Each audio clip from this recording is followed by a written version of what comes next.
So far, my connection seems to be more stable than last sessions, at least. Roderick Jorge Kerrigan! Yes, that's me. Yo. Hello. Howdy.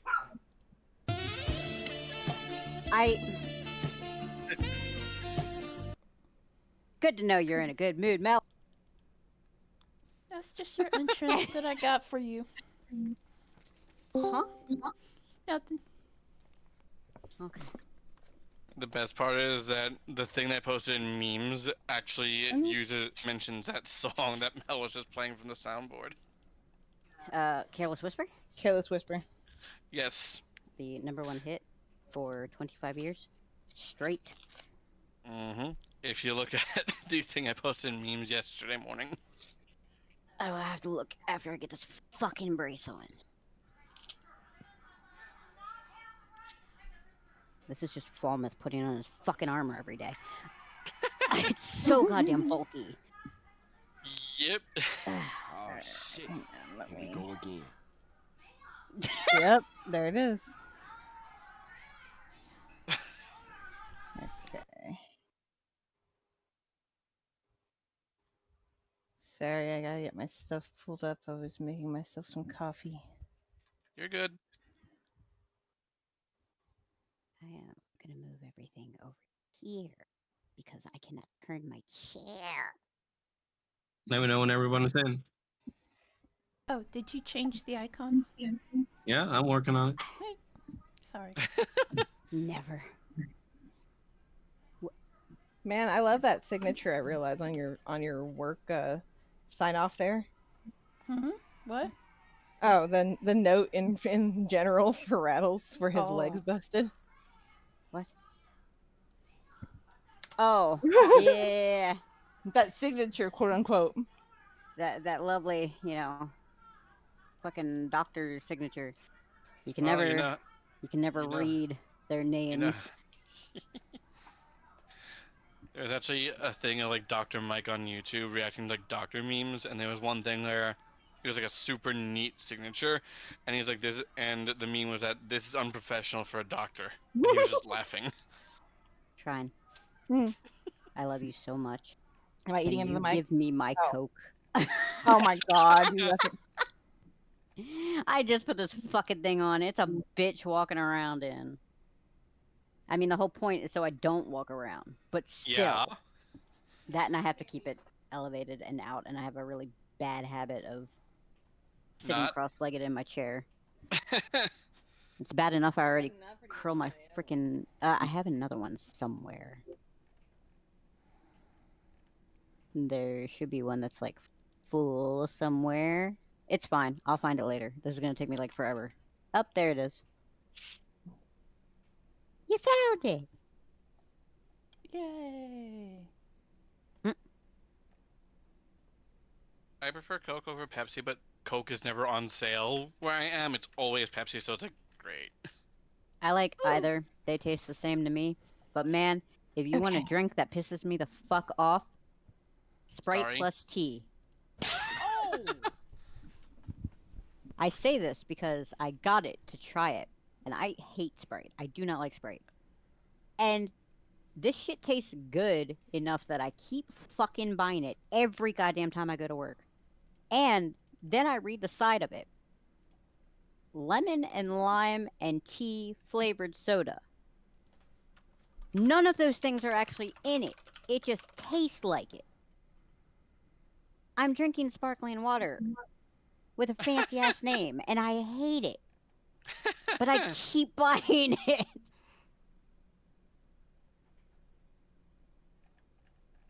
This has been your Paul rant for today.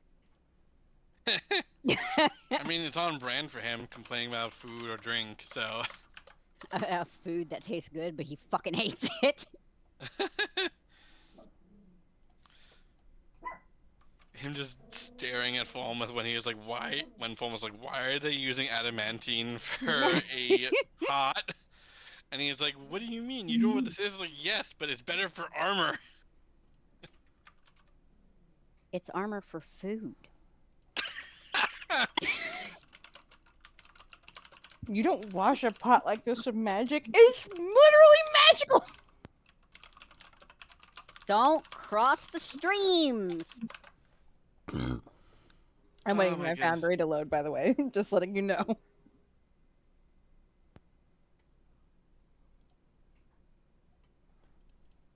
Mm.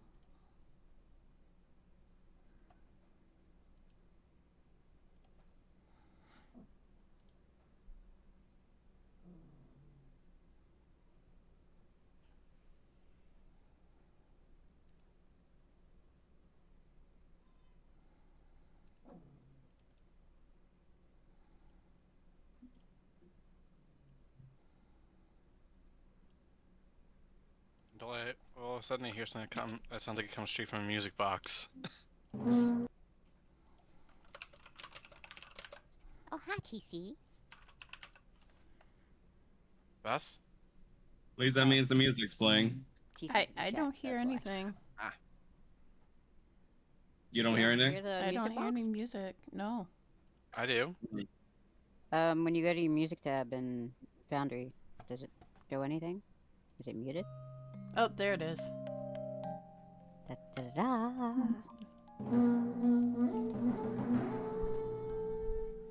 Is that from Monster Hunter? No, that was from Delicious in Dungeon. Mel just loves playing it. That horn is from This is the something first else time I've too, heard. and it's gonna This is bug the me. first time I've heard her play it in our chat, though. I'm like, wait. Don't give her ideas.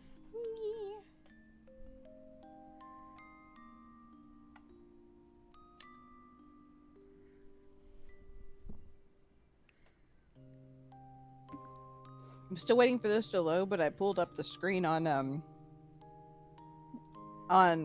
Mel's thing, and my first thought is, I'm sorry, are we walking in on a family therapy session? No. I mean, there's that, but then there's just Paul and Roger sitting like the rake at the bottom of Faye's bed. That's not Faye's bed, that's Kyle's bed. It's Faye's now! Someone is just sitting across from baby. Beatrice, in my case. Hi, baby. And in the kitchen in the basement. Hi. Well, dining room in the basement. Hello. It's fine, it's all the same room. Hi, Winston. Hello. Hi. Who's up? Who's a good boy? Yes. I'm a good boy. Oh, I'm you sure wanna you sit are. in my lap? Oh, he's a good boy. Oh, he's getting comfortable.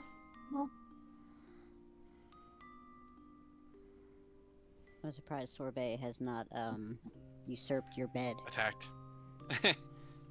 Usually when Shrine is not laying in her bed on the floor, Sorbet comes out and takes it. Oh, Keenan's actually Probably having a 'cause- happy face on his token for the first time in a while. He looks Mental health high. pain. I probably need to move the soft blanket out. Good job. Hold on one second. My game is still loading.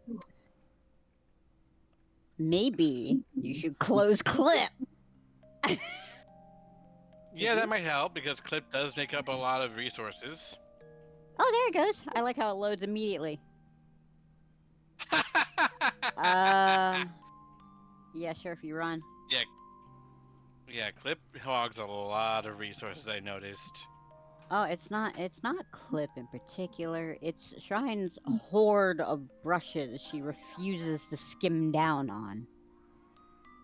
Oh, I feel her. I got a hold of That also brushes explains too. it. Mel, do you have 8,000 brushes installed? I don't think so, but I use 26. I'm sorry, 8,000? Yeah, and she made every single one of them.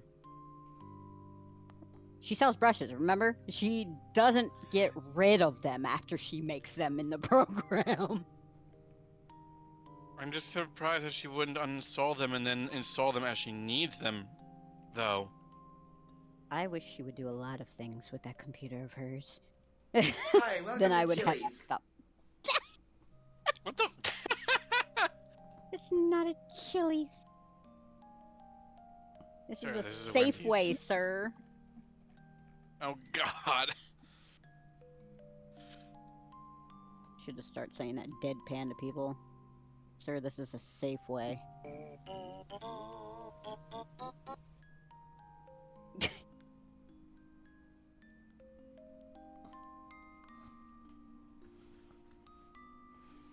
Shrine has absconded to grab me a soda and her a soda.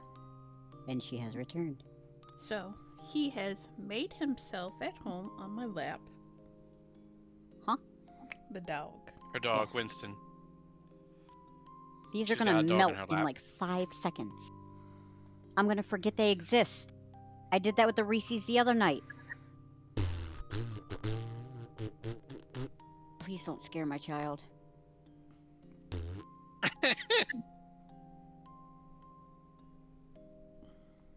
All right, let me know when Shrine's ready. Shrine is currently fighting with the window. Did you win? Are She you won. winning, son? Are you winning, son? Be very careful moving backwards. There's a bottle right there. And my phone. My phone is now gone.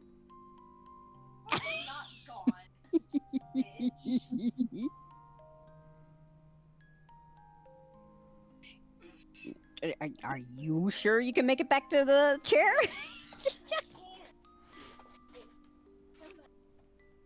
She's working on it.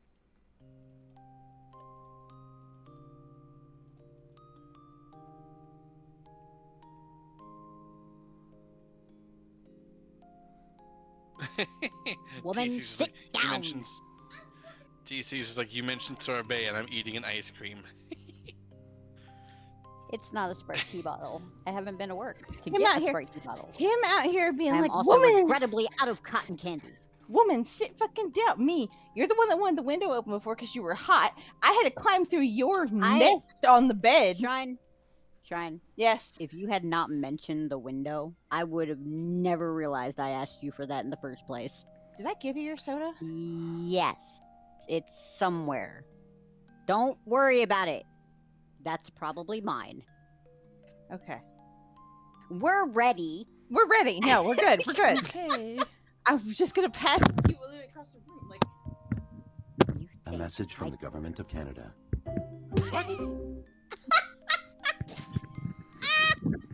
Just dropped everything. a message from the Okay, government of so we're Canada. all ready. Yes. We are ready. All right.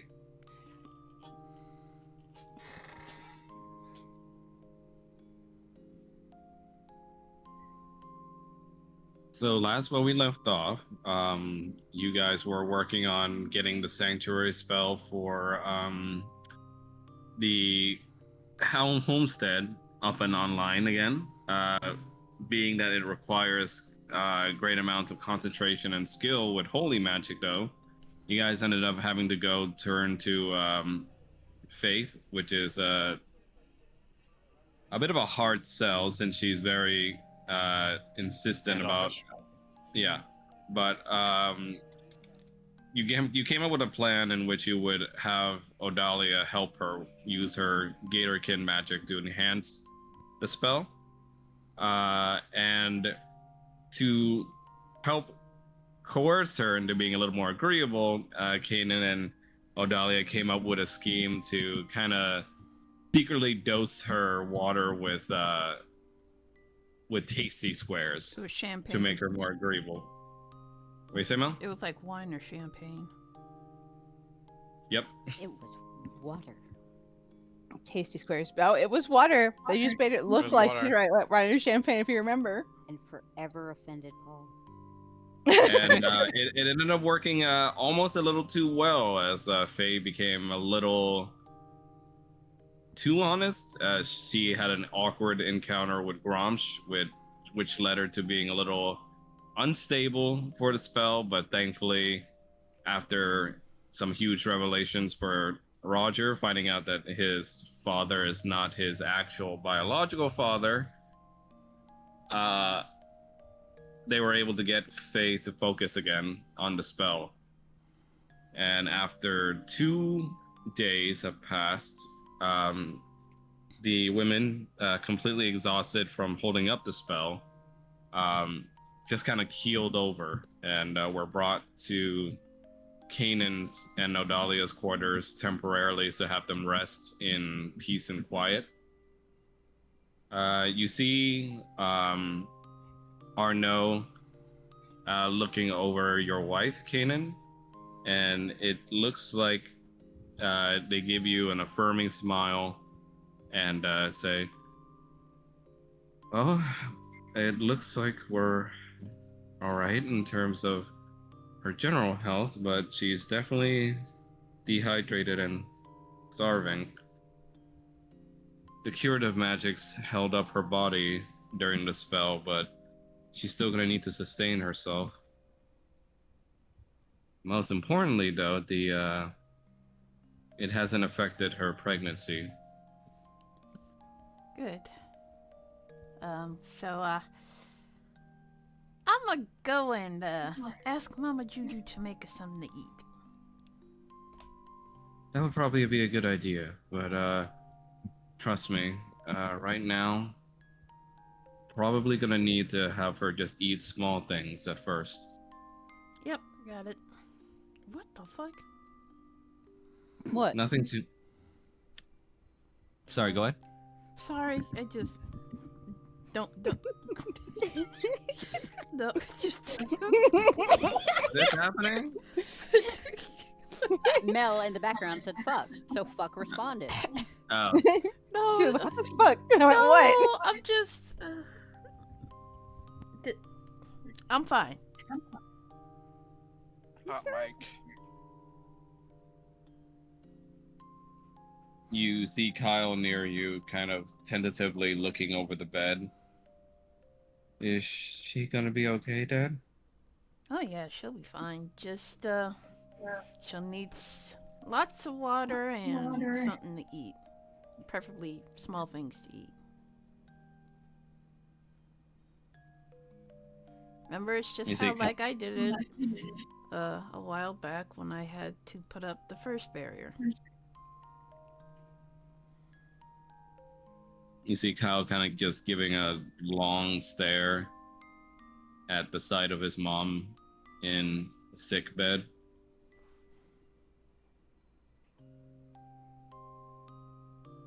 Don't worry, she'll be fine. Okay.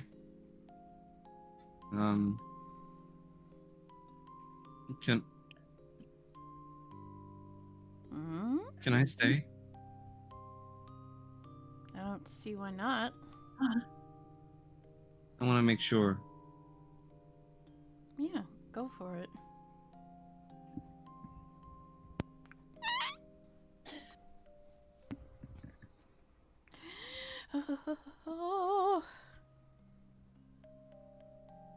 I need Next to door. update Kyle's uh, design. Oh, what you say? Sorry, I'm looking at Kyle's art and I'm just like, man, I need to update that.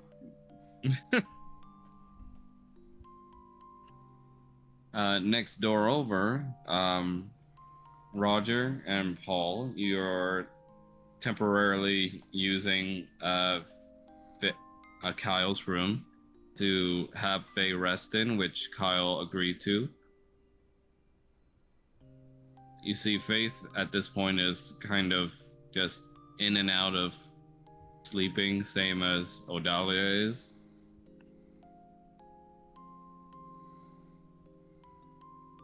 And you're kind of just sitting there ruminating now next to her on the things you found out. Roger is sort of sitting there, sort of petting her head absently, and he just sort of looks over. She's like, we gotta make her a casserole when she gets up. Could make her two. Yeah, that might be a good idea. You both look like you need one. Oh, I'm fine, I'm fine. Mm-hmm. What? She's the one's in sick bed. I wasn't specifically talking about that. Look, it's fine. Mm-hmm. It's not like it ain't something I already said I ain't part of this family, so it ain't like it's a big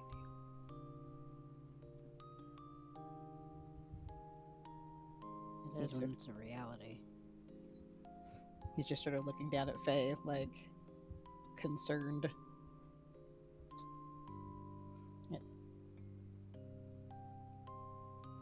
I mean, it's already been the reality for years.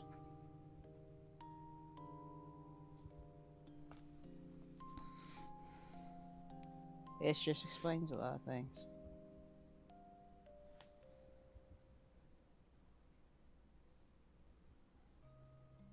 What are we gonna You've do about her? Well, I mean,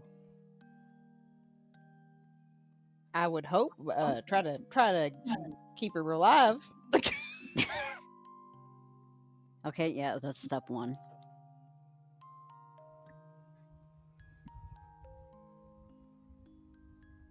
I mean, she's stuck here with the rest of us.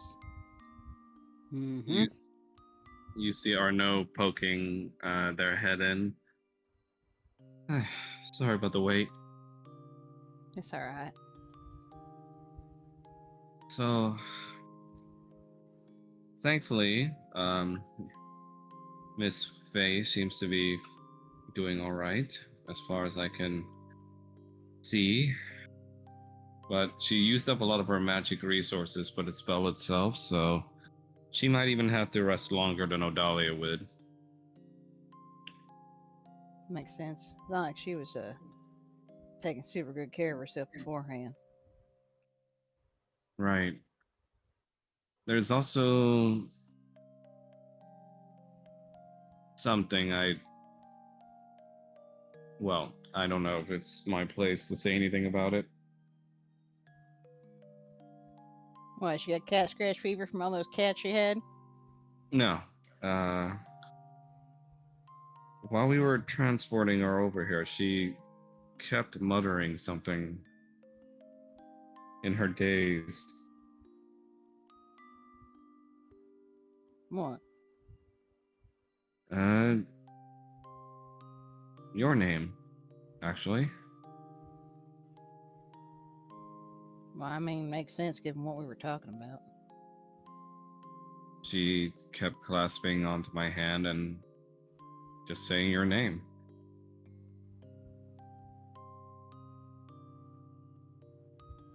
I don't know if that really means anything more than what was already happening down there, I assume. I don't know what went on, but Well, I'm gonna take it somebody told you.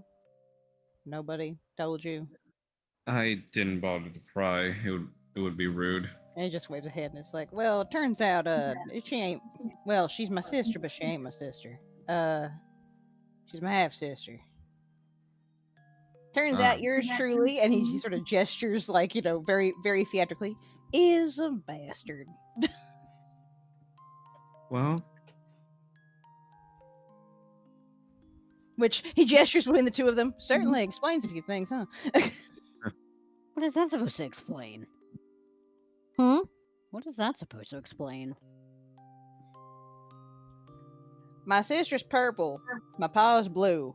I'm red. I don't even have the same horns or hooves they have. The tail's different. It don't add up. I should have seen this a long time ago. well, take it from someone who's so grasping with being a little different from the people they love. You'll find it's often not too bad being a little, well, different. I don't know. I've been different. I mean, I've been different the whole time. It's just now I know why. So I only think to mention this because, as much as I don't wish to pry in your familial matters, I sense it might be good for you and Miss Faye to discuss things. he's gonna stop for a minute, and he's gonna look up at her, him, them. I'm not sure what they're currently using. All? Yeah? It's all pronouns, right? Yeah, pretty much. Okay, just making sure. Everything. I don't want to misgender the alligator. No, robs you with ass pronouns first. Yes, Rob's you Exactly. But looks up and is just like Joe, start joking her out, and he's just like, "What? What? We're gonna find out she got Grump's baby. We got more babies on the way." Don't jinx it. Nothing that serious. Well, with the way Gatorkin magic works, we can often sense things in sources of water, and, well, interestingly enough, mortal kind is full of water. Sense Yeah. a lot of torrid thoughts and dark implications in Miss Faye. That's a little creepy.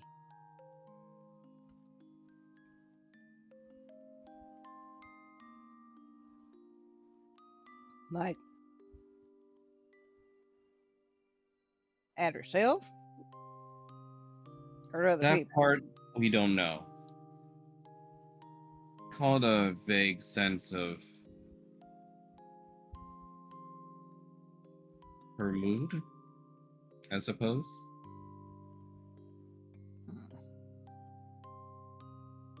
Like I said, she wasn't doing too hot when we did the spell to begin with.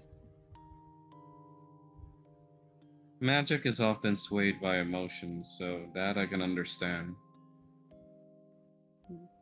She, well, from what I could see,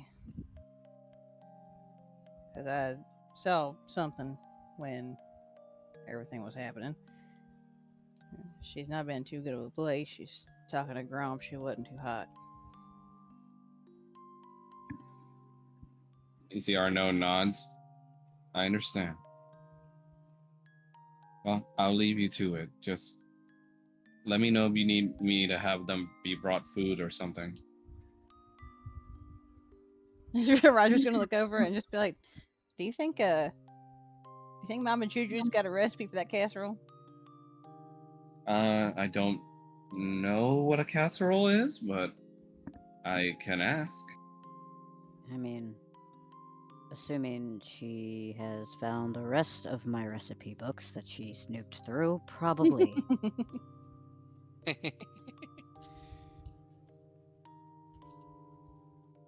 But if Oh, she does, I will say if she does make her casserole, and I know it is a sin to ask Mama Juju to do this, but a little light on the spice. It's for this one. He just points at Faye.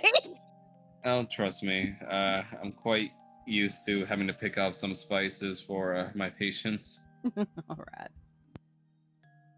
Um, Paul, can I talk to you outside for a second? Why? Just to get some advice on the diet we can have these two be on while they're recovering. He's just gonna look over at Roger. I guess. Roger's just sitting there, sort of petting Faye's head. Like a mom at some kid's bedside when they're sick. You close the door on yourself. No! Stop moving! Okay, there we go. Jesus Christ. Closed your tail on the door before you left. Oh my god. So, how have you been, Mr. Paul? That is a very loaded question. Well, let's just start with for today. Okay, well, not okay. I figured. I didn't want to say anything. Since you're a very private person and wouldn't want to worry him. Worry him But, about what? that sense I told you about that we Gatorkins can do, I sense a lot of dark thoughts coming from you as well.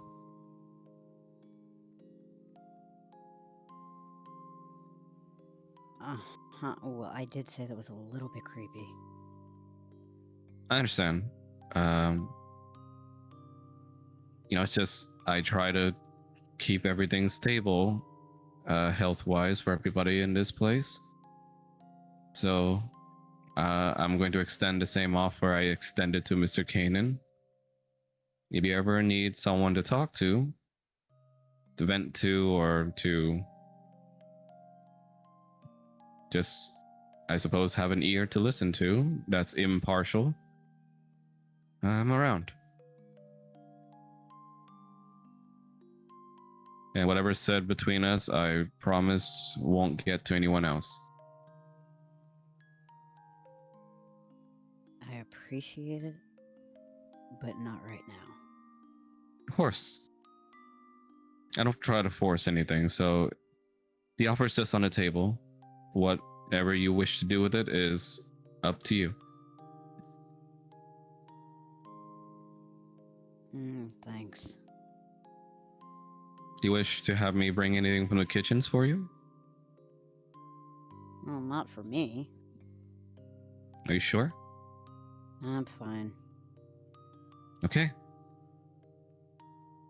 You see they rub your arm a little bit. You let your friends know to meet everybody in the dining area on this floor once they're ready. I think Mama Juju had some questions for you all. Yeah, I can do that.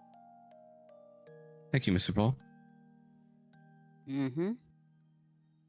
You see Arnaud starts walking away. Paul just kind of shudders and immediately scratches at his arm where he got touched. Mr. Kanan? Hmm? I've figured you want some time to be with your wife and child, so I can go to the kitchens for you. What would you like me to bring back for them? What do you want, kiddo? Kyle says, I'm okay, Dad. Just get something for Mom. Some kind of stew for Odalia and maybe a sandwich for my kid. Okay. I think Mama Juju always makes her favorite beef stew for Odalia, so we can always get that. Yeah, that could work.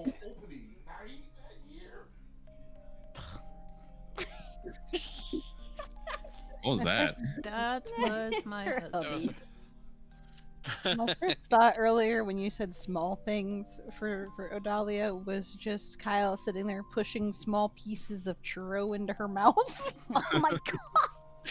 I'm sorry, baby. I didn't mean to scare you.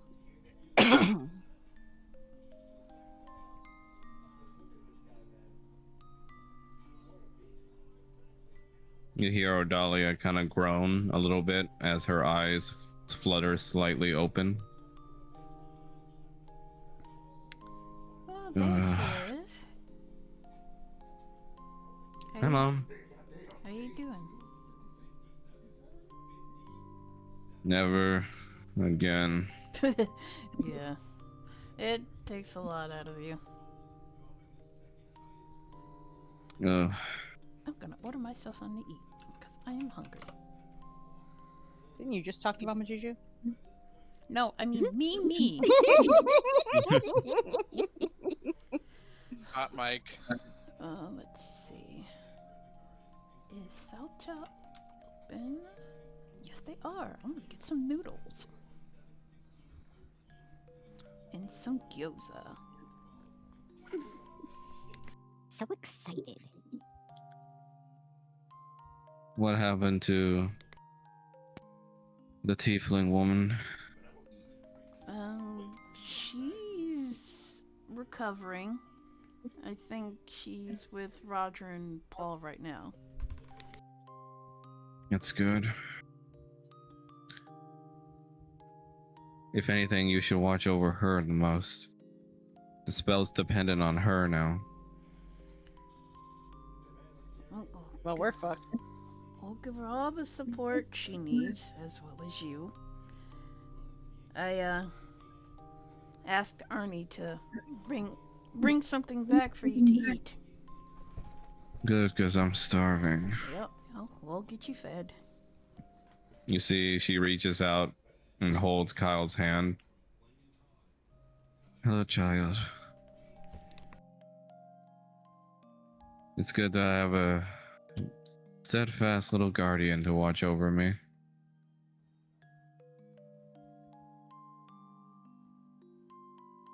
Oh, okay. Sorry, could you repeat that, Max? Got two people talking to me at once. Aodalis reaches out for Kyle's hand and holds it Okay. and gives a weak smile. I'm glad I have such a steadfast little guardian with me. Oh yeah, he wouldn't leave your side even when I called him for chores. Does this mean I don't have to do chores, Dad? You're not getting out of that easily. Aw. Mom needs someone to stay with her, though. I know, but when you're done with your chores, you can sit with her. Okay. Show you ramen.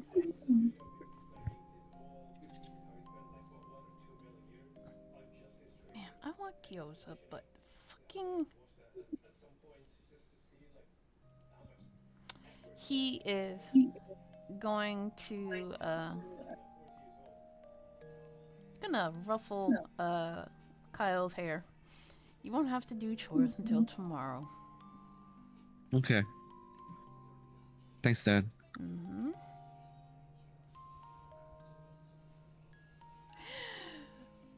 Let me see. Meanwhile, in the dining room, Falmouth, you're having a meal right now with Beatrice, as you both discuss the training plans for the potential guards and mercenaries of the homestead so far. As Beatrice gives you a firm look, it's good that the barrier is up again. It'll help improve It is, morale no. vastly. Certainly. Those shouldn't be our only line of defense, which is why it's good that we're training soldiers up. I appreciate you showing patience to my two lieutenants. They're often a handful, but they have a good heart. Certainly. And not everyone is necessarily a born soldier, but that's nothing that they can't be trained through, at least.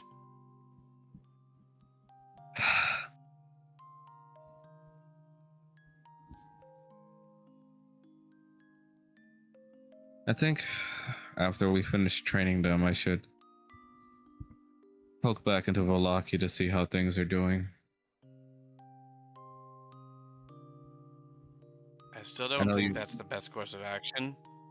I understand you're all against that, but I still have a duty to those people.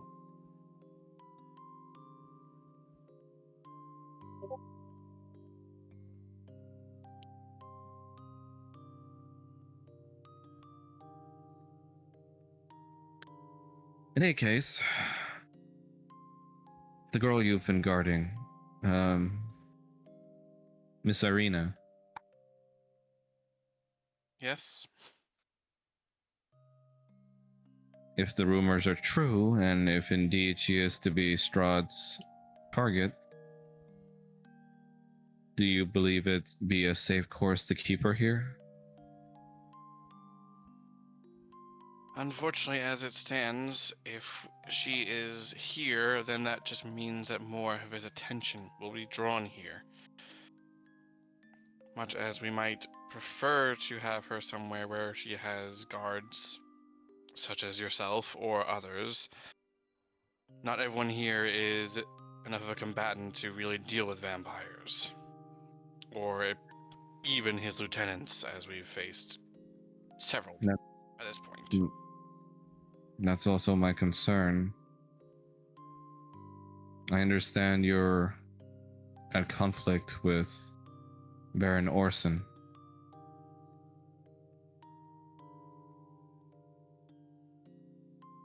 I sympathize with his plight, but that still doesn't... He does still have to eventually answer for what he is doing with his people in terms of sacrificing them.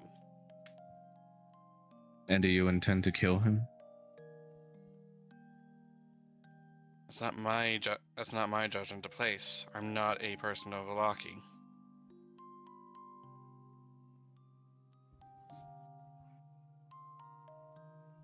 Ideally, he should have sentence passed on him by the people he most harmed. He was put in an impossible position.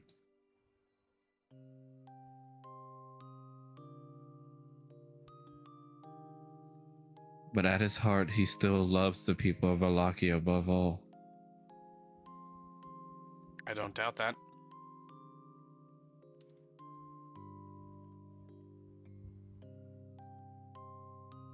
I at least ask that if things do come to a head between all of you and him, that you at least allow me the chance to speak to him.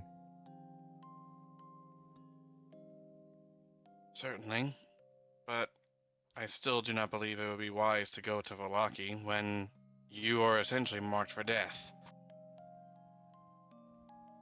As cheeky as it may sound, I think you all are in the same boat, are you not? And you can handle yourselves? Certainly, though we also have the benefit of numbers. If you go alone to Valaki, you don't necessarily have that benefit. I'm no weakling. I can handle myself. Never said you were. But there is such a thing as being in over your head, no matter how strong anyone is. And having allies never hurts. That I can agree on. But with strength as mine, I prefer to use it for the sake of the people. I can't just simply hide away while they all suffer at the hands of Strahd. And if Strahd determines that you're to be killed because of your defiance anyway, who will protect the people then? My hope is all of you. I would like to believe that you all still have the people's best interests at heart, even if you are We do. outsiders. I think we wouldn't have fought the. Go on.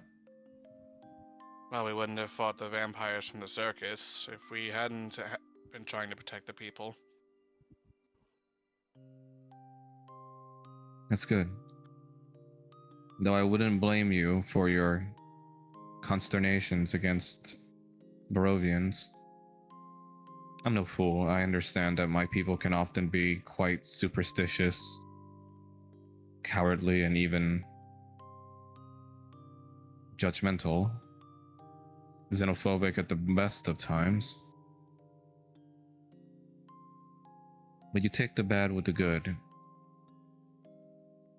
And there are good Barovians out there. And even the worst of them just still deserve a chance to show that they can be good.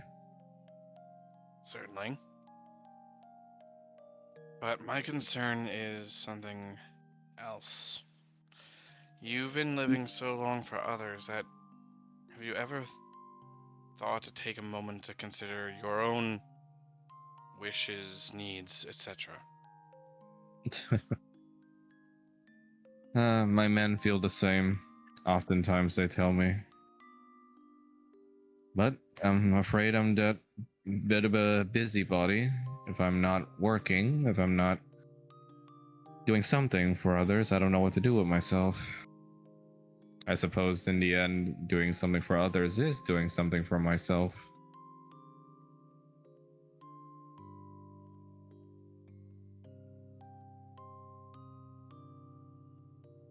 Personally, I think that the best service you can do for your people is to live for them, not necessarily to go to your potential death. Oh, I don't intend to die anytime soon. But when given the option, I will act instead of wait.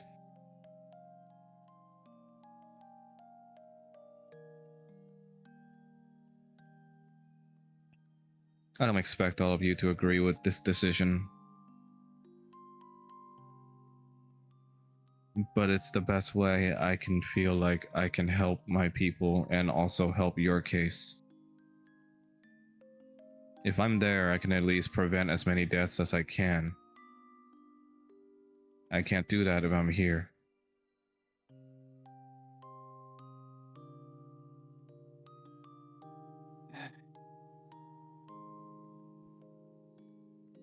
Well, it's clear I can't stop you, nor can I change your mind.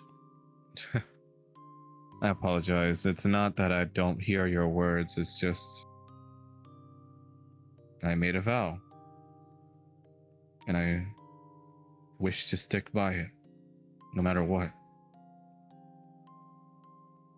Otherwise, I can my family would have died for nothing.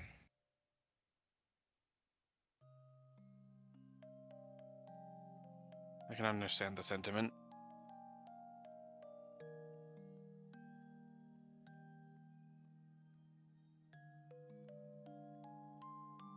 Just take care not to be so focused on your vow that you also neglect yourself, because I don't think your family wants you to suffer from neglecting yourself.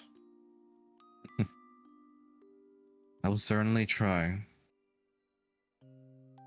I thank you for your candor.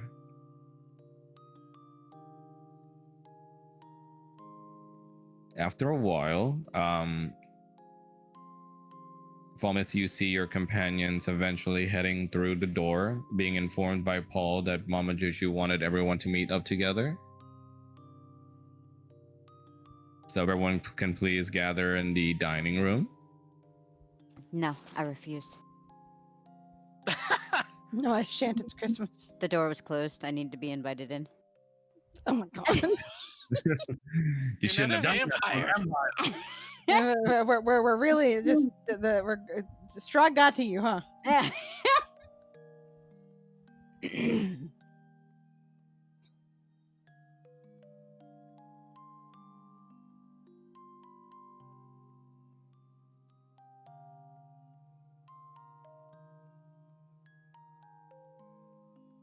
You guys all enter, seeing the cozy little place that Kane and Odalia has spruced up a bit with their own decorations ever since they were given this space.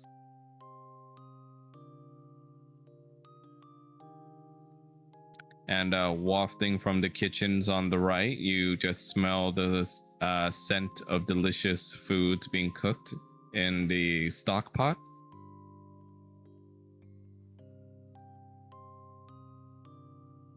She definitely And as found you- the other books. And as you enter through, you see Beatrice sitting along with Falmouth. Greetings.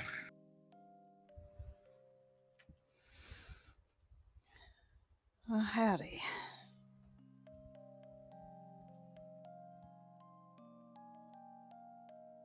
You look like you're doing something better, at least. Yes, thanks to you all. I still thank you for rescuing me from that dark place. Managed to carve through all on my own, but I got careless at the last step. Well, I don't think Irina would have forgiven us otherwise. She's a very caring girl. More than you know. Mm-hmm. She has a good heart. Cares a lot for Barovians. Even without having met her the first time when I first met you all, I hear or have heard lots of rumors about the girl that's pursued by Strahd. It must be a tough life, knowing that no matter where you go, a monster pursues you.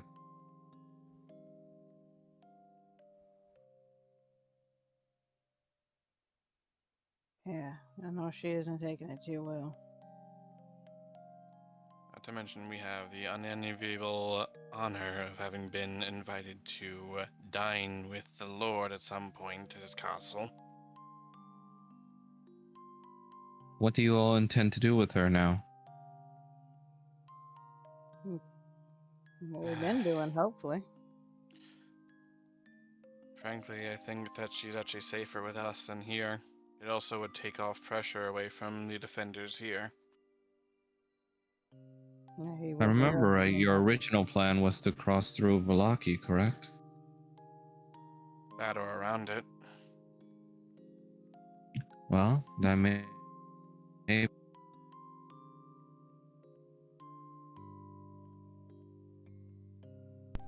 Max, you There cut he out. goes.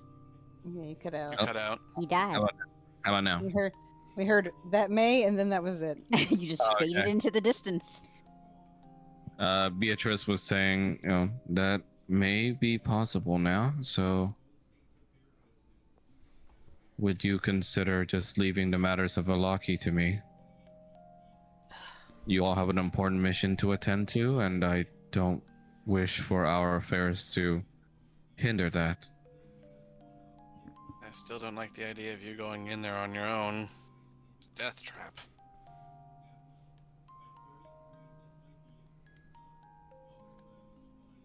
I know the city better than most. I should be okay. I'm more worried about you all since there's still a price on your heads. I don't think that's gonna change anytime soon. Exactly. Not to mention, I So? mean, it ain't like I ain't have a price on my head for ages anyway. So would you not consider just having me escort you through Valaki?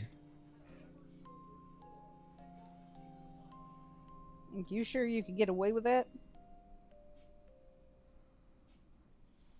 Like I said, I know a route. If you aren't sure, but if you aren't already marked a traitor to Valaki, aiding us brazenly through the city when we're marked as criminals there will get you branded as a traitor. Well, if I already hit rock bottom, I might as well just keep going. I don't think that's how the phrase goes. Probably not, but I feel it apt in this situation. Roger might be low key side eyeing Paul at him saying that.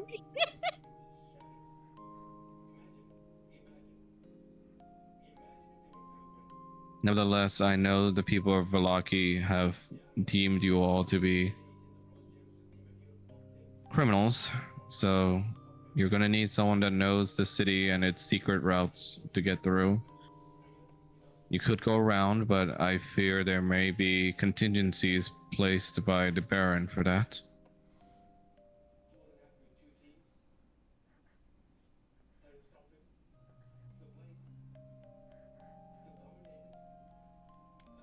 I'm gonna guess that moment trying to get Claire out of there would be a bit of a lost cause. Hmm? Miss Claire is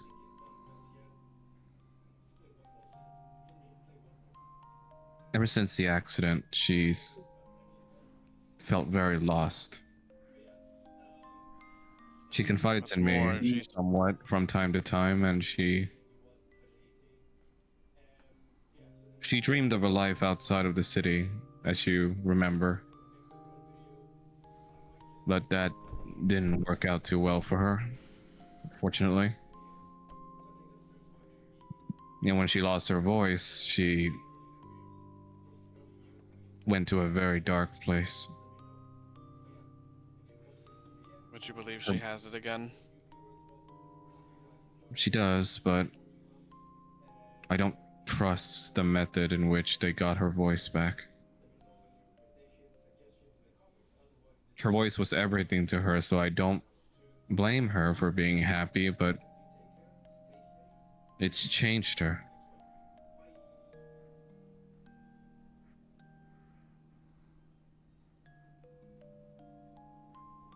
Problem is that if we take Claire, or we try to get Claire out of there, then Strahd will just raise the entirety of Valaki, making Orson's efforts entirely pointless. Exactly. Which is why I would perhaps recommend just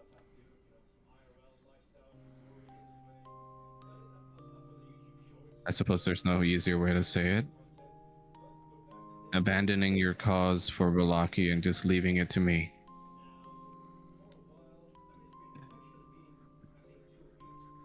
You have elsewhere Irina's to not go, gonna yeah? like that. If she You, finds out, though Irina is probably. not gonna like that. If she finds out, yes. But I believe we're all adults here. You're capable of keeping a little white lie. No. She's gonna find out. Like how the universal thing is, no, we can't keep a secret for shit, fam. You see, she looks over to you, Kanan. You would refuse so quickly? Yeah. After that young woman has been through enough. Why would we heap Velaki's struggles onto her? I just don't think She's it's a gonna good worry idea about to it lie anyway. to her. Sorry, one at a time? I just don't think it's a good idea to lie to her. Besides, she's gonna worry about it anyway. Especially if you're out there. Then hasn't she been lied to enough? I do. Has she?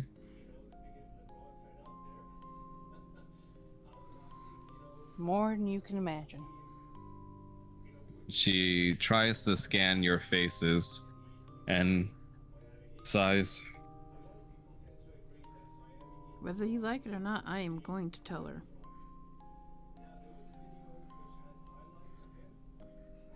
If you tell her, no doubt she will feel compelled to get involved in Velaki's affairs.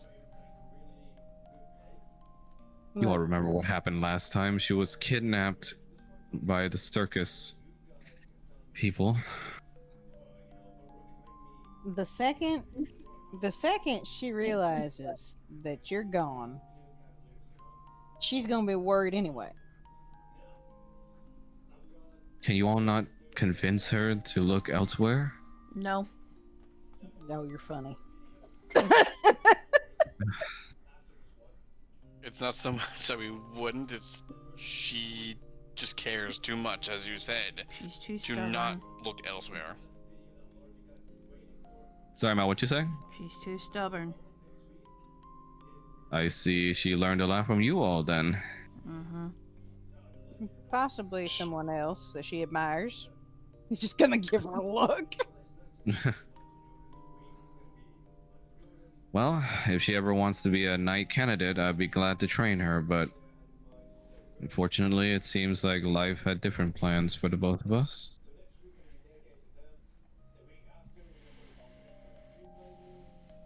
So I ask again then, if you'd refuse to lie to her, I'm not what are gonna your lie to plans? her. What are your plans going forward with the girl then?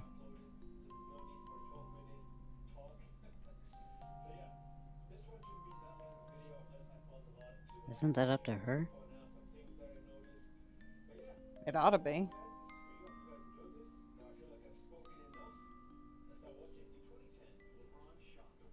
Well, you are her guardians, are you not? We are, but she's also not a child. Exactly. But you shouldn't be foolish enough to think that we live in the kind of world where she can just go wherever she wants without consequence. Did we say Certainly not. that? We didn't Her say that, but existence. she also is free to make her own choices. That she does. But her existence has implications. Where she goes, Strahd will see. She's made it this far. That is admirable, yes.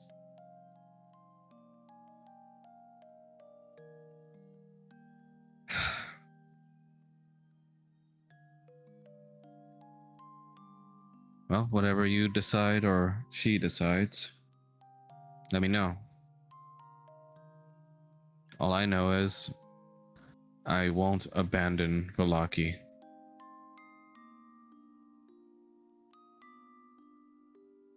You should ask her. You see, she takes one pause, looking at you, nodding, before she leaves. Rena did ask us not to interfere. I'm sorry, was that interference? Somebody was asking us questions. We were just answering them. Doesn't matter if it happened to be, somebody that matters a lot to her, but still.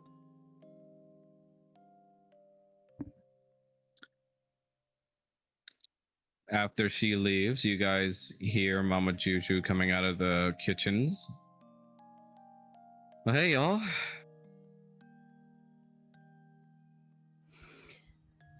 How's my little Odalia doing?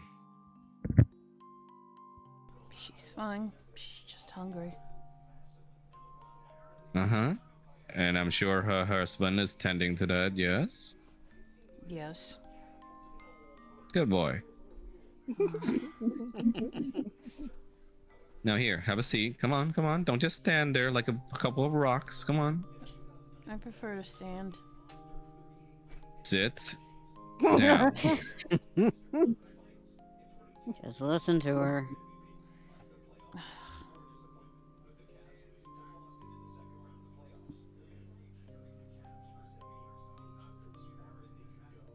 Now, I understand everything's a little chaotic right now, but I figure you boys might want a little input on this since Paul over there has been hard at work with Helena and me to make a little menu for the tavern.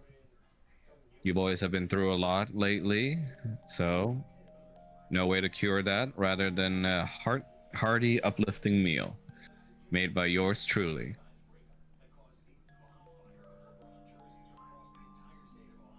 So here you go. Have a take a look at this little prototype menu we got going on.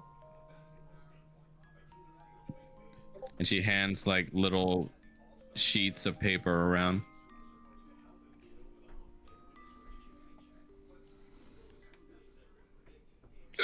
Sorry. Paul is gonna take one look at it and just be like, "Is there any way to keep Lavinia out of where we put these?" Huh? What do you mean? We are not serving tasty squares. Oh yeah, you crossed that little part out, but you know the girl, she's always gonna try and putting it in. She's very insistent on that. Can't imagine. I gotta admit, those little things taste good if you want a good time. Okay. Paul just stares at her. I'm sorry. Are we serving rocks on the menu? There's a geode listed here. Is that for Calypso? No, it's She looks over at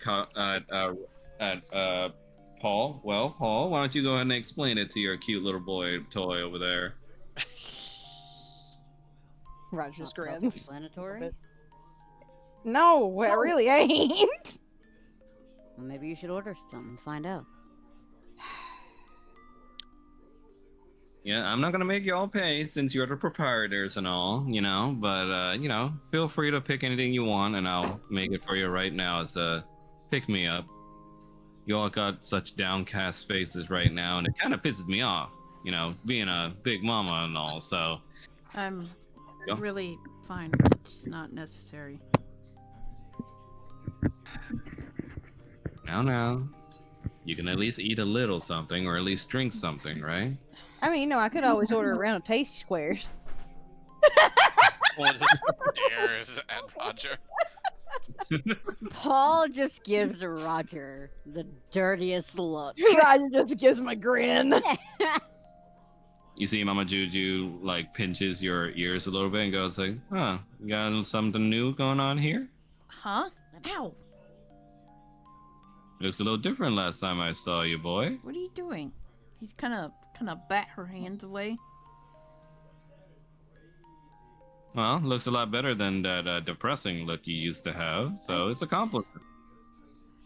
I'm a bit confused as to what you're talking about, but She looks at you all and goes like, "What? I'm not crazy, right? This looks different." No, he's positively glowing. Yeah, he does look a little more perky. you- all of y'all look crazy. I'll just Looking have a a little beer. less like a wet rag. You see she tugs a little bit at your hair tentacle. Nah, It's like, surely you can pick a little snack from the menu. Look, I know you like being all strong and stoic or whatever, but you know, as much as it's I'm fine for Odalia to be recovering, but she wants her husband to be healthy too. So get something in that belly. I am really not hungry. I had something You earlier. know, I think Kyle would really appreciate it if you tried his contribution. Yeah. Sweet loaf, huh? Mm-hmm. Your son came up with that one, Daddy. She Don't ever taps call me you. that. He taps you on the shoulder. Oh, okay then, Daddy. Still, your son did come over and help us make that sweet loaf thing. Okay, So then if you wanna if see it? it'll make you happy, I'll have the sweet loaf. But I'm really not hungry. Why don't I just share it as a table thing? You don't have to eat it all by yourself. Fine. Paul is just biting his tongue, trying very hard not to laugh at what's going to happen. Roger's just gonna look over at Paul and just be like, "Do you have suggestions, sir, as the chef?" I already One of suggested the one. chefs. If it'll Oh, make okay. if it'll make you go away, I will have the loaf. You just gotta say, hey, watch the attitude. You know, still gotta give my blessing for your wedding.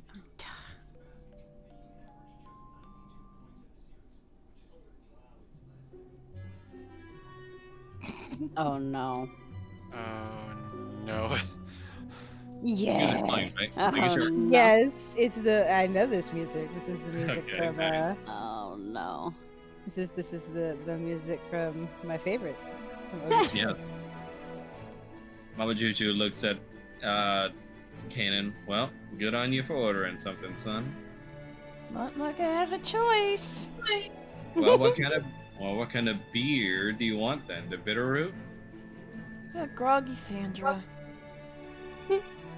Oh, Paul just stops and just looks over at him. oh, Sandra's favorite drink, huh? Interesting. Oh no. All right. What I do now? Yeah, Nothing. Great choice.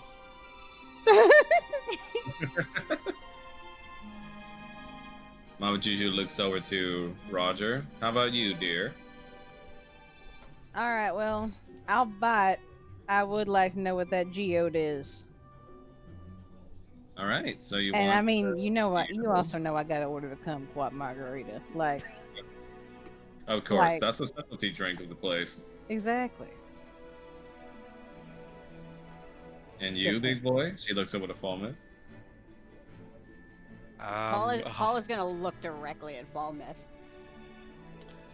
Almost just looking at the list, and he just like looks at Paul. And he's like, "You put my mother's recipe on here?" I figured it's good enough. Well, that's.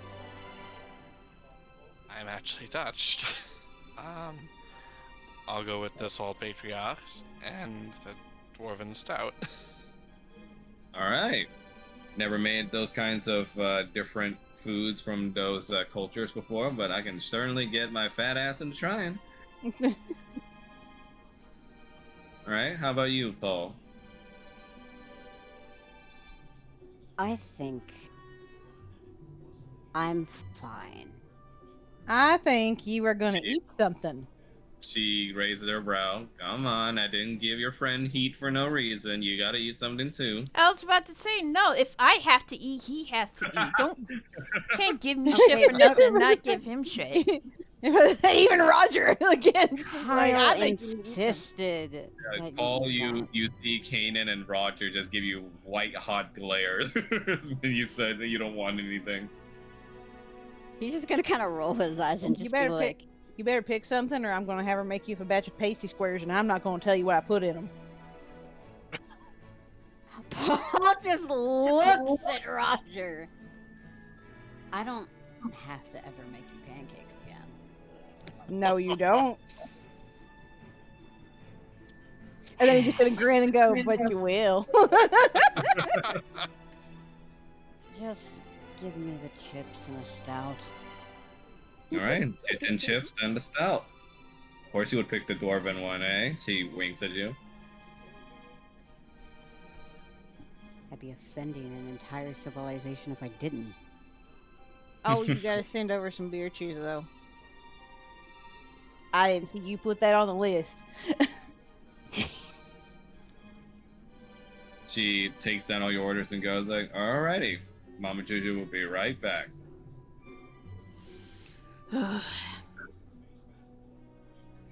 Kanan, I am so sorry. Mm-hmm. I tried to stop him. Mm-hmm.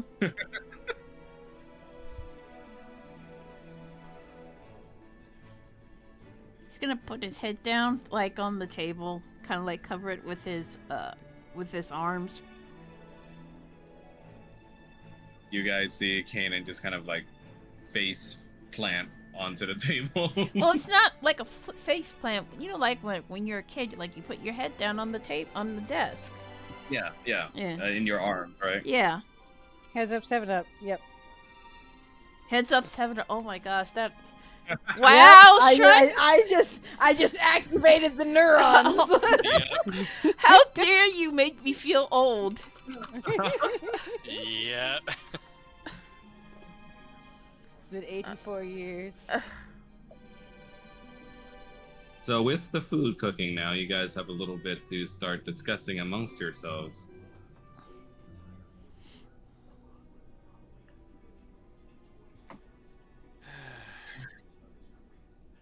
Everybody was here. Like everybody in the party was here during that incident, right? Sorry, Which say that one? again? Not the. Did you just say the Tasty Square? No, the sanctuary spell. Yes. Oh yeah, Okay, it's I thought live. we were. Okay, I thought so, but I wanted to just make sure. Yeah.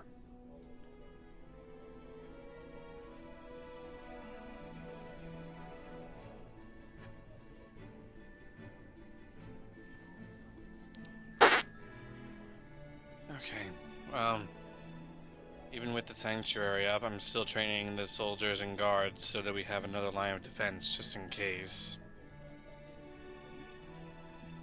That is ideal. Anyone stand out? Well, depends. For the right reasons or the wrong reasons?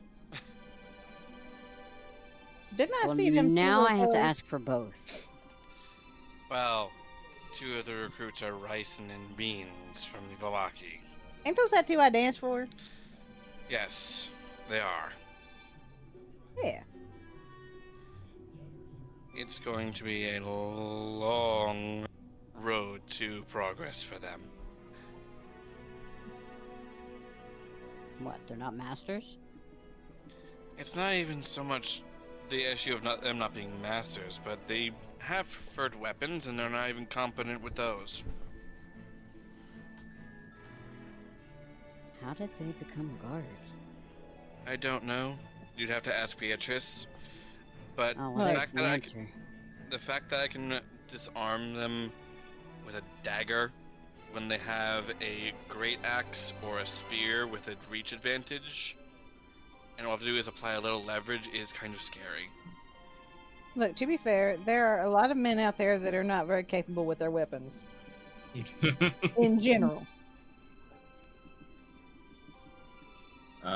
Kanan, your ears twitch a little bit as you are suddenly remember the thing that Mama Juju also asks you to discuss with Roger. I forgot. What was it again? Potentially opening up a brothel business Oh. for the homestead. Oh boy. Oh yeah. Mama Juju asked if you want to open up a brothel.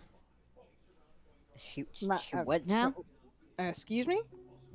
Mama Juju asked if you want to open up a brothel at the homestead. Well, that's gonna depend on a lot of things, actually. Oh, well, Who's you'll going to be able to pay, for one thing? Well, not just that. Do we have willing volunteers? I'm sure I ain't Barb would hiring- be willing. I mean, I ain't hiring nobody that feels that they got to do it to stay here. I mean, if we think about it, there's also the fact that Zazen brought his entire people, which does include the workers from the brothel there. And I'm pretty sure they would probably have a more enjoyable time with a better proprietor than Barbara's ex. That's true. Than Helena's ex.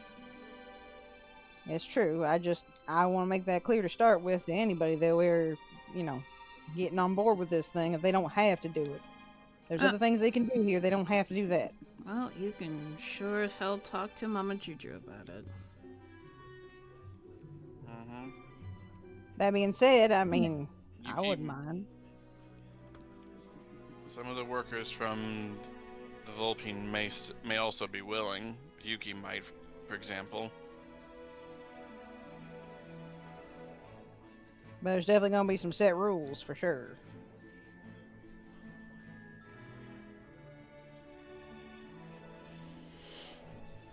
You see the doors just slam open. She's like, alrighty. Who's hungry? Not me. I'll hush you. Thank you, Mama Juju. Thank you. She puts down your meals, and Kanan, you now see in front of you what Kyle's sweet loaf is, and you take a sniff of it, and immediately hits you. This is basically just a giant churro in the form of a giant bundt cake. His nose is gonna flare up. Oh God. Fun, right? Your son had a good idea for a dessert on the menu. I thought it was just a loaf of bread. Oh God. It's called a sweet loaf. You thought that was just going to be a loaf of bread? And you know Kyle. And then she puts in front of you, Roger, the geode. He did want to put in some sour candies into that loaf, which I had to take from him.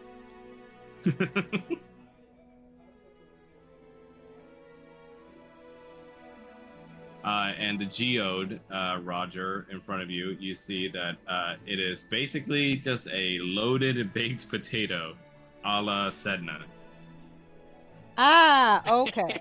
All right. That makes sense. He's gonna point at it. Yeah. Think she'll like it? I think she'll like it. Kanan, you specifically see elements in there that you had taught to Sedna specifically on how to make a loaded baked potato. Huh.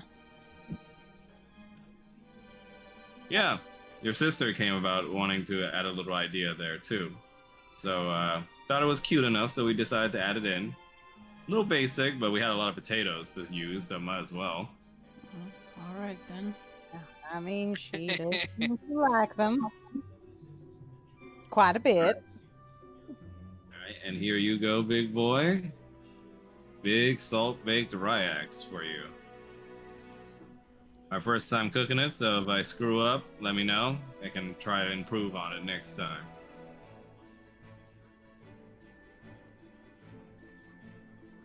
Thank you. Fallen's going to carve the end of it and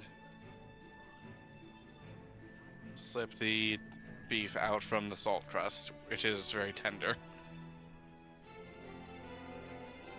Alright, and here are your chicken chips, Paul. Thank you. And finally, a big dwarven stout for my big dwarven boy here. And groggy Sandra for my grumpy little puss here. And she squeezes Caitlin's cheek while she's putting it down. He's gonna blow a puff of smoke. Like, I am so sorry. Like,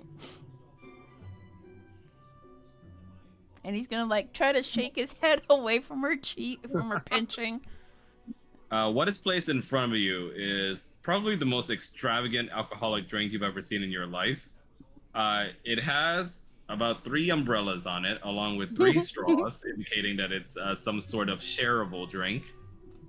The liquids inside are bioluminescent in color, almost like the waters that remind you of the waters near the Fox Village. And the smell of alcohol in there is slightly fruity, but with a tinge of something strong smelling. He's gonna wrinkle his nose. What is this? Sandra's favorite drink. If I recall, I think she put in 12, 13 different types of bottles. Bottles, as in I'm sorry. whole bottles? Like, He's gonna down the whole thing. roll for Constitution. Paul is just gonna kind of stare at Constitution. him. Roger's just like, you would. Oh no. Oh no. You drink this and it's like a He does get mule. +5 at least from the save. You drink this and it's like a mule just like back pedal kick to you right in the chest. It hits you right away. The amount of alcoholic content that's there slightly burns your throat, but it's cools right away the minute it goes down. He's going to get up, hold his mouth, and he's gonna belch flames into the fireplace. Oh, there it is. She put into it. Yeah, see, figured that would happen, but seeing it happen on a dragon boy like you was fun. Never had a guest breathe fire before.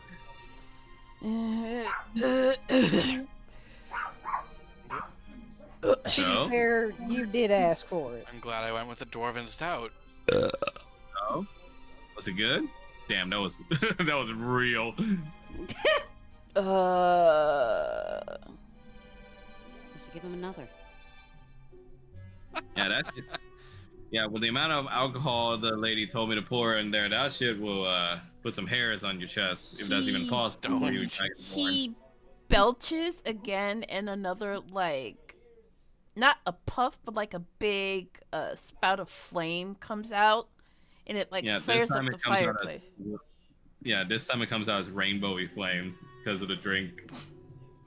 Oh no, that's a neat trick. I will give you that. I don't know what to say about that drink, and he belches again. Well, you're feeling tipsy though, right? No. Well, it'll kick in there. If he's not feeling tipsy after that, I'm a little bit concerned. Yeah. Go ahead and roll for con saving throw again, Kanan.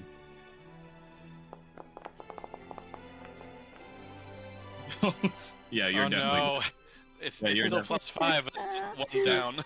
Yeah, you're definitely feeling very tipsy right now, even though you might not realize it right away. Your cheeks are a little rosier, and you know you feel a little more honest than usual. He belches again, like for one last time, and it comes out like pink flames. Getting real fancy. I don't want to drink that again. All right, well, I mean, you gotta finish your bread at the very least. I mean, you ordered it. I don't think I can stomach sweet things. So it's like, well, you can certainly stomach whatever it is that Sandra lady put in here. She lifts your tankard and looks inside it. Damn, you finished the whole thing. This was supposed to be a shareable drink. Who was I supposed to share it with? She looks the rest of you. Ugh. All right, come on. She helps you back to your seat. Land your ass back down. I'll get you some water. He's gonna take a bite of the loaf, and he's gonna instantly, like, his face goes like inward. Like kind of like, you know how like I mean, Wait, with the when you cat lick a licking the lemon. yeah, when you Lemon. look yeah. No. Wait, hold on. I gotta The find it. Pinkie Pie Every time gift. I think about that, I just think of this Pinkie Pie gift where somebody was squeezing the toy and its whole face squishes in. I think of that every time I have the sniffles too. Just She looks at you and goes like, good, ain't it? No. Gotta say, your son has my kind of taste when it comes to seasoning food. It's a bit too sweet. Oh, hi, Winston. Well, it's a big piece, so have some of your companions share it as a dessert. I think We're I'm. running it. Look, if you want to share the, look, I'll share mine with you as well, just so you have something. No, I'm good. He's gonna gently push the loaf in front of him, and he's gonna burp like smoke this time, like coming through his nose. Ugh. She's gonna say, all right, well, yes, Kanan, everyone. it's- Go ahead. Sorry. Kanan, what I got is beef. I'm pretty sure you'll like this at least. I'm not hungry. I'm gonna go back to my room. I have a feeling Steve he's either pulled going to you get up back. and fall or. Can you find your room? Miss, You're gonna plant. Miss, You're gonna plant your free butt here and at least enjoy a little dinner time with your friends. We Miss- ain't done here. Juju, with all due respect, I need to lie down. Oh, there's a couch right over there. She just literally tilts your chair back and has you lying like diagonally across the chair. She rocks it back and forth slowly. Don't do that. He's gonna hold his mouth. There you There go, is thank- a perfectly Yeah, decent getting couch. a little dizzy. He is gonna hold his mouth. Like, please don't do that. All right, fine. I'll stop teasing. He's gonna barf on her dress. Oh. Well, would not be the first time a man has done that to me. Oh, sorry. I said don't do that. Hi, Winston. Well, I'm definitely getting you some of water now, and you owe me for this dress, boy. She takes a little rag and starts. Suggesting, Oh, go ahead. this is why I'm suggesting he eats something so he doesn't just have Tastes like alcohol and nothing in his churro. stomach. Roger's just gonna Beef kind won't. of press the digitize. Oh, Paul's thank you, just- dear. Paul's just sitting Hey. back in amusement while eating his chips. I think it was wanna lie down. And he's gonna. All right, keep your pants on. I'll get you some water or tonic, whatever you need. He's gonna stand Oh, up so I and got then some- he's gonna fall on the floor and like fall asleep. Oh boy. Graceful, ain't he? All right, well, Oh, wait. since I'm here, she looks at the rest of you. What do you think of your dishes? It's good. It's baked potato. It reminds me of actually how my mother made this dish. It was her Oh. recipe. You're making me blush, boy, but thank you. Do my best with the recipe I'm given. Your mama made something very delicious. All I can picture is Falmouth Oh, takes good one bite and boy. has that scene from Ratatouille. Where he just gets sucked. Yes. All right, how about you, illustrious head chef? So perfect. Where'd you even find them? Oh, the chitin chips? The foxes are actually quite resourceful. You'd be amazed at what the hell they brought over here when you guys brought their asses back. What the hell are those? Cured fire beetles. Hi, welcome to Chili's.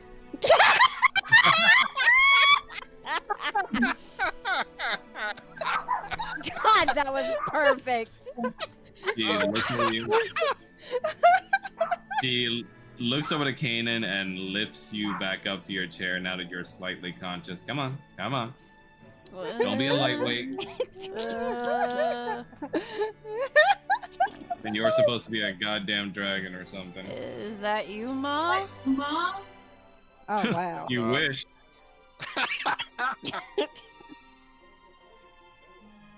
Wow, you gotten fat. Ugh. She slaps you across the face.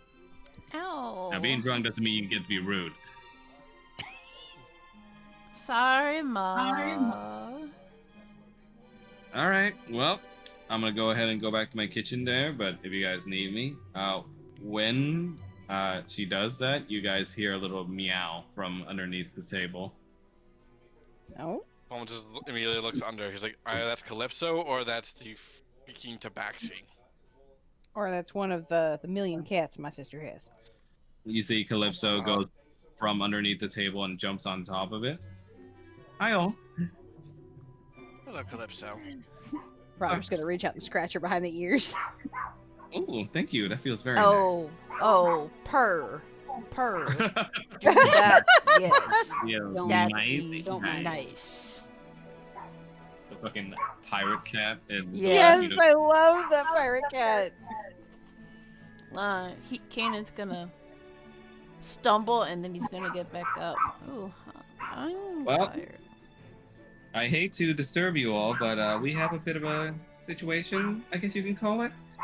Oh, What's what the nature of kind? it? How should I put this? Difficulties in cultural exchange? Oh, Oh no, that's probably the Gatorkin and the Vulpine fighting. Yeah, I was planning to have you all meet me in my new office.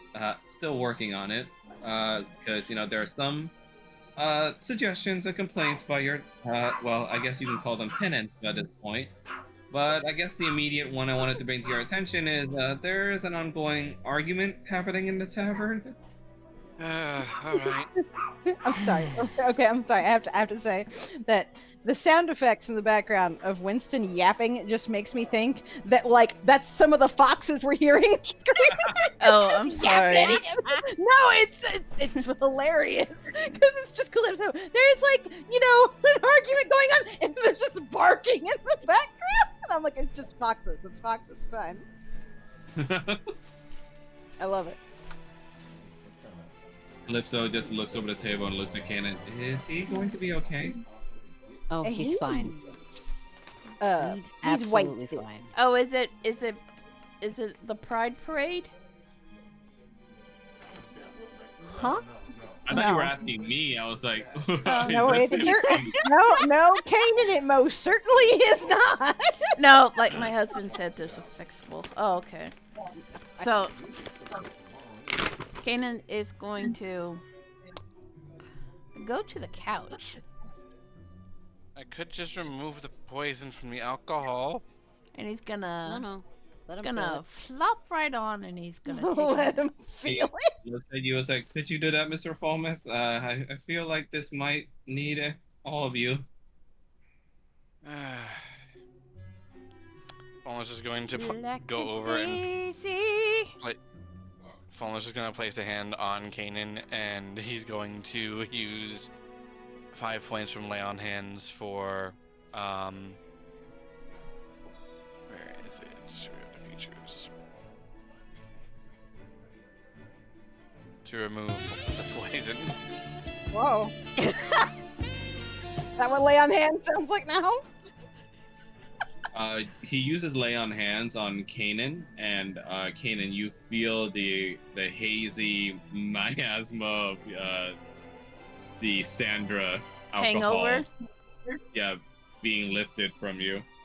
Oh, my head. You should try to tide me over.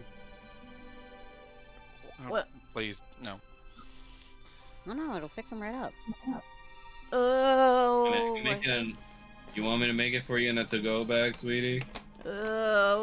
What? We gotta settle a disturbance in the tavern. Oh, fuck me. What? Not you. The brothel isn't even built yet.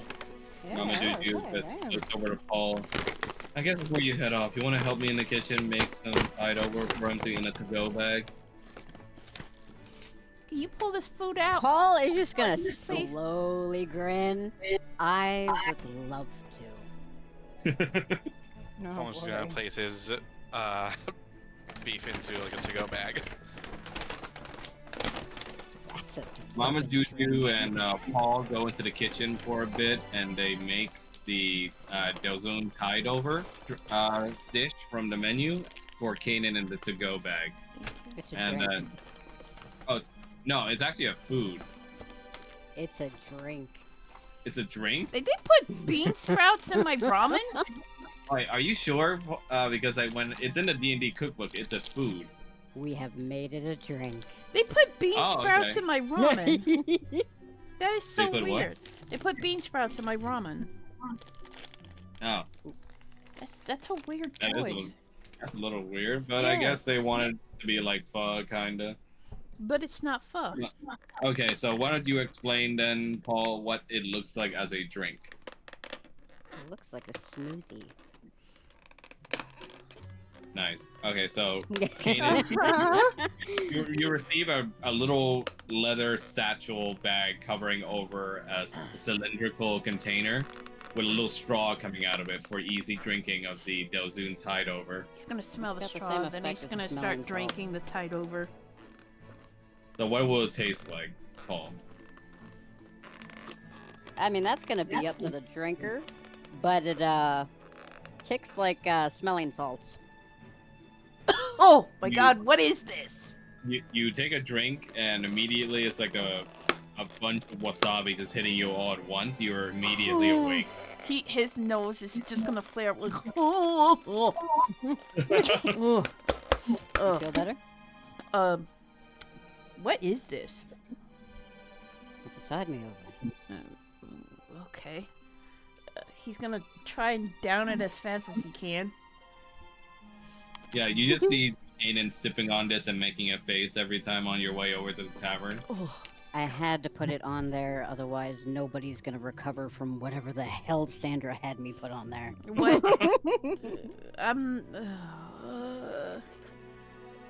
Yeah, that was a very interesting drink. I can't believe they put bean sprouts in my ramen. That's so weird. Man, he gone. Okay, let's. Where are we going? Tavern. Something about a fight. Oh, okay. Fuck. What? I ain't fighting nobody. Oh. Oh. No, my They icon, are. it changed back. Oh, My icon changed back. All right, Yeah. I gotta switch that out. Hold on. I am nowhere to be found. He is nowhere to be found. I mean, you should be there. I mean, you're right there, Paul. Are you not seeing anything? No. Yeah, Max is right. Delzoon Tide Me Overs in the cookbook is just like meatballs. Did you? Paul had help with Did the map change? menu. Yeah, the map changed. The map changed. Paul's- It's just Paul is Oh, just there an he is. empty square. no. He's there. He's next to Roger. Oh, hey, it's An Egg. empty square. Yes, he's an empty square next to Roger. No, I see Oh. his token. Yeah, next to no, Roger. I also do Yeah, not no. see him. On me, he's also just an empty square with just a health bar that moves around. That's weird. I Alright, see let me- his icon. I see his icon too. That's weird. It's fine. He can turn invisible. Oh, there he goes. There he is. Hey, There's I- the boy. I see Egg. You guys come in and immediately see and hear clamors and shouting in between the two factions. The Volpine on one end and the Gatorkin on the other end, with their respective leaders sitting at the table. Their conversation being drowned out by the sheer arguments and accusations being tossed at one another.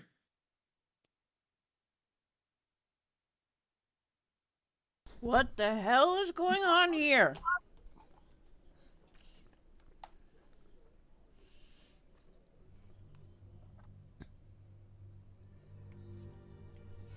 You see, they all look at you and just go, like, "There's no way we're gonna drink the eat food made by some vixen from the Gatorkins." Oh god, are we really gonna do this? The Volpine just looking back at them and going like, "It's better than being around a bunch of savages who don't have a brain between their skulls."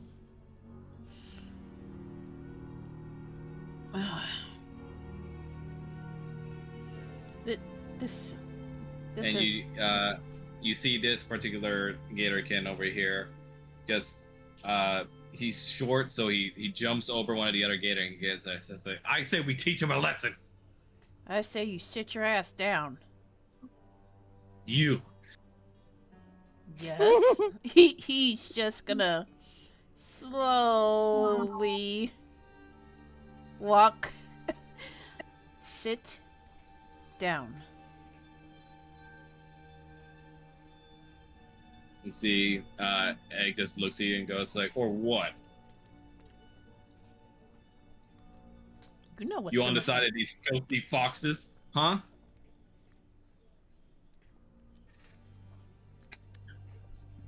He's going to put a hand on his shoulder. Sit down, Egg. Please. Roll for persuasion.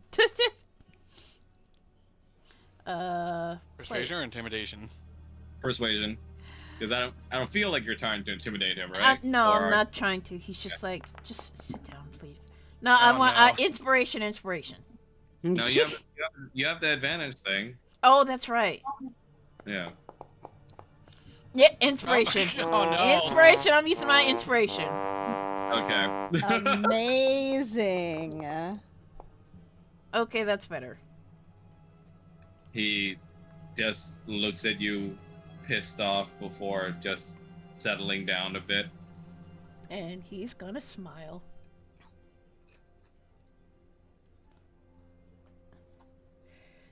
He's gonna like You put see the him. leaders Yeah.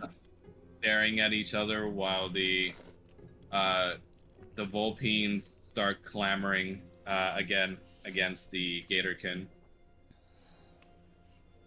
Kanan's gonna put himself between the Gatorkin and the Volpine.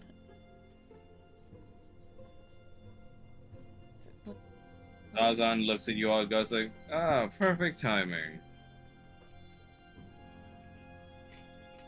So what Now then. is going on? Well, small little conflict seems to have sparked into further miscommunications, as I predicted would happen. You see, Which are... Chieftain Valier just looks at you all and goes, "My people are dissatisfied with the presence of Vulpines within the living spaces here. And why is that? You know why." String. No. Mm-mm. Why is that? I said, "Do you have any idea what these filthy foxes have done to us over the past? They'd kill us in our sleep if they could. When was While the wearing last time you sheets saw a that are fox in person? If I can help it, never." When was the Again. last time? Was the question. You see, Chief Valier just chimes in. "Our conflict has lasted for ages, but it reached a stalemate for decades now." Yeah, so when's the last time you saw one in person? What, 10 plus years ago? The Gatorkin just goes like, "What does that matter? They're still our enemy." And Roger's gonna cover the foxes. And y'all, when's the last time you saw gators until recently? Not until now, and we were happier then. Uh-huh. He's gonna head up on the table. Alright. Now listen up. Y'all ain't seen each other in decades. For one, we're gonna start off with that. And you got a lot of assumptions about each other. Which frankly, while I understand, are also a little bit ridiculous. Now, Do you see the Volpines like you think our traditions are meaningless? I didn't say they were meaningless. I said that the assumptions you both have about each other are ridiculous. That's two different things. Now, listen. From what I've seen, both sides of this room are good fighters, good drinkers, and like a good time. The Gatorkin is like, "We are the better fighters. All they do is sneak around and use trickery like the gods that they worship." Hush. And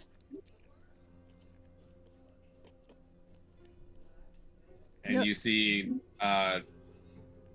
this Gatorkin over here just points over at Kaden. This never would have happened if we didn't work together with you outsiders. Yeah, you probably If wouldn't it have been wasn't dead if for- you hadn't worked with us. If it wasn't for us, the Yuan-Ti would have destroyed you all. And yet that vampire reached our village anyway. Our people split apart. Now we're forced to live with our greatest enemy. So here's the thing. Strahd has displaced you from your home, and he has displaced the Vulpine from their home. Would that not therefore suggest that Strahd is your collective greatest enemy rather than each other? He was not the one that slaughtered our kind in the past.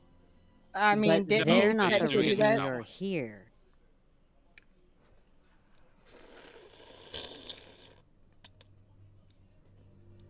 You guys can roll for persuasion for this particular instance. It's a 3? Oh my god, I roll a 3. It's a 25. Oh, what is it? I roll a 3 and Oh, it's a and then 25. I get the 3. Oh my god. Oh, good lord. These rolls. 40, Okay. 52, 55. So one at a time, you guys can offer your arguments to the two factions in order of the highest one. So Roger, you go first. Roger's gonna kind of look around. I'm gonna come back to my first point. Neither of you lot have seen each other in decades. Y'all, points at the foxes, have been holed up, hidden, in a place where you can't get in and out properly. And y'all have also been holed up, he points at the gators, hidden. You could at least get in and out, but you didn't want to. So, For exactly this reason. so you didn't have to see one another? You're acting like a couple of piss babies with a bad breakup. Now listen. Both of you lot are good fighters, good drinkers, and you like a good time. I don't see why you can't do all of that together. You fight different, but that's because fighting isn't always the same. He points at the rest of our group. None of us fight the same way. And that's why we work well together. Okay. Falmouth, you go next. Strahd may not have been your greatest enemy in your previous war, but the fact remains that he is currently the greatest enemy now. He's displaced both of you from your homes, devastated your people to a significant degree. As far as the Gatorkin, many of your kind were sacrificed by that vampire, and for the Vulpine, he trapped your leader for centuries.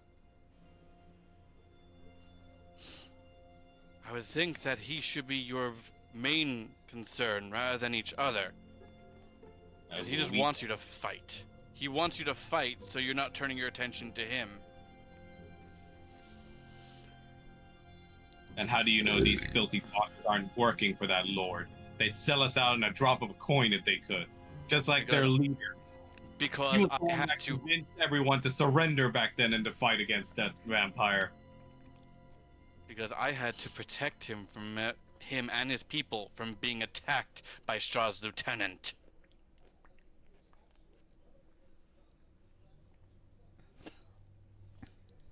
That's true.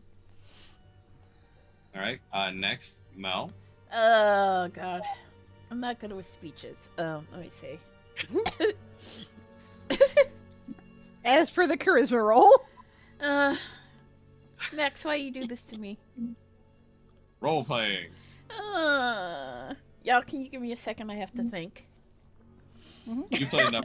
Huh? You played enough. You played enough Mass Effect Paragon routes.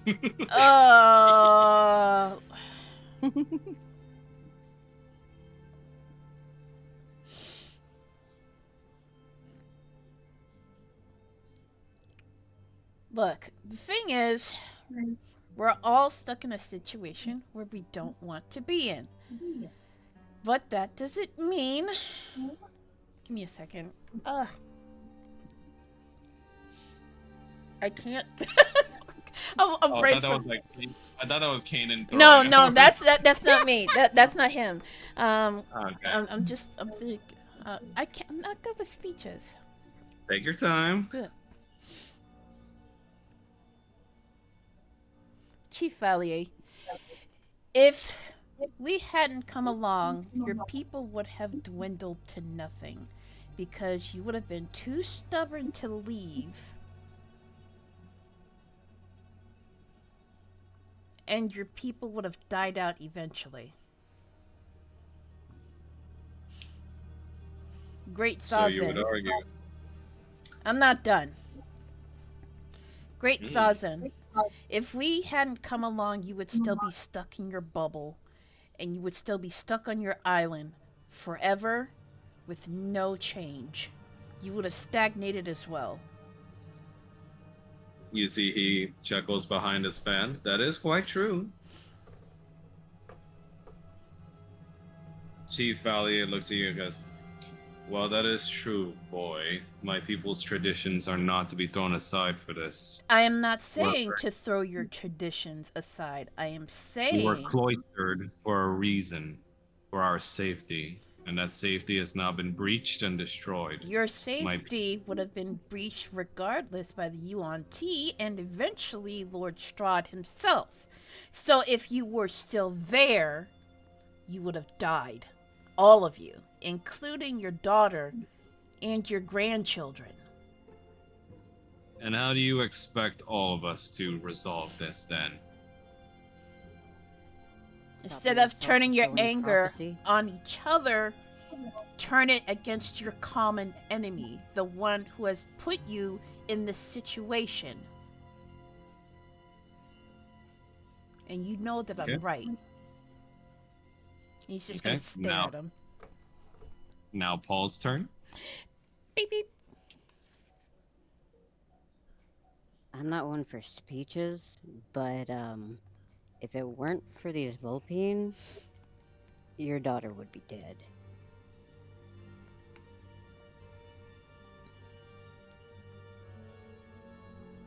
You just hear from the back when the boat piece goes, "Wasted effort, in my opinion." I'm almost immediately going to look at that Gatorkin. Oh no, it's getting come over Gator. It came over Volpine. This guy back here, the manager. Roger's Almost gonna just look gonna over. immediately like look at the manager. He's like, now, that's not exactly the right thing to say here, considering her husband is right here. And Roger just looks over and is like, "Bro, I mean, from what I've seen, you're wasting your daddy's seed, but we've already seen that. So, anyhow."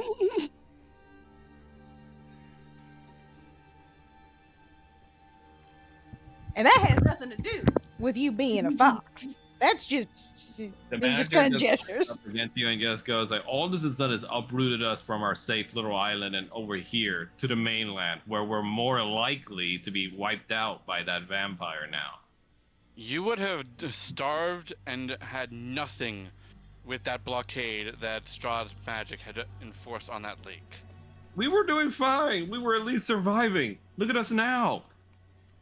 I'm sorry, are you not alive? Are you not surviving? You're For how long complaining were as we much with here as you were there. You're both sides, y'all are both going, how long are we going to make it like this with this other side trying to kill us or whatever? And have you noticed that none of y'all are actually trying to kill one another? You're all just kind of sitting here yelling at one another. Why don't you just calm down and eat something together? Big Al just goes like, "No, adventurer boys, you know me, you know Al. Don't prefer to throw the odd fist nowadays if I can help it. But I do agree a little bit with big man Chief here. Your words are true. We gotta work together and all. But expecting us to behave all in one night is gonna be a bit of a hard sell. We're not expecting it to be in one night. So, what do you all boys assume on how we can behave with each other under the same roof then? Go take a damn nap. I mean, could do some friendly competition. Roger is going to look at Robert, Big Al, and then he's going to look over and be like, say, Sandra, you like a good drink. You know I do, cutie. And He's going to look over. he sniffs around the air. Do I smell the smell of mixed alcohol in my presence? Kanan's suddenly gonna burp out pink flame by accident. Aww. Curious about my likes, huh? Roger's going to look over at Big Al and just be like, what about you? Are you a drinking man, Big Al? Depends on the drink. Well, how about? Roger, y'all I have- don't think you could handle it. Oh, I didn't say me. I was going to say we have a little No. I'm saying I don't think he could handle that drink. Oh, that's not what I'm saying anyway. I'm just saying that we ought to have these two have themselves a little friendly competition. Everybody can bet on it. Have some fun. I think he's goading him.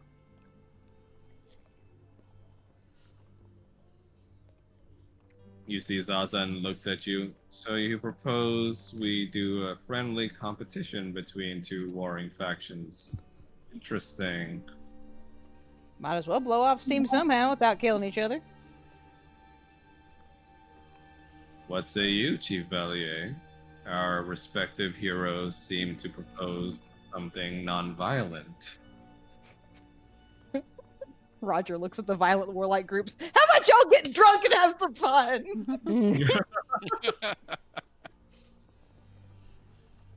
Chief Valier looks at you all.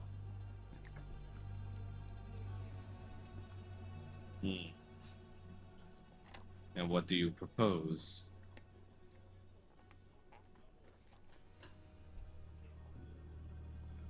Well, Here's an idea. Oh, go ahead. Each side puts up their 3 best drinkers. Those who can hold their liquor the best. Best 2 or 3 wins. That is a good idea.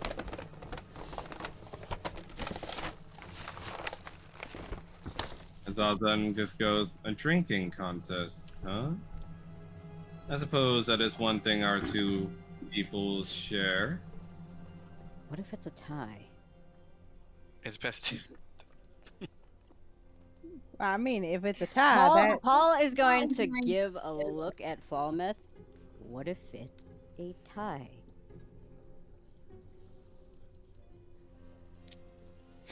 Roger's gonna grin. Then we break out the real challenge. The Gatorkin sound very interested when you say there's a challenge involved. But one of the Gatorkins goes like, "And what assurances do we have that they won't poison the drinks?" They don't have to make the drinks. We can make the drinks. Chief Valier pipes up. These terms are acceptable on one condition. Then what's the condition? He looks at you all. You all will join us. Oh, Done. In the drinking part? Because you somebody's are- got to be the referee here. You are the party that wishes to get involved between the two of us, therefore you will join us. You will act as intermediary amongst these activities. And you will Oh. ensure that no foul play is to be had. Exactly. That's what I was planning on already. excuse me.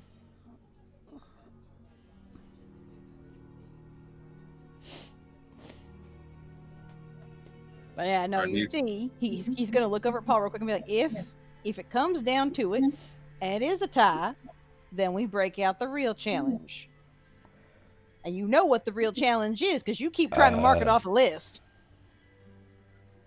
Paul is gonna stop and look at him. Tasty squares? Oh, Yeah. I don't think they could handle that. I That think seems kind of cruel. Nah, they'll be fine. I'm sure they can all tough it out.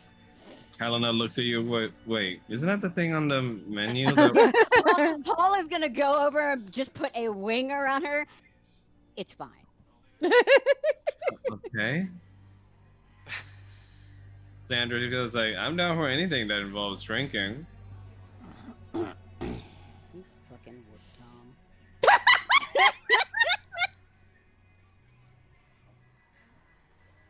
All right. Well, I guess each side picks their 3 champions, and we get this shit started. Zaza and pipes up. How about we make it fair? In a way. You and the chieftain? And- I agree. No. If the purpose of this is so that both sides can better know each other and to help cooperate with each other, why not involve each other in our affairs?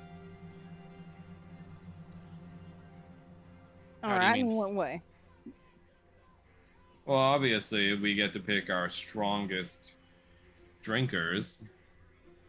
We have distinct advantage because we as leaders will pick our best. If we are to be impartial, then it will be more fair. So are you saying you ought to pick the other person's drinkers? No. He looks at you and gives a big grin. You will. You want us to pick your drinkers? Yes. We're kind of biased. Are you? Do you not wish for the betterment of our 2 races? This is true. Then I believe you are up to the task. Well, I'm gonna say him and the chieftain. There's my picks. Not bad picks. Like I had said, I already suggested Sandra and Big L. Well, we know that. Well, we know that Barbara performed well in the drinking contest that you were in. Barbara just goes, oh, crap. Are you getting me involved in this? Sorry, Barb. Wait. Not Barb. Paul's gonna turn around and just look over at the manager. Oh no! You. What, me? You. Why me? Mhm. Why not you? It goes like, you're just doing this to pick on me. Aren't you better in every way to the Gatorkin? Isn't it enough that you pretty much just poached my best girls from me? I didn't have to. He just rolls his eyes and goes like, fine. You lost your establishment because of Strahd anyway, so that's not really on us. Chief Valia looks to you all and said, we would like to have 2 people from your group in to participate as well. The other 2 can referee.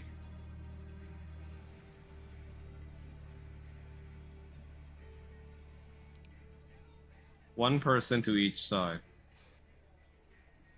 Roger's just gonna look at Paul. What? What, me? Alright, then. Falmouth.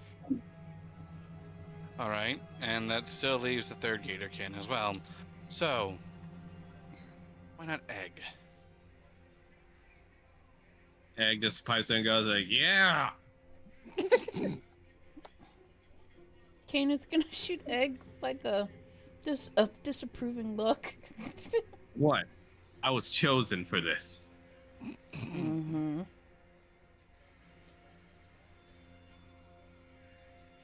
Maybe he'll even make me the big hunting expedition leader next. Oh no, you're not.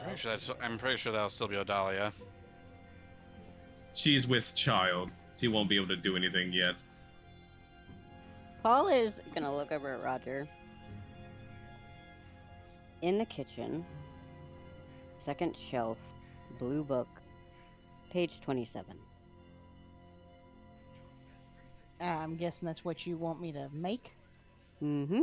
You trust me to make that, whatever that is? Mm-hmm. All right. So Roger's going to scurry off to the kitchen. Not on screen, because for some reason my forge has logged me out, and I'm trying to get back in. But... Yeah, Roger hurries off to the kitchen to make what Paul suggested, and you two are just kind of awkwardly in the middle of these two factions, just staring each other down.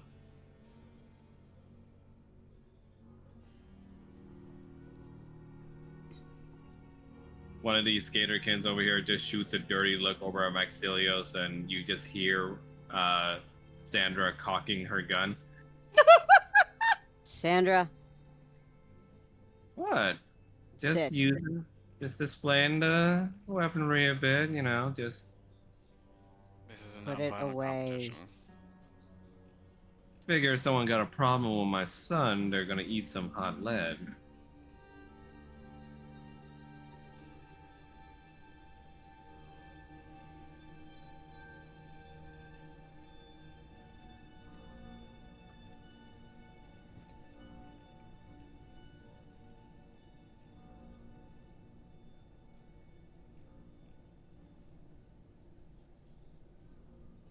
Let me know when you're back in Shrine. I'm trying my best.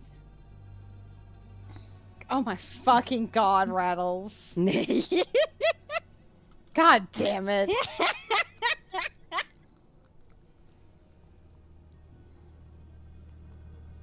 Oh, Jesus.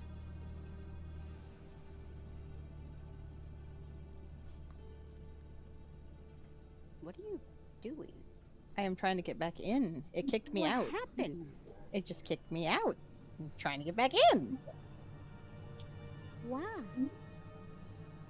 Well, because I would like to Zazan play. looked over to Chief What? No. You see Zazan look over to Chief Valier. Well, since there's some quiet now that we can talk. It's been some time, old friend. Mm-hmm. Chief Valier just stoically grunts.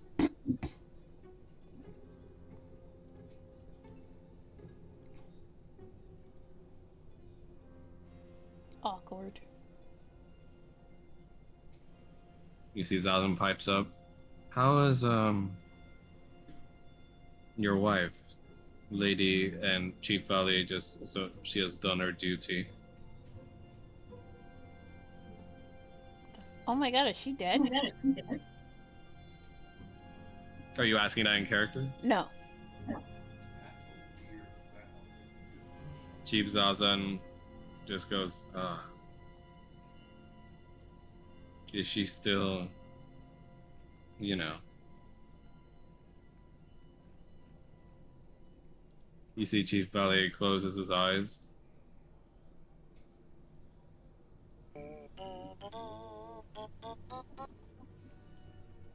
She remains steadfast in her duties.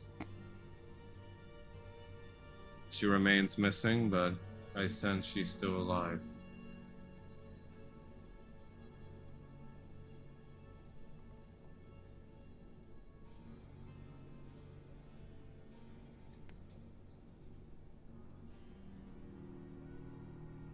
Do you still resent me, old friend, for the choices we made back then?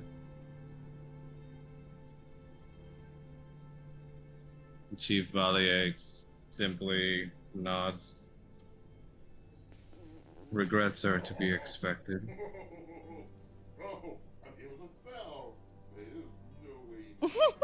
Sorry. Sorry. No, don't be sorry for Very that. loud. One of them giggling in the background. It's fine. It's one of the Gatorkins giggling in the background.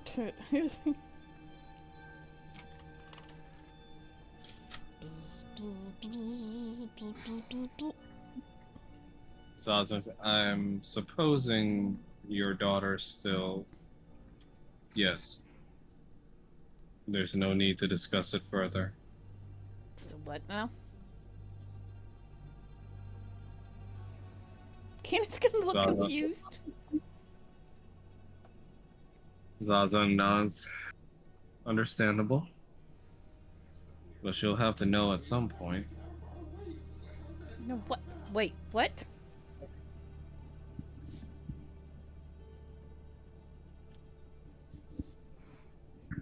She will know when it is time, and if it comes, I will tell her. I am so confused. I am loading back in. Kanan's like absolutely confused as to what they're talking about.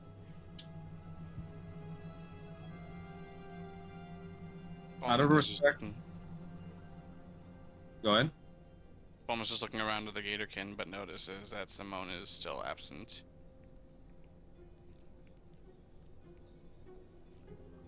Zazan speaks out. I won't pry further, old friend. But while we're waiting, no matter how this tournament plays out, I do have to agree with some of the gripes my people has. If they do agree on living under one roof, it still will be a trying process, and certain compromises have to be made in order to prevent further conflict. And we're willing to hear any proposals you may have. I was actually planning to ask you all. I'm not quite used to our peoples coexisting like this. We can tell.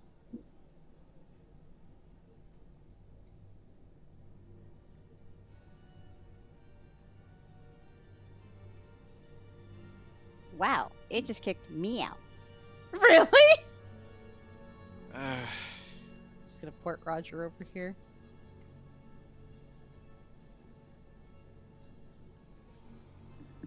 Mr. Falmouth, Mr. Kanan, then. yes, Sazin. As the men that have married into the Gatorkin culture, how do you recommend that we solve this temporary issue of our two clans clashing?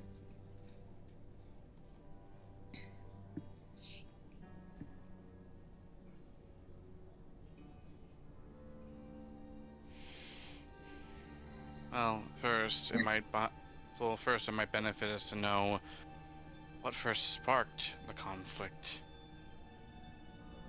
That is, if your people even remember what the original cause was. Too many times I've seen feuds between peoples that have gone on so long that the present members don't even remember why it started to begin with. And they just hold on to old hatreds out of habit. Big Al simply turns to the chief, and the chief in turn looks back at him. Robert. Big Al sighs. Very well, very well. Big Al will take over.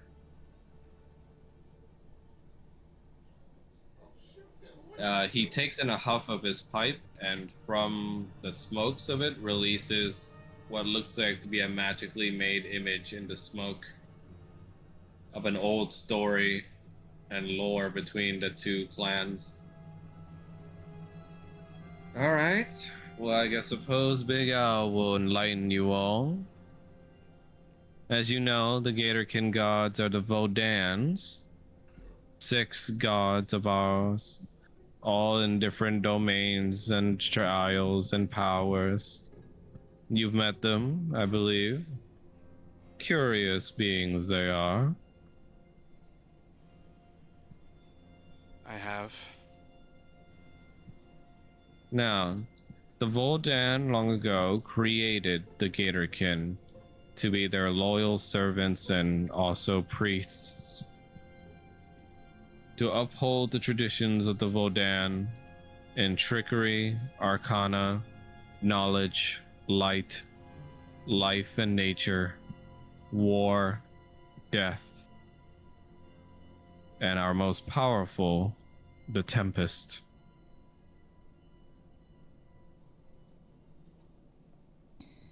Now, being powerful as they were not without their darker proclivities, much like Big Al with some of his tastes. And these darker impulses gained life of their own.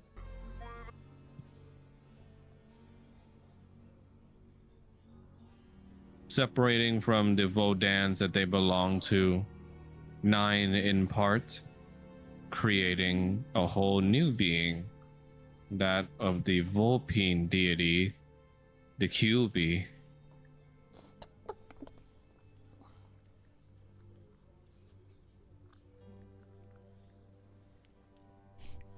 And from that, the QB tended to represent all the negative aspects of the Vodans.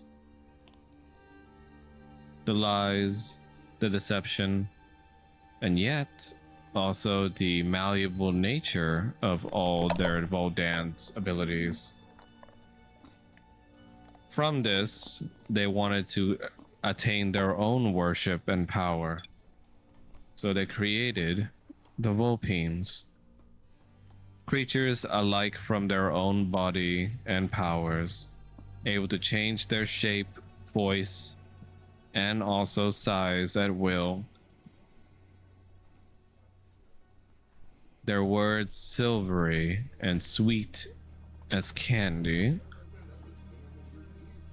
but their assassination skills as deadly and wicked as toxic poison. During this narration, you just see the manager just pipe him and goes like, "Hold up! Shut These are up. nothing but lies. Shut up. In your lore, all it shows is that our god was a result of the negative aspects of yours." Are all of you fighting just because of what you read in a book? That's nothing but a flat out lie. That's not what we were told on our side. Okay, let's finish hearing, and then we will hear from the Vulpine. Big Al said, "Well, not much to say out there. That's as much as I know." The Gatorkin shaman, the mother to Odalia, would know more, but I'm afraid she has not been rescued yet.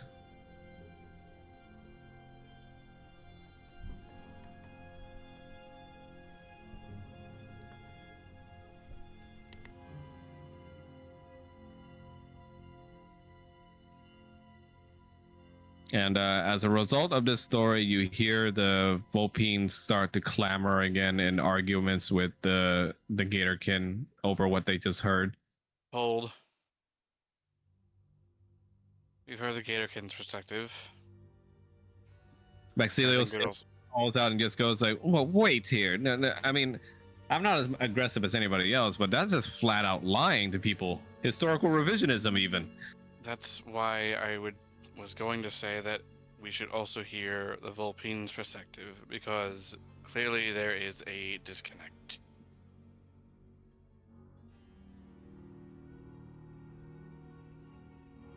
You see Maxilios just clears his throat. "Mom, could I?" Yeah, and you see Sandra just goes like, "Of course you can. Ain't my son a genius?" He takes out some scrolls, and with the astronomy magic in it, he lays out a different site, this time being made of constellations. Well, first of all, they're right in one thing, is that we Vulpines are dedicated to and originated from an original god, the Kyubi. But we definitely didn't come as a result of being the negative aspects of these Gatorkin gods, but instead, it's the other way around. The QB, in all their powers and infinitude of tales, was able to create a boundless universe using their powers, a tale for each one of their creations. And 6 of these tales went to the creation of their lower gods, each one dedicated to a different site of ritual worship.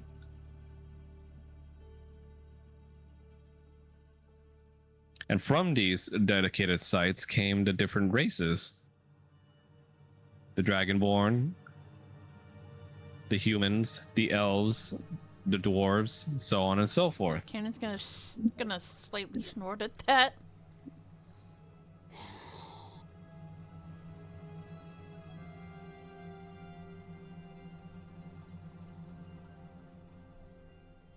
But eventually, even with his infinitude of tales, our great deity, the QB, was betrayed by his own underlings, the priests that were supposed to be bound in worship to him. And guess what? They were the Gatorkins.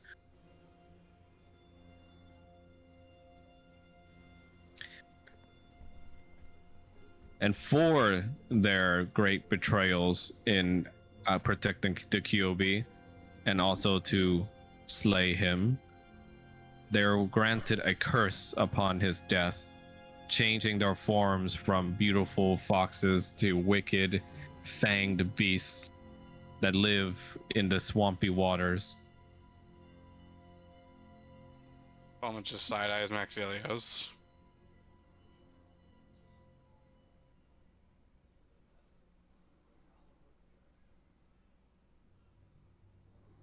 And immediately when Maxilla finishes his story, he sees a tomato thrown at him.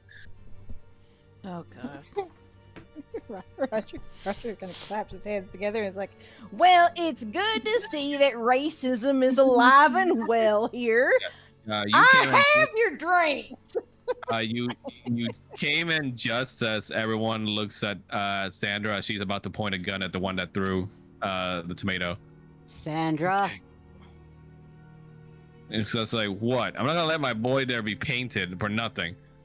So Put you're the gun down. The gun's a little So- extreme. That's rather disproportionate. A tomato is non-lethal, and your response is lethal force. Well, it can be lethal in a couple of different ways, but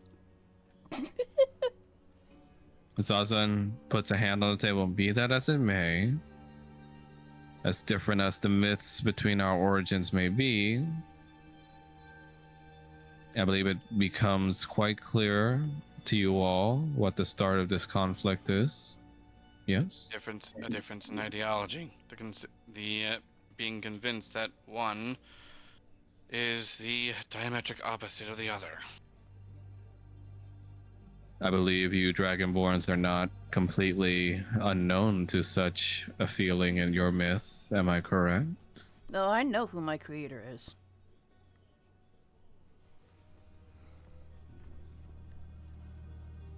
And Zazan looks at you and just goes like, yes. The one that was purported to be created from the evils in all Dragonborns, correct? She's my mother. And do you believe such things? I do. she is a bitch. Roger, it's like, Kanan, I finally understand. No, not if you believe in the myth or not, my friend. But that you were born to be wicked, and that's what you will always be. It might have started off that way, but where I was born doesn't necessarily makes me who I am today.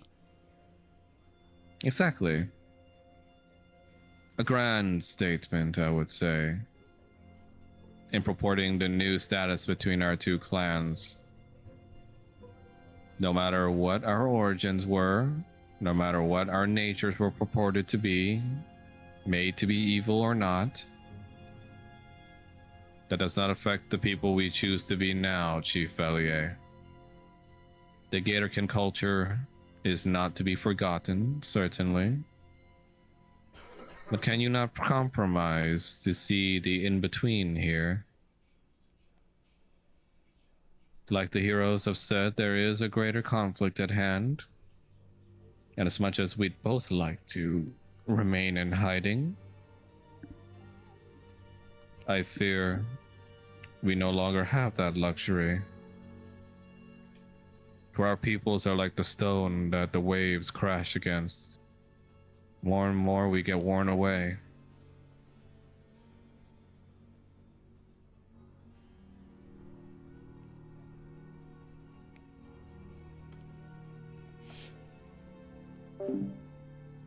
You see Chief Valier just goes, I've fought in myriads of battles, slain hundreds of enemies. But even I still know the foolishness of going against the tide. And yet he is stubborn for change. It is not that I do not believe in a compromise. It is that I have seen this repeat over and over again without ceasing. You're just gonna give up? That does sound an awful lot like giving up. I intend to look out for my people the best way I can. By giving Like- up? No.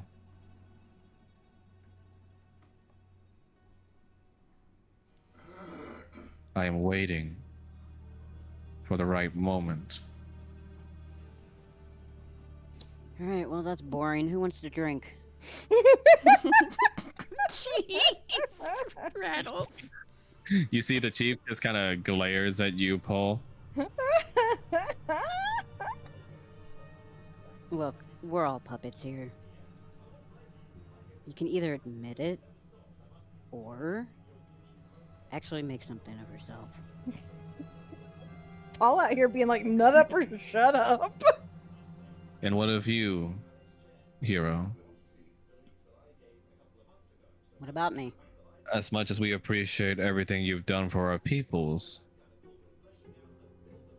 it is no surprise that you would try to enlist us against your cause, against Strahd. Gosh, like, this is everybody's fight, not just ours. Not to mention, I would just like to reiterate.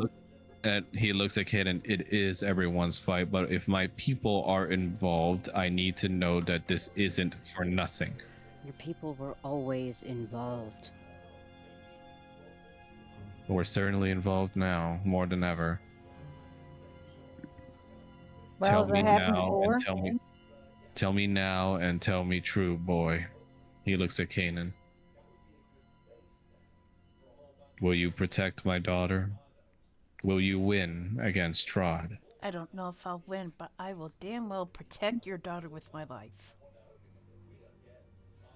If you cannot tell me with all your heart that you will win, despite the odds, then I cannot give a firm answer yet. Fine. So- Stay in recluse. I'm gonna keep fighting. I'm gonna keep fighting for her. I'm gonna keep fighting for my children. And you can stay in the dark. Zazan just claps his fan. Well then, I think it's a perfect time to start this tournament then. All right. Sounds good to me. Roger is going to essentially roll up to the thing like some of these kegs back here, functionally.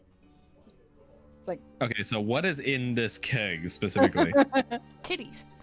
now this is a drink that Paul made, so I'm gonna give the name. Paul, you can let him know if you want to let him know what's in it.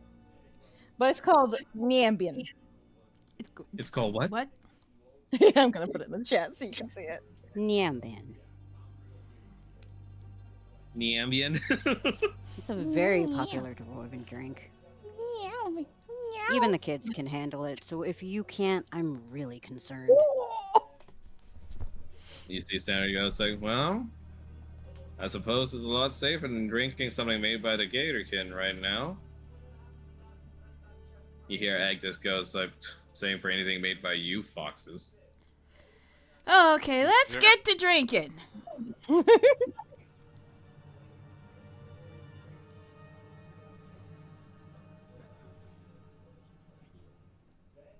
You hear Chief Valiev very well. First then, who do you pick from the Gatorkin side? These will be teams of 3.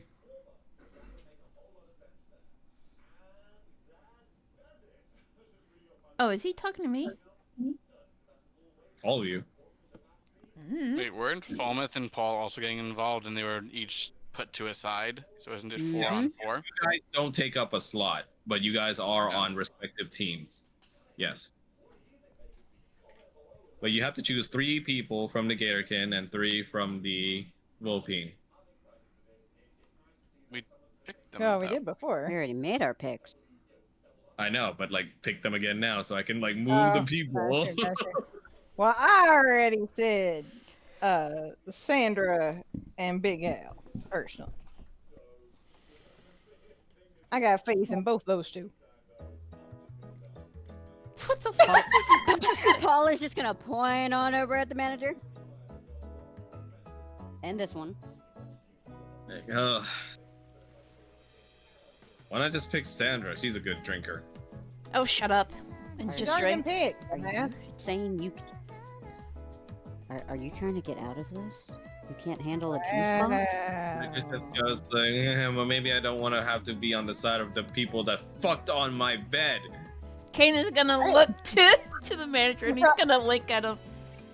Roger's gonna look over at Kanan and be like, I would like to note for the record that it wasn't me. It wasn't me. Wasn't ring. Did you at least clean the sheets first? No.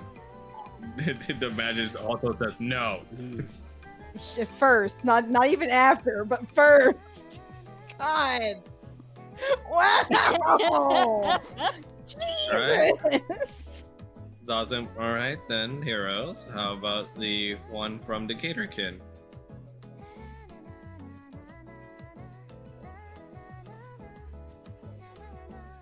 No, I already said Big Al, personally. How about Mama You're the Juju? chieftain. Wait, I thought the 3 were the Chief, Egg, and Al. Yeah. No, Kanan's proposing Mama Juju, so you guys discuss it. Well, I mean, Roger's gonna kind of look over at Kanan and be like, I have a feeling you got something up with that egg fella. I wouldn't suggest Mama Juju. Why Why not? You guys are gonna need somebody to pick all of this up after. She looks like she can hold her drink. Mama Juju says, oh, me? Hell yeah, I can fucking drink. Mama Juju, would you be so kind as to join us for a little drinking competition? Okay, Hell so yeah, who's get out of who? my way, boy.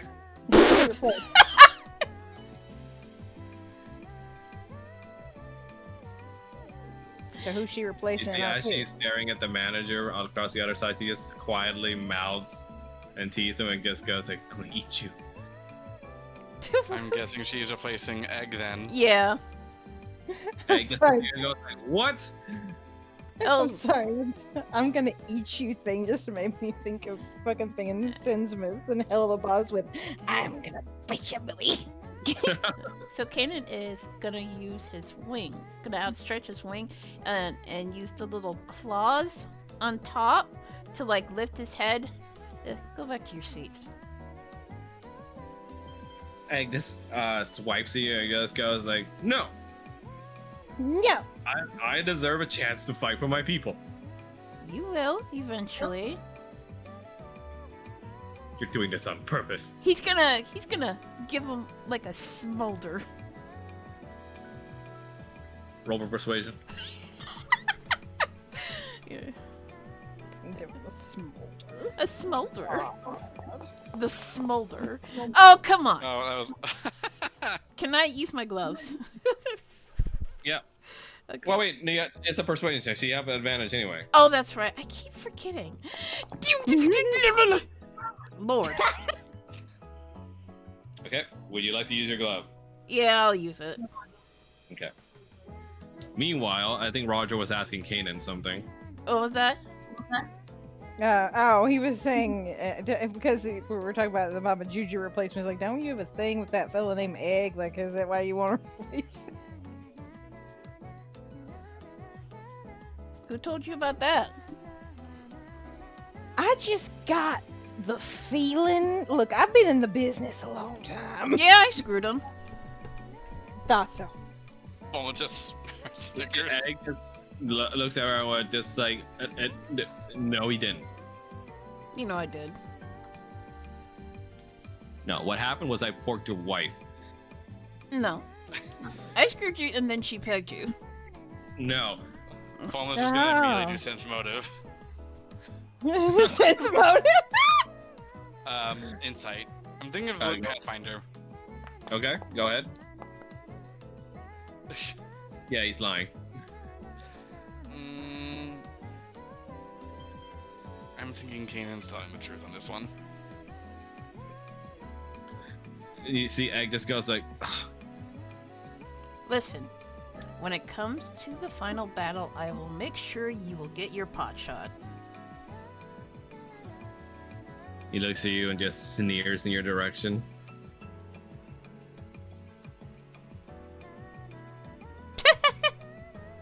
And you see her mutter under his breath, like, fucking Dahlia's boy toy. Honestly, if Arno wasn't a pacifist, they'd probably be able to beat Egg in a fight anyway, so.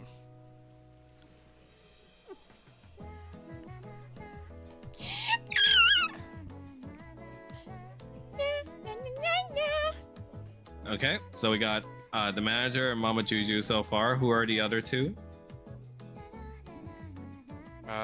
There was Sandra and Sandra. Al, And Al, yeah. Yep. Give you and one. Zazan and the Chief.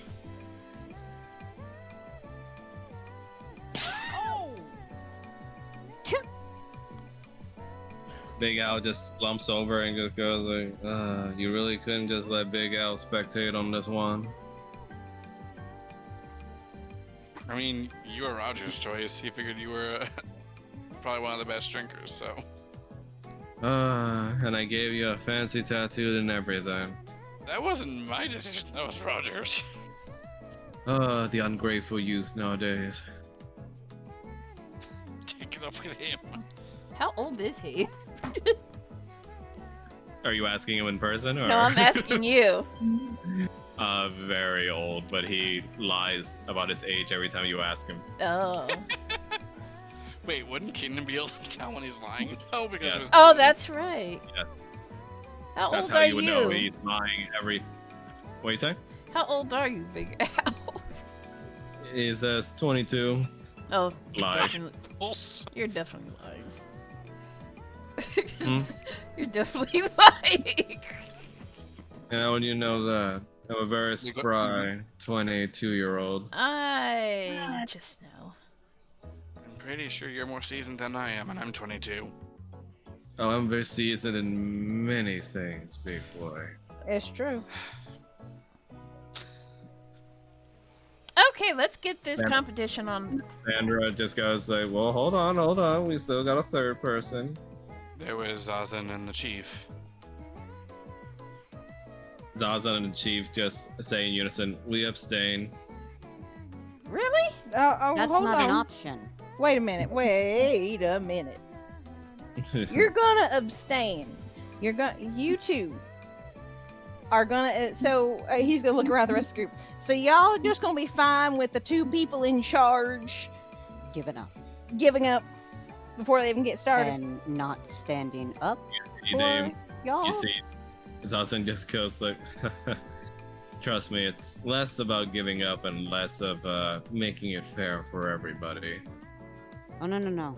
This is Chief very Valier fair. chimes in and goes like, he speaks truth. We could probably No, drink no. everyone under the table here. Then that It's makes, very If it's fair. head to- makes you to the But if it's perfect head to- candidate. If it's head to head, wouldn't you be against each other then? Exactly. Even so, I'm afraid your stock of alcohol would run out before we do. All right, try it. Bet. All right. If you would, old friend. Do you remember that time at the lunar? And she Valley just goes like, "We don't speak of that night." Wait, what?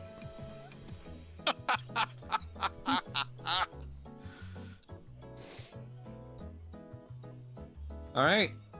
And now the two heroes would join us.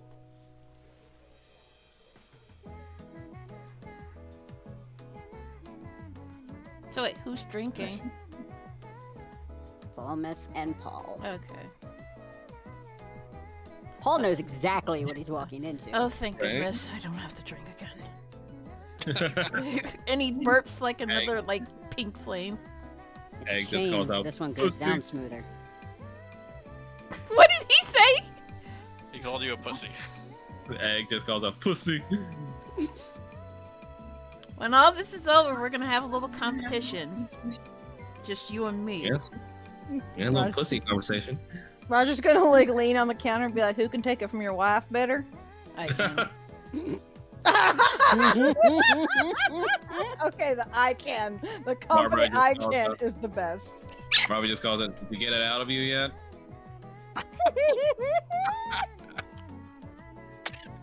Cannon's just gonna put his hands on his hips and confidently say, "Yes." I am glad I. All right, broke good, that because I'm fucking gonna bond. need it back, you know, for the collection. Nope, find your keepers. Find your fucking keepers. All right. Barbie just goes like, "All right, well, shouldn't the referees be behind the bar or something? Come on, Yes, ma'am. move your ass, Cannon." He's gonna fly over to the bar.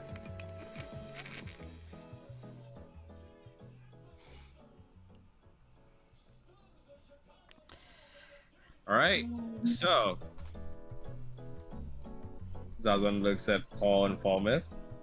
I suppose you two are first. Unless you'd like to be our anchors. I think we'll go last. I really want to see how all of you react to it. Sorry. All right. Sorry. All right, Mama Juju just slaps her hand and goes like, "All right, well, come on, let's get to it. All right, who goes first against who?"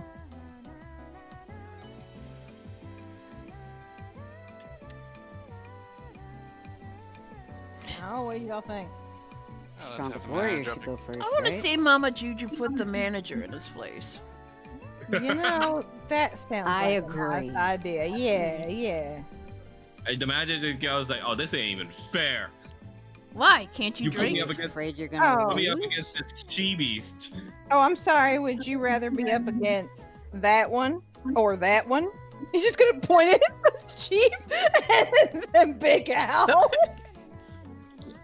Seems like the odds are The kind manager looks around and goes like, "Maybe the one that looks like he's stoned out."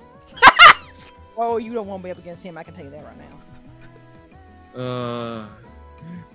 The manager just rubs his face. Fine. But if I win, I want my girls back. Well, that's definitely If not you gonna happen. win, Barbara just goes, "Nope." Yeah, you're not taking Barb back. now that's on them. That's their choice. Helena just goes like, no." Almost just Roger. grins. I'm gonna say Roger just flashes Elena a grin. And my manager just looks at you. You two aren't even paid at this job yet. If you win, I'll ask the house spirit to make you some new sheets. It just says, so if I win, I just get my money back, basically. And if you win, what? If they win, you're paying their wages. What? You don't Mama think you're Juju gonna win? just goes like, oh, actually, that would be very handy for the first few weeks.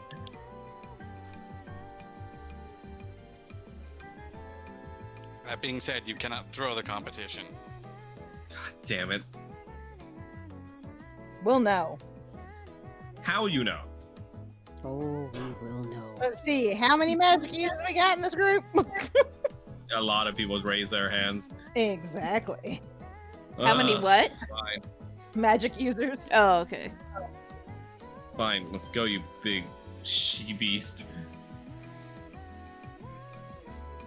6 hours later, he wakes up in a daze in her bed. Knock 'em dead, Mama Juju. Oh, I'm gonna eat him alive. Whoa. Rhetorically. Figuratively speaking. The two sides start cheering loudly as the Gatorkin start stomping their feet. Roger sort of looks over at Kanan and is like, this is one of my dumber ideas, but I'm hoping it goes somewhere. What do you mean? I mean, Barbara we're just getting a bunch of raises a really hand and goes violent like, people "No." drunk in one spot. Mm. Barbara goes to you guys as a ref and goes like, not that this isn't entertaining and all, but are you guys sure about him? I mean, you kind of picked our Robot. weakness. Oh, go ahead. How about now? I Can you guys hear hear me you, now? Ryan. Mhm. I can hear you fine. Barbara just looks to you both and goes like, not that this isn't entertaining and all, but you guys sure about picking him? I mean, you kind of picked a toothpick to go up against an entire fucking brick wall. I mean, it's true. But I think he could serve a little bit being put in his place again. Well, I guess we'll see how it goes. Let's just say he made an impression. And it wasn't a good one. I'll just leave that in general. All right, and then referees, can you serve the drinks? Wait, what's going on? What happened? Please look in General. Paul is absolutely giddy. An Alka-Seltzer looking drink that his family used to make children drink. Oh, dear. They're all gonna think they got fucking wasted. All right, referees, come forward. Kanan is going to glide over next to Mama Juju and hand her her drink. Roger just And- says fuck it and hops down like a fucking mountain goat. and honestly, since Roger put together the drinks, yeah, he probably has figured out from the ingredients Oh yeah, what's no. going on. Absolutely. Baby, who's a good boy? Mama By the Juju, way- take the drink. Go on, Troy. Oh, I was gonna say, Roger's gonna pass the drink to the manager, and also, by the way, the reason why this is called the Ambien is because that is also what I call our cat, because she likes to curl up next to me, and usually I fall asleep petting her. Oh, So I'm like, yes, she's my Ambien. So that is, there's the joke. Nice. Ambien. Add it to the menu.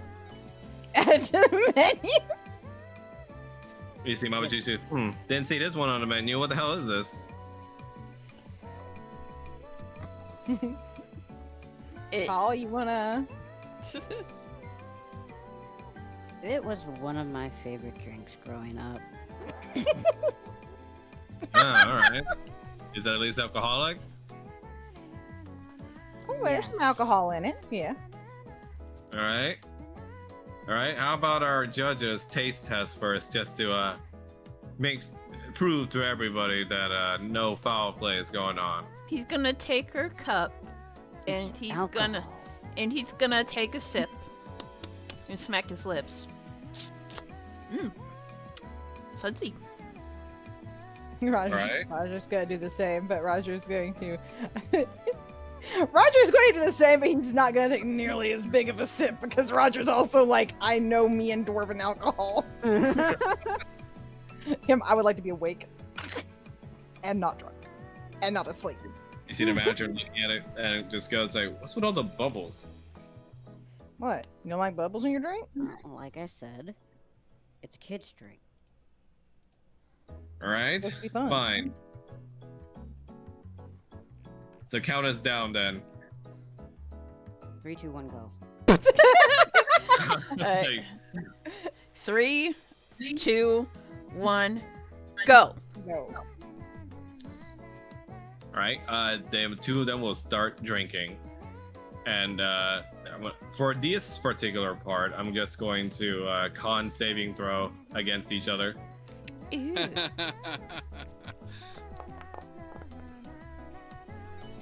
Oh, damn. Oh. Damn.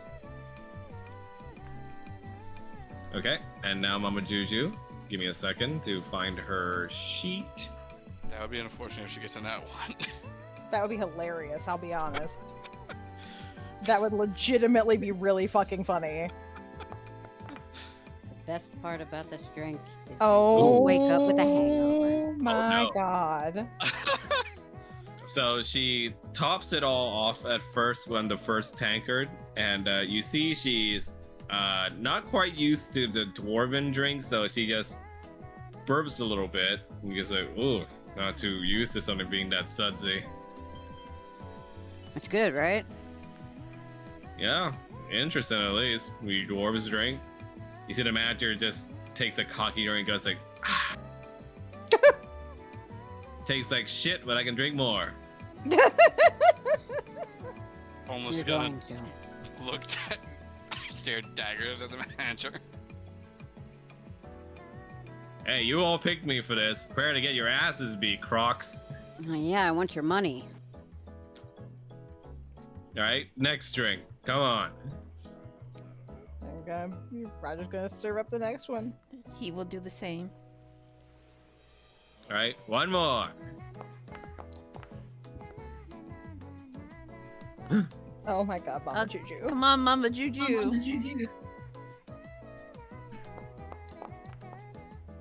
Oh my Are god. you Damn. fucking kidding me? Wow. You see, they both take another drink, and the manager slams down his tankard and goes like, ah, "Yeah, prepare to get toppled, woman." And Mama Juju just looks a little tipsy at this point from the drink, and like some bubbles comes out of her mouth. Uh-oh.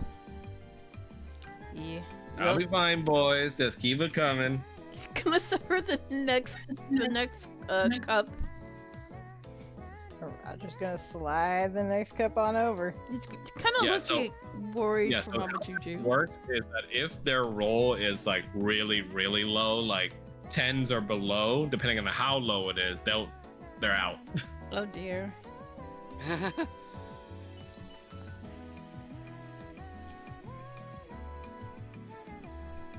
Right, you guys pour another drink, and there you go again.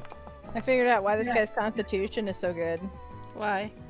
Because he keeps getting fucked in the ass by life. Jesus Oh. Are you kidding me? They seem neck and neck now as they drink another one, and you see the manager either pissed off or just being really stubborn, starts to gain the favor of the crowd on the Volpine side as the underdog. And you see Barbara just goes like, "Woo, go Jack, fuck me harder than your paychecks do." Oh.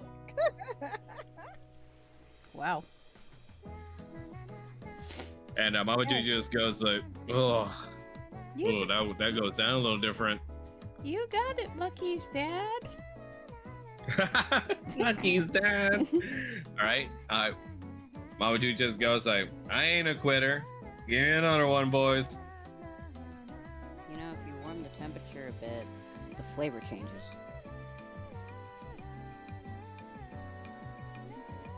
And you see Mama Juju like, "Well, I can't breathe fire through my mouth, so."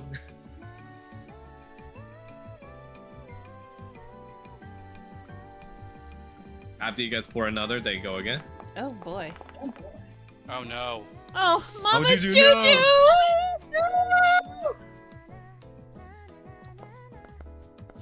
Yes! Yes! Oh, the clutch. Cocky bitch! So the manager, cocky as he is, tries to down another drink this time, but it goes down wrong as he holds his mouth and he feels the suds fighting against his throat. while Mama Juju just drinks it all down. It's not about how you start, boy. It's about how you keep going. Oh dear. I could argue it's about how you feel. And as she's watching, she just goes, "Oh, you gonna choke? You gonna choke? Choke for me, big boy. Come on, choke." Mama Juju. Mama Juju just grins as the manager just throws up over the side. Oh. KO'd. Well, we have our first match decided. Mama Juju just wins the uproarious crowd of the Gator Kids and just goes like, "Never put me out." Kanan's gonna quietly clap for Mama Juju. Yeah. Woo! Alright.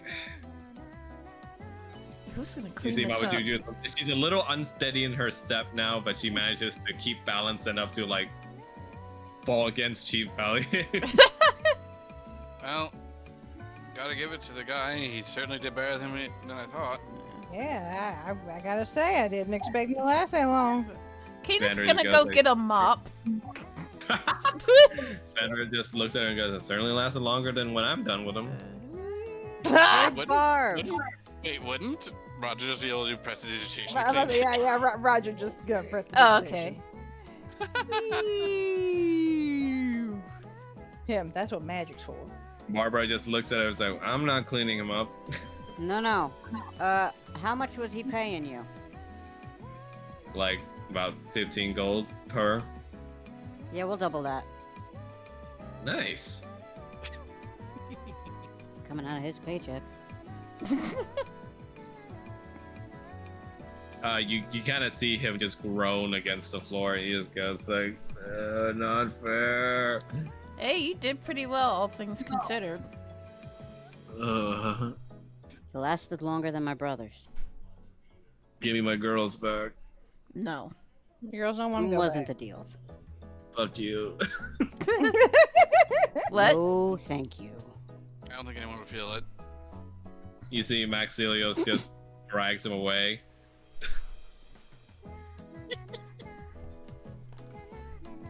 And Zazen just goes like, "Well then, who goes next?" I believe that would be Sandra. Actually, no, that's the referee's call. What do you I think? do think I think it ought to be Sandra and Big L. I mean, I think save our champions for last. Gotta Miss- say, never met a man who wore as much eyeshadow as I do. My money's on Sandra. Robert just goes like, "Well, you're not even wearing it right, honey." Spicy little drunkard, aren't you? Man after my own heart. Oh God. What, you getting jealous? Ugh. No. Really. Oh, let I them can be toxic together. I would love it. You know, I can still smell my drink coming off of your mouth there. Can you imagine those two ending up in bed together? Yeah. Nobody will get any fucking sleep. Nope. Sandra looks at Kanan. You know, I can still smell some of my drink off of you. Oh, shut up. Yeah, if you wanted to taste something of mine so much. then Oh I my got God, some- woman, just drink.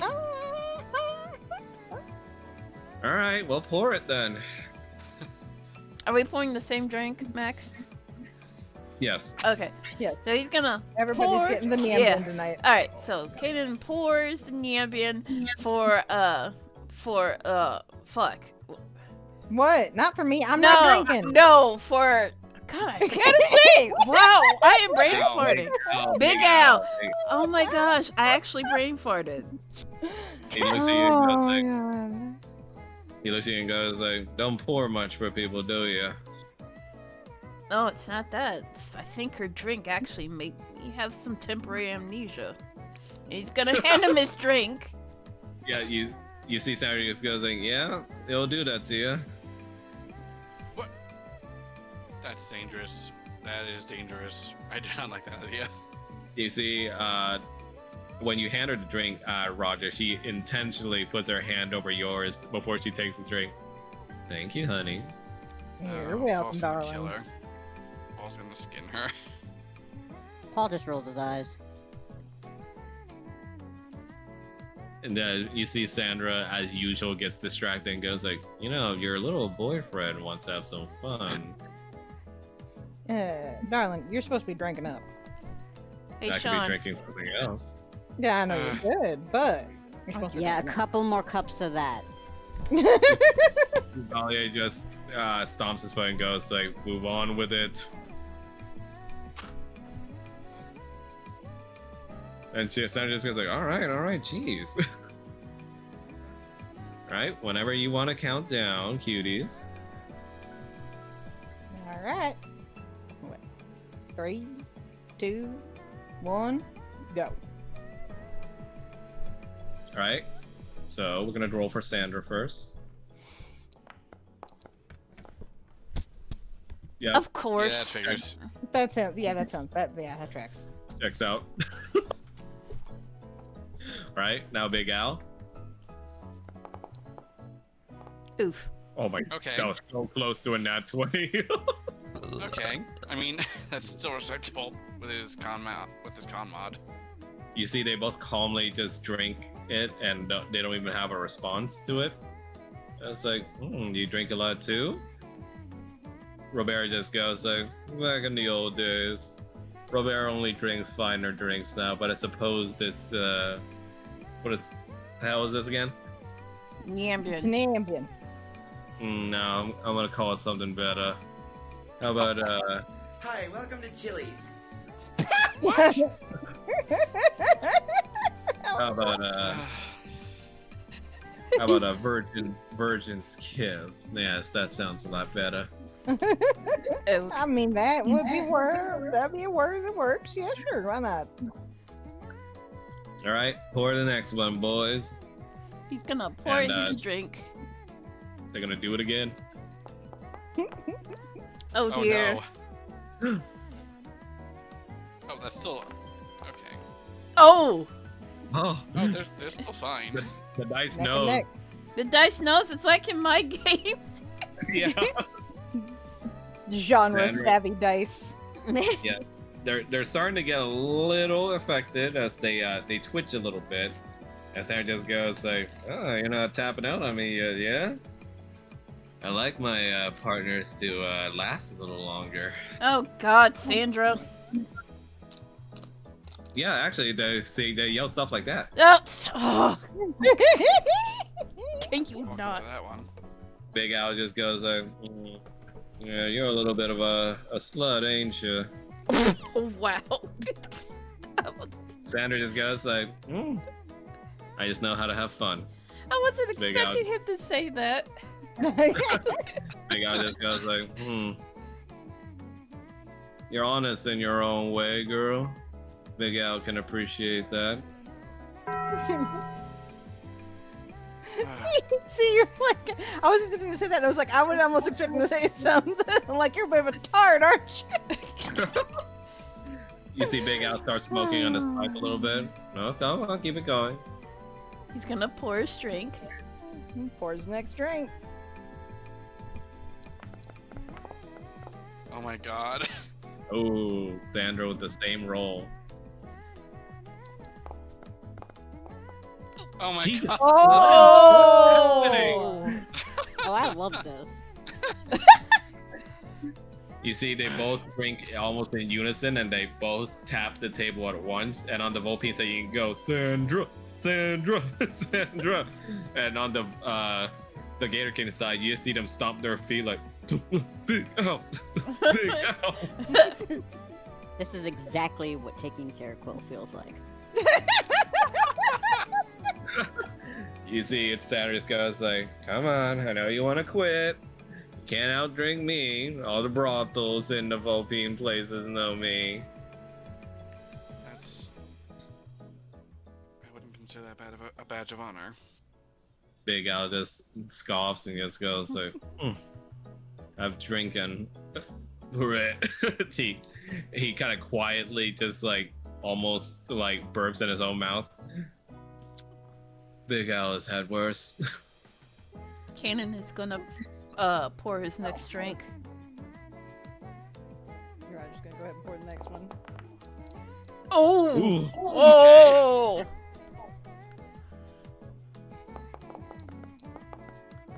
Oh, Sandra.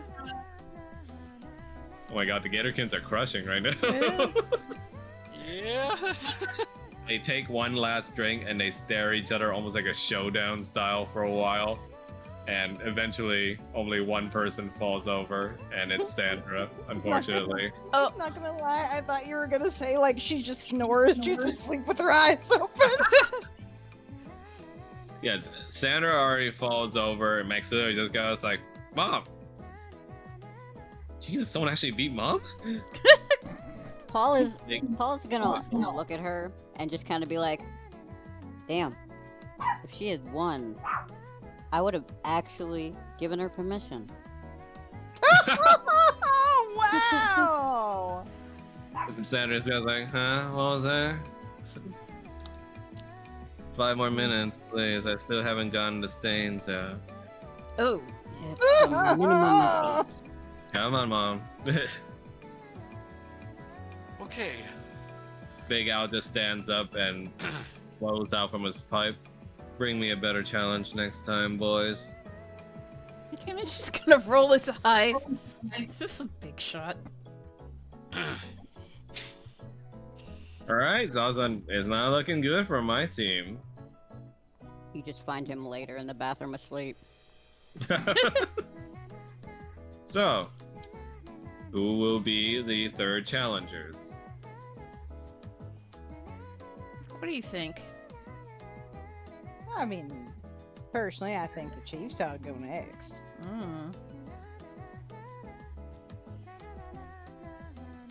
I feel like Paul and Falma should go next. But No. I said I wanted their reaction. oh, okay. Yeah, that's why I said I gotta go next. All right, chieftains, you're up. And somebody has to save these foxes. Just like the warband in that one golf, right, my friend? Except this time you don't have quite as many women on your arms. Wait, what? Zazan just chuckles. I suppose it was a different time for the both of us. Wow, the chieftain was a man whore. Who would have thought? Not me. He's going. Zazan raised hands. I think he would be referring to me. Kaden is going to pour Chief Valier's drink. Stand up straight. A man should not bend so easily when he's pouring. Chieftain, relax. It's just a competition. And he's gonna slam his drink right in front of him.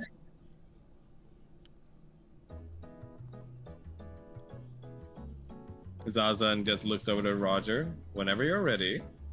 Roger's just gonna politely pass him his drink. A little flourish, you know, because of course he is. Experience with this, how are you? Oh, you're such a show-off. Damn right. You're such a show-off. Roger just grins. Alright, Chief. Here goes the first one. Hopefully our people won't grow tired of standing.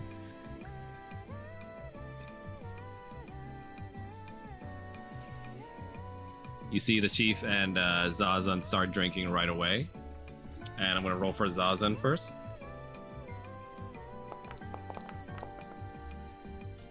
Ooh, starting off high. Oh, who did we lose? Someone DC? Sounded like it. Lost. No, No. everyone's here. Everyone's here. Stares at Mel. Mel? What's up? Everyone's here. That was In the weird. voice I heard- chat. Yeah, Heard no, it I'm eat. thinking Soundboard. that Mel's soundboard. Oh my god. That's not me, dude. Suspicious. It's not me. Oh, fuck off. Alright. So Chief Valier will now roll. That was the sound when Sandra drank that last drink. Oh my god, of course now the rolls will be high with them around. Starting mean- off strong, I see. You see, Zazen picks up the glass with one of his tails and delicately puts it to his lips as he sips upon it until it's gone. And meanwhile, Chief Valier, like almost complete opposite, just downs it all in one go. Starting off strong, I guess. Certainly tastes like a child's drink. It's great, huh? Zazen it's like, this will probably be a good sleep aid for me. Kanan's gonna pour the second drink and straightens up like the chieftain says, even though he has kind of like an annoyed look on his face. Good. Remember to pour correctly for your elders. Oh my lord. Yes, sir. He's gonna say it between his teeth, but fucker. Paul is just gonna like lean towards Falmouth and just be like, "You can't pour it like that. You're supposed to make bubbles."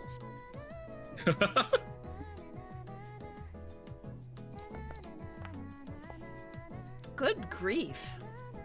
Oh my god. Uh-oh. Oh my god. Jesus! I love this. This is great. Again, the dice just knows. Zazen and Chief Valier this time almost kind of like a flourish, like cross their arms over and feed each other their drinks.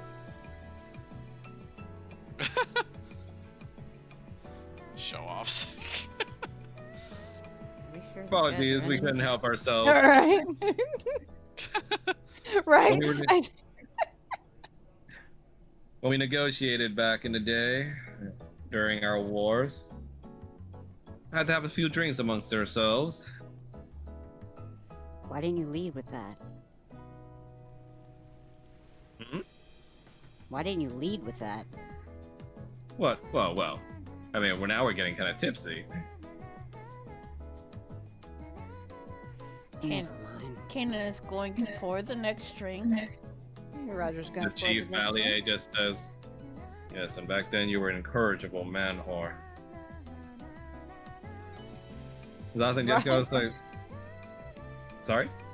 I was gonna say, Roger is pouring the drink, and while he is pouring the drink and he hears that, he sort of like raises a brow and just kind of mutters something along the lines of, "Sounds like someone might have been a little jealous." Zazen just goes like, "Oh, don't be judgmental. You and I were different those days. You and I both know that. Besides, before you were married, I seem to have remembered someone who occasionally would..." Chief Valier just slams the table. Drink.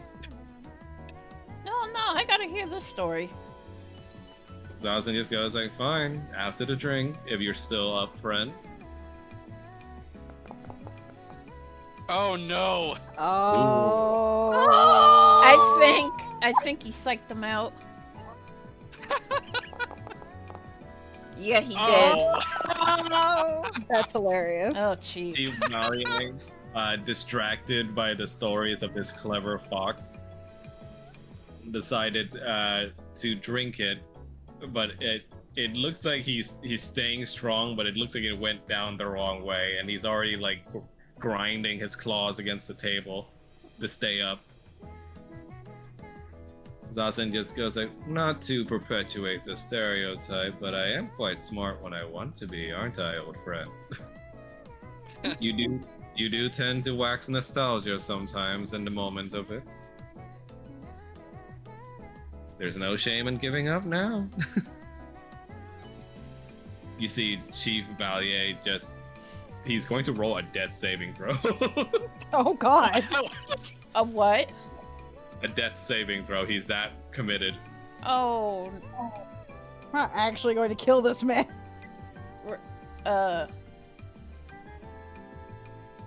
Max? Yeah? He's not gonna die, is he?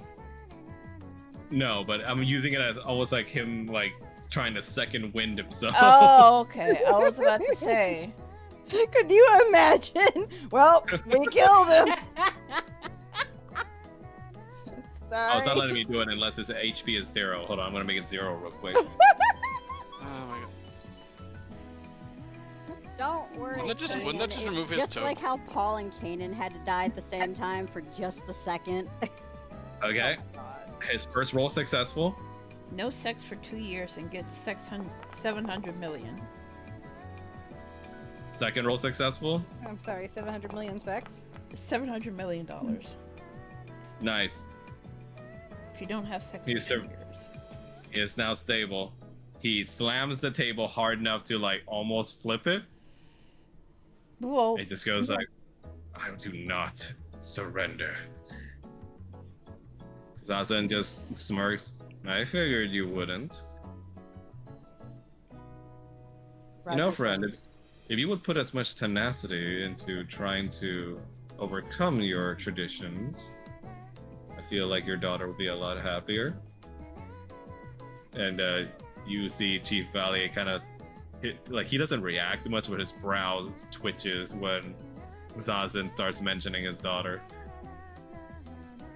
And you guys can tell by Zazen's expression that he's completely doing this on purpose. Roger is going to lean over slightly to Kanan, What? and he's just going to be like, "All right, now is it just me, or does there seem to be some really heavy unresolved sexual tension with these two?" Yeah, I can see it. Okay, it ain't just me. All right, just making sure. Zazen just goes like, well, might be fun if I don't answer that, so feel free to tell me your theories.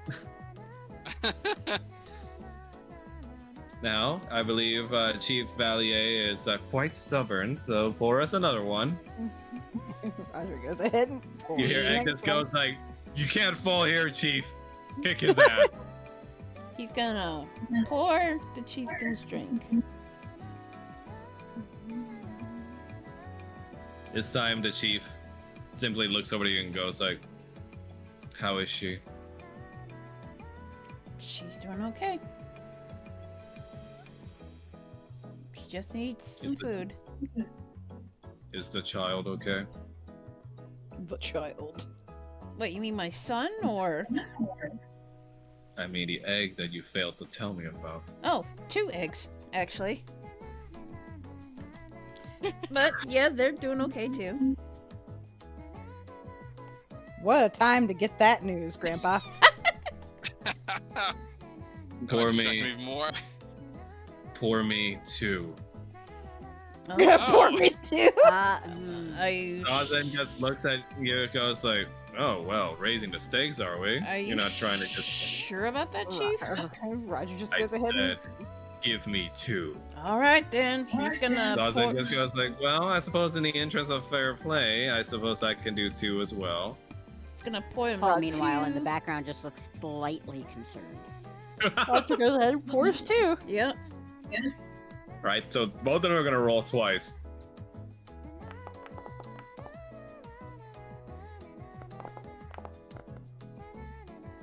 Ooh, okay. 2 completely separate rolls from Zazen. Alright, Chief. Oh no. Oh, Chief, no. Oh. Oh, That was- okay. So on the first drink, the Chief staggers a little as it seems like he's about to fall over, but he grips onto Kanan's arm. Ah! And Zazen looks like he's fine. The Chief then downs his second drink and roars loudly into the tavern. So loud that it rumbles the whole place and everyone has to cover their ears. And he just shouts, another! Okay, but you gotta let go of my arm first. He looks to you and just slowly lets go. Ugh. Zazen just goes like, whew, I will admit, even I am starting to feel kick. All right, next one. He's gonna pour the drink for the chief.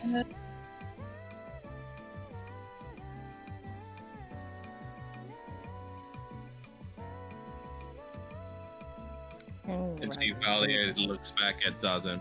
And what of you? Your people are in as dire straits as I am. You speak of me surpassing my traditions. But you stayed entrapped in that little island for ages. If it weren't for them, you'd still be there. And don't give me that crap about how you planned ahead for this. No one planned for these two to come. These two. Zazen just gives him a blank look before just slowly creeping out as his usual smile. Well, perhaps I had some insider information. I may not have known that these particular two in this group may have come. But I had my hunches. 2? Which two? There's 4. Are you guys asking him in character? Yes. Yeah. Chief Valier just looks at Zazen. Well, if you are their strategian now, should you not be honest with them?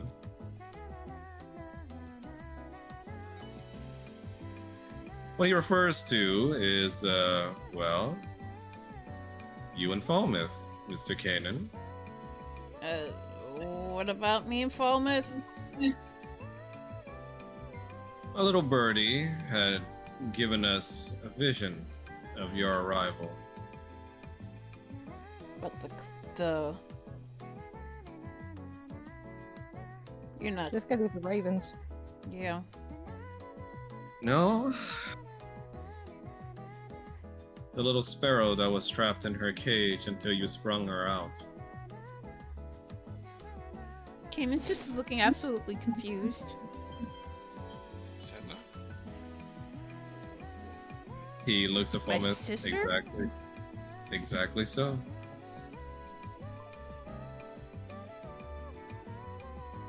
Kanan's just looking absolutely confused as he's just pouring the drink, and he kind of like pours too much, and it kind of just spills over. He probably just goes like, "Come on now." Sorry. Zazen just goes, "Well, in my similarly trapped state, all I could do was sleep and dream.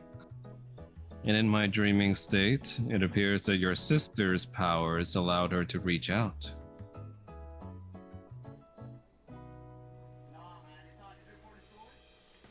Huh.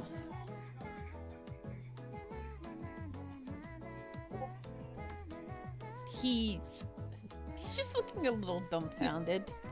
Ouch! Fuck.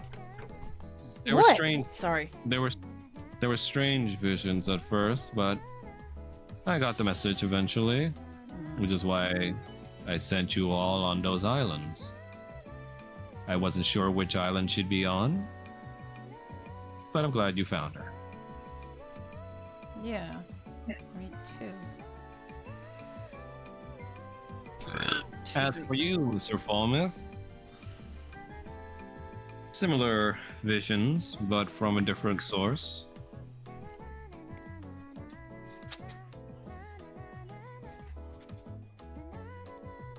I don't think it would have been Era since he was bound to that ice bitch for a while.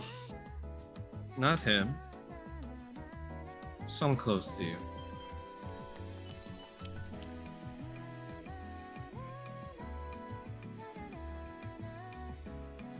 Are they talking about Artie? Emotional damage. Zazen just traces his fingers around the lid of his cup. But anyways, we have a tournament to close out, don't we, friend? So what say we go for the big finish? As you always said. This sounds oddly sexual. It really does. Everyone's like, "Oh, they fucking." Were you two? They have They have fucked He, at some yeah, point. Kanan's gonna point to them. Were you two a thing? At one point? Chief Valier goes in, and what business we did. Just curious. Zazen just goes like, I think it's more fun not to say. Roger's just gonna look over at Kane and be like, yeah, definitely. Yeah. Chief Valier just goes like, pour us 3 drinks each. Roger's Paul gonna go, now looks extremely concerned. I Roger's gonna think. go ahead and pour it out. Okay. Zazen just looked at her. To be fair, we did say we'd rather abstain. I knew this would be like this. Chief Valier, you were such a sore loser. That's not my concern. Chief Valier just goes like, it would have been more of a problem had I not won so many times. Kanan is going to slowly pour the 3 drinks, looking extremely concerned.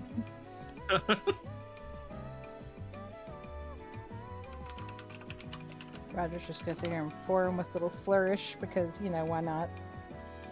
Barbara just points out to the crowd, goes like, so if you end up killing our chieftains, what then? Well, we'll just say right now that whatever happens next is on them. They are the ones that have decided to drink this. They did request to abstain, but everyone here convinced them to do so. So, just gonna say that it ain't our fault. I just shout, shut up and drink! Chieftains.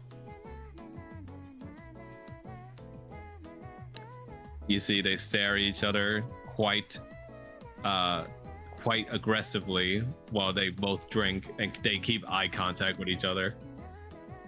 Chief Valier first. Oh, that was so close to the nat 1. Oh no.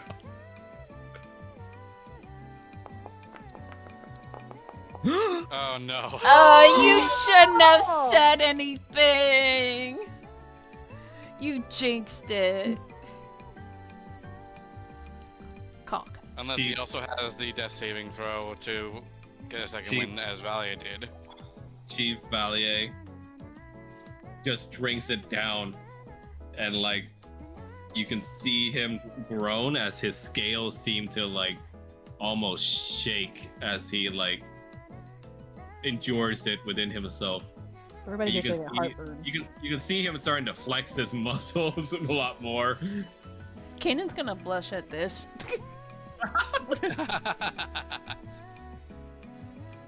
And Zazen just starts to have his little calm facade fade as you can see he starts visibly sweating. Oh dear. Chief Sazan, is everything okay? Yes. I fear it's starting to wear me down a little bit in this battle of attrition. The Gatorkins always were good at that. Chief Valier just goes, and this is why I win so much. You see, one of the Volpines is about to, like, try and help the Chief Zazen, but he just puts a hand up. And he's gonna try and do a death saving throw. Let's put you to 0.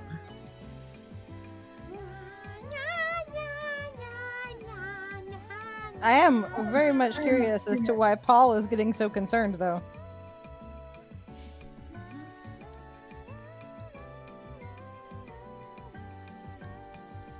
I like how blood has to show. Pussy, pussy, pussy, pussy, pussy. What? Nothing. For some reason, it's not letting me roll death saving throws on this thing, so I'm just gonna roll on mine. Okay, okay, okay. Oh no. Your first roll is a fail.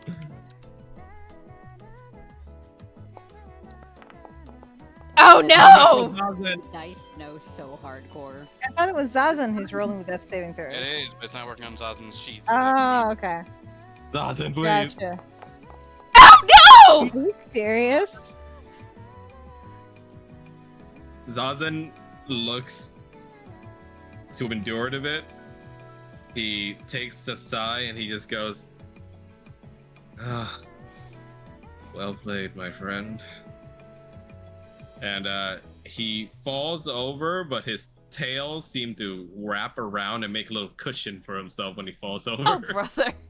Oh. It's adorable. Is he okay? That's why Vaughn was checking up on him. I'm sorry. All I can picture is that he's just curled up, sleeping on the ground, like just. He basically is. He's like nestled in his tails right now, but he's basically snoring. Okay, that's kind of adorable okay. though. Well, he seems fine. Chief Valier stumbles a bit as he gets up, but then he puts an arm up and looks to his people as they all shout and go, "Yeah!" Oh, jeez. Don't let it go to your head. It's just friendly competition. Chief Valley just goes like, "At this point, it's 3-0." Yeah. Said they won, don't you think? But he looks to Paul and Falmouth. But the true point of this summit must still continue. Fair enough. You two. You're gonna want to lock your door, and somebody's gonna need to lock his door. Why? Why? Because otherwise, there are gonna be a wild amount of sleepwalking stories tomorrow.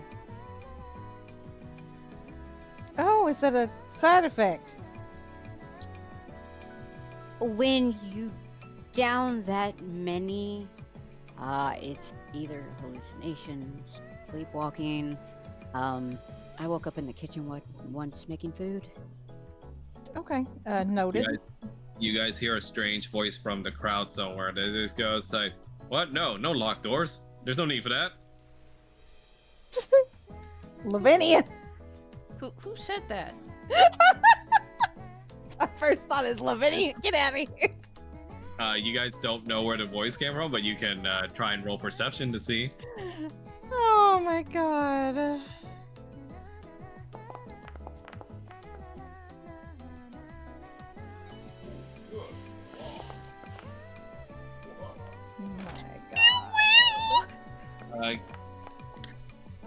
Oh my god. Not 20.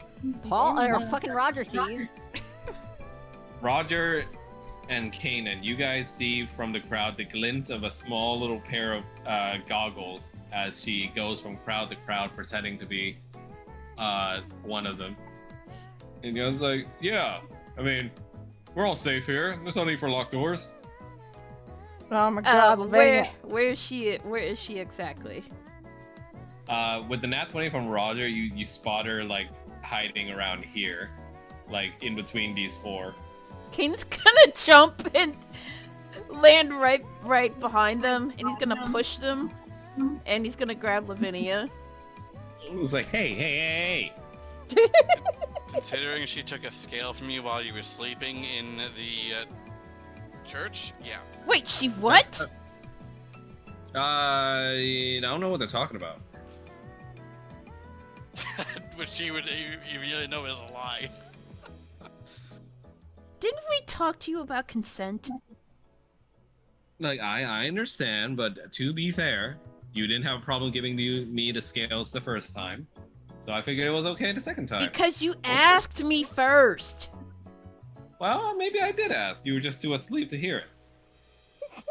No, because I had to notice that you were sneaking around and picking up a scale off his body while he was asleep on the pew. I mean, would it help to say that your contributions have greatly aided science? How? Let's just say I made a little concoction using your scales, and it should prove to be very explosive. I mean, fruitful. What? Nothing. Get out of here. And he's gonna shove her towards the door. I mean, Get out of here, you dumb dog.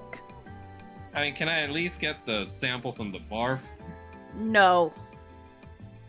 Go on. It's barf. What are you gonna do with it? He's gonna slap her on the butt. Go! Oh, hey. None of that now. Not unless you're willing to negotiate a little bit more. Shoo! Fine. You were just lecturing her about consent. It's kind of like when you slap a horse on the butt to get him to go. Odd. G Valley looks to Falmouth and Paul. Now, between you two, depending on the victor, we will accept certain proposals made by the other faction. Okay.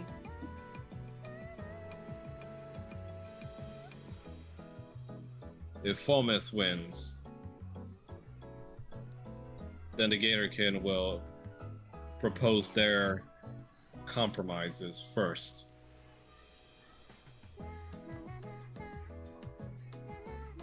And if the other one wins, then the Volpine will.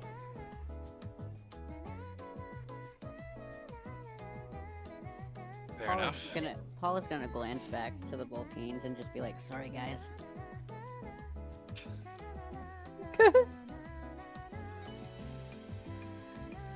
Barbara just goes, no, hang on.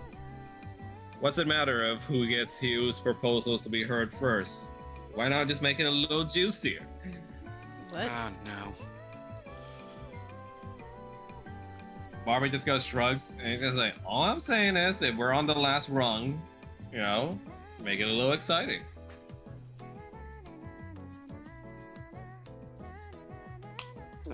Continue. Barbie just goes like, I don't know, that's the best I got. I'm just a pot stirrer. Yeah, that tracks.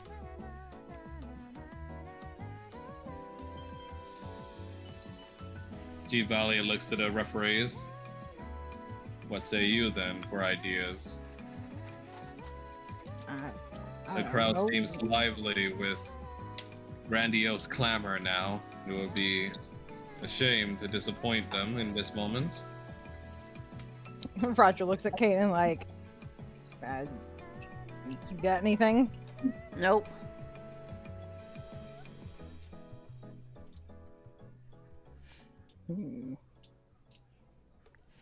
Cock-a-doodle-doo.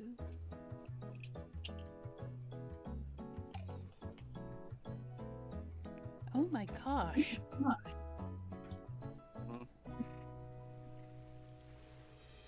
You good, Mel? Yeah, I'm good. Kanan's just reading the newspaper on the side. I Oh. got nothing. I'm out. I don't know. My crazy suggestion got us here in the first place. That's about as far as I've got right now.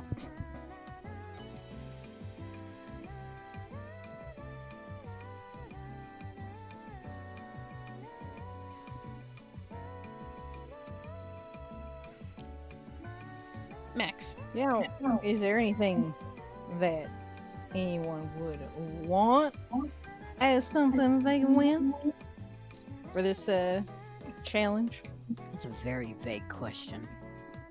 It might What's be your a vague question, Mel? question. What? You were saying my name before, so what? No, I didn't say anything. Okay. No, I was saying my question was Roger being like, well, is there anything anybody would want? Like, is that like...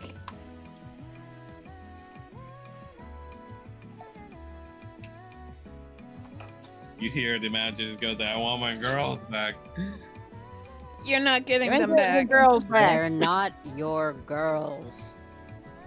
They are free agents and they have already decided that they quit you, so get over it. Helena just looks out and raises her hand and say, oh, actually, how about the side that loses has to be the wait staff for the after party? That sounds fair. I'm game. All right then. Sure. See, Okay. she's got great ideas. Egg just go. Egg being unhinged just goes like, I prefer whoever loses gets their heads chopped off. Shut up, Egg. You're gonna Mama look just real looks at Egg. good as a waiter.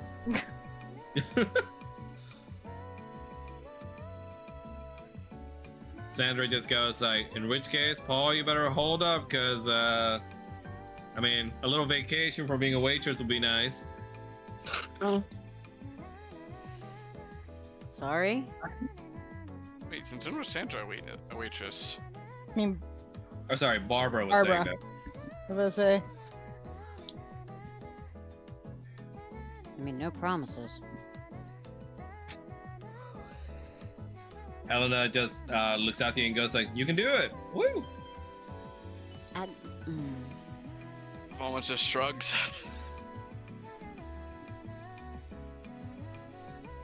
Mama Juju just calls out to your father and said, don't let Arnie down now. Roger is gonna look at Kanan though and be like, all right, but in the interest of fairness,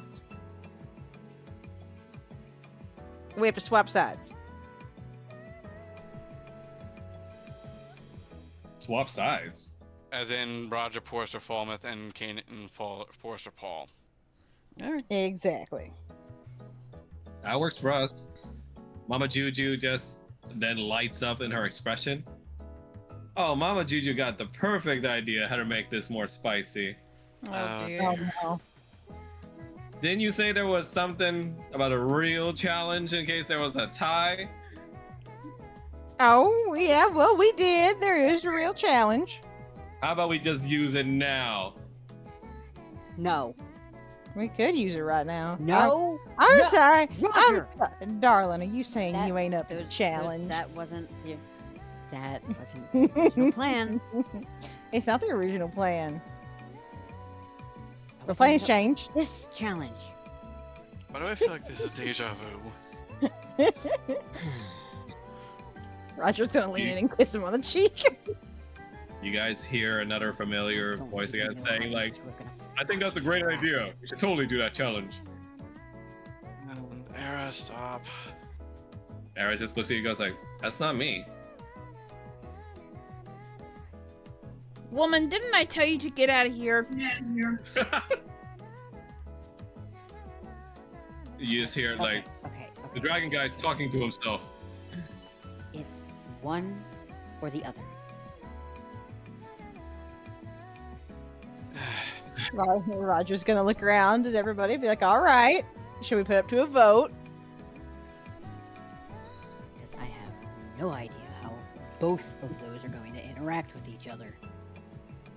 They can either have what they've been having, or they can try the challenge. Egg just looks at you and goes like, what the hell is the challenge? I don't guess you'll see if we decide to go with it. Why did I agree to this? Roger just leans over. It's like, I'll make it up to you later, baby. No, you won't. Yeah, what are you talking about? Arnie comes out of the kitchen, finally, after everything calms down a little bit.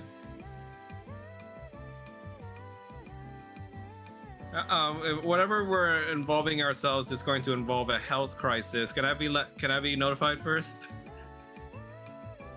You're kind of late. Oh well, I mean, I was trying to cook. I guess something was going on in here. They were having a drinking challenge. Oh, fun. It's alright. Most of them are everyone's good, but the next Lock the their next doors. thing, yeah, you want to lock their doors tonight. Sleepwalking is a side effect, but our ne- Roger stops and kind of looks over at Paul and then looks back at Arnie and is like, now we're trying to see if this lot, if these two specifically actually are going to do the previous challenge or a new challenge. What would be the challenge? Well, the previous one's Unfortunate one. the previous one's a drink. The other one's a food. Okay. How about both the drink and the food? No. I No, don't no, no, think no, we no, should. no, no, no, no, no, no. Yeah, no, we no. probably shouldn't mix them together. Don't want a health crisis. That might actually cause a health crisis. A mental one. Is it poisonous? Like, what's going on here? Less poisonous, more intoxicating. Hallucinogenic. Hmm.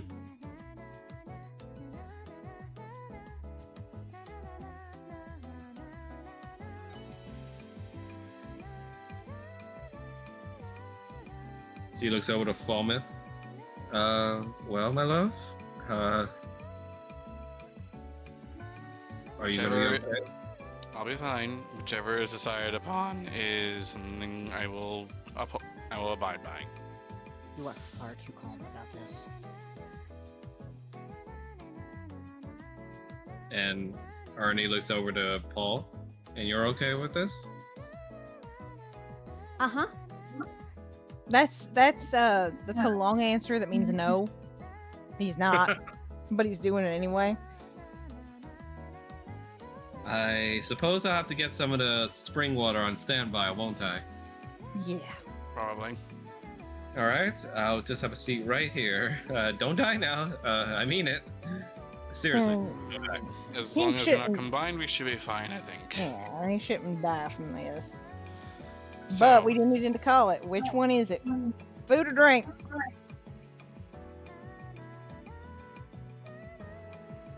You see both sides that start clamoring and they just start calling out both, both, both, both. We're not doing both.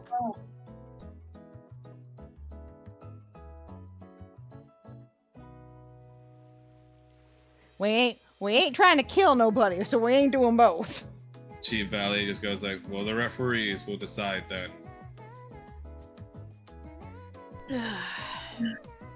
in that case, Arno should be a third referee in case the two are deadlocked. Agreed. Sure.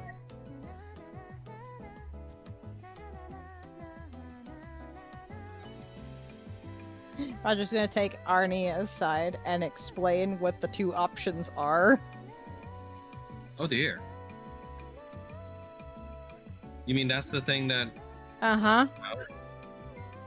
Oh, that's troublesome. Well, you know me, I tend to err along the side of caution. So, I mean, if I had my choice, it'd be just the drinks. But, I mean, the crowd is pretty lively. I've never seen the two sides just not wanting to be at each other's throats yet. It's true, they do seem pretty invested. Well, how do you think this will play out? I have no fucking clue. All I know is Exactly. anybody who takes anything is gonna be locked in their room for the night, most likely.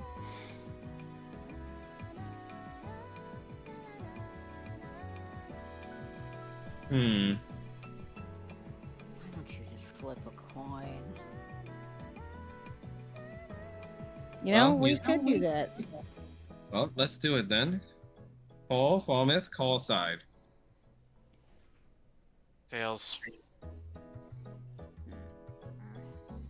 And what would tails be for, honey? The drink. All right, then heads will be the food. Is there an option to actually flip a coin in here? Roll You one, see- two? You see Arnie looks over to Roger. Can I borrow a copper or something? He's gonna toss. He's gonna toss her gold. They flip it, and tails.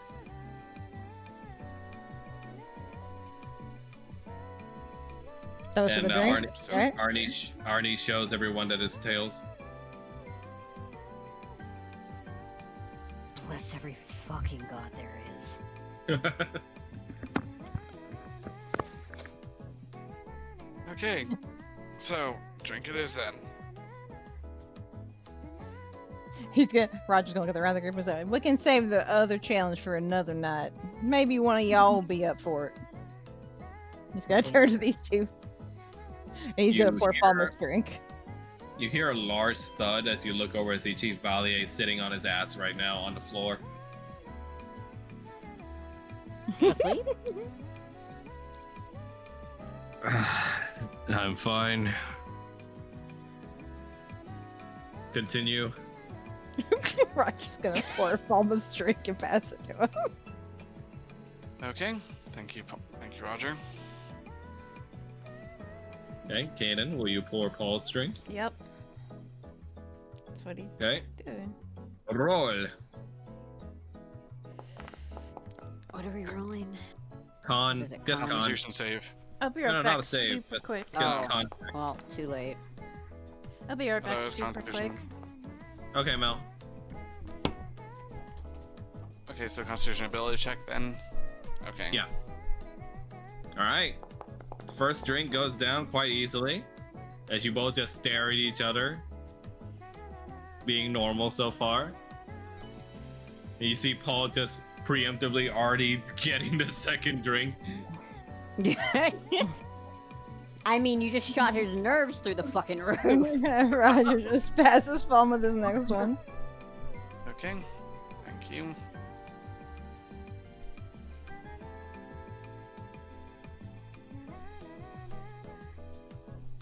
So roll the second one then, or Yeah, just roll the second one. Because Paul already rolled his. oh my gosh. Oh no! Wait. So I did 2, and so did Paul. Already. So that's third. Oh, was that roll 1 minute ago for the drink? The 15 and the 20? Yeah, because we initially thought it was saving throw because Saving of throws, the and other then we stuff. did ability checks. So it was first drink Oh. and then second drink. So this is Yeah, third yeah, drink. Wait, what? They did saving throws first, and then they did. No, the saving throws don't count. 'cause Okay. Okay, they- so Oh, then just- Paul still needs to do his second one then. Okay. So Yeah. Paul needs to do a second one. All right.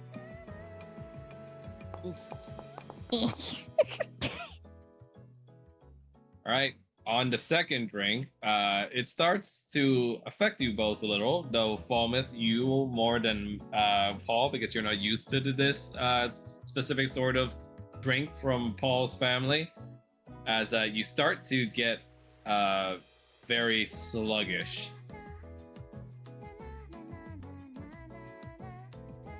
Now, if you wish, you can do the same thing Chief Valier did and try to do a death saving throw.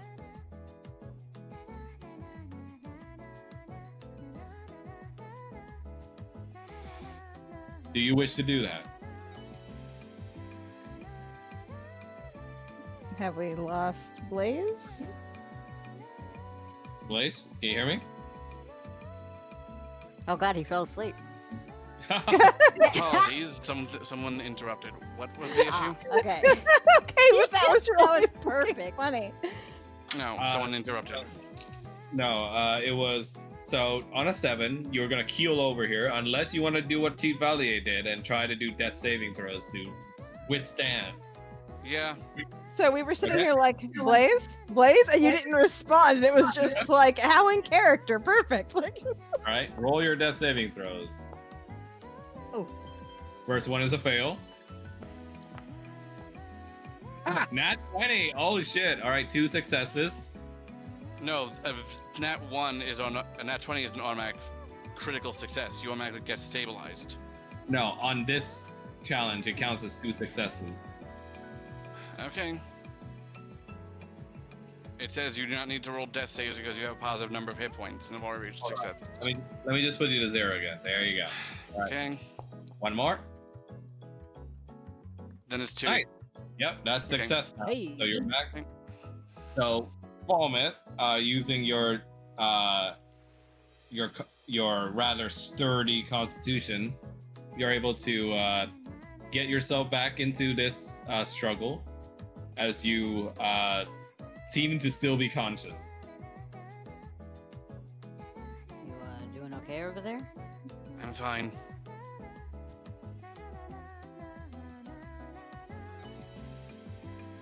Might want to Okay. take it a little bit slower. Roger's gonna go ahead and pour the next drink. Kanan will do Okay. the same. Con check once more. Paul is going to Oh. lean. You guys are fucking kidding me.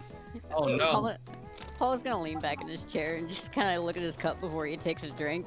My sister is not going to believe any of this. Oh, My Oh, god, no. 30-20. That dwarven that dwarven constitution. So, Falmouth, you start to get a little hazy as this drink is a lot stronger than you thought it'd be. Meanwhile, Paul, it goes down just fine for you. Now, would you like to try and withstand again, Falmouth? Mm-hmm. Okay, go ahead. Let me put you to 0. Alright, there you go. 1 fail. Oh no, that's a success. Nice. Nice. 1 more. Yeah. So Falmouth starts to grip the table a little bit, and he still looks like he's in the fight. Arno looks at you, Falmouth, and goes like, Are you alright, my love? I'm fine. Thank you.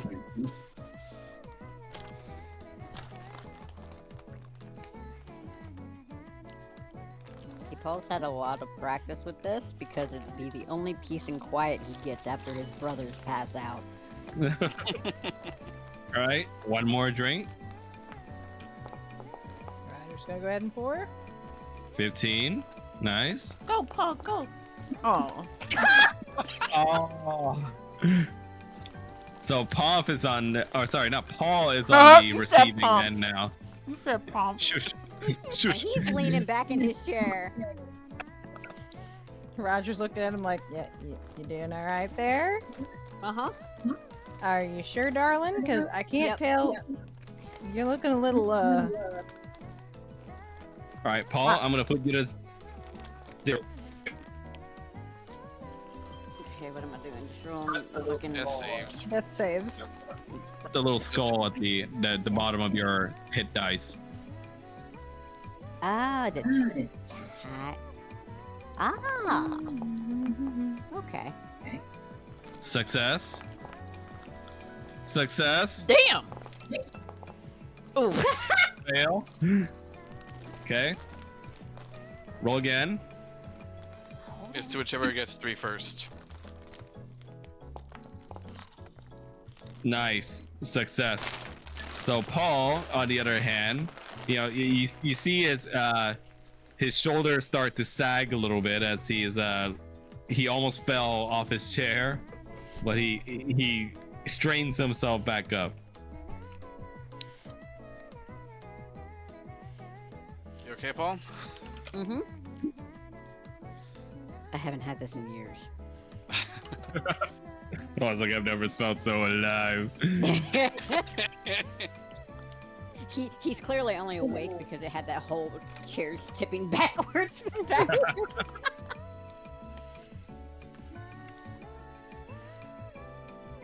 Okay, so we're doing another round, I take it? We're both still up. G-Valia looks at Paul. Your body is commendable. Roger's That- gonna go ahead and pass the Wasn't phrased right. Kanan's gonna pour Paul's drink. Roger's gonna pour Falma's drink.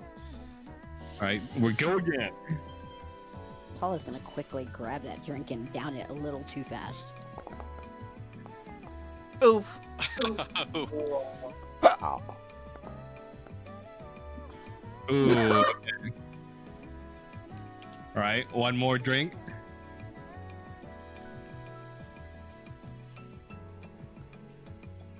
More drink what? No, we go another again. Yeah.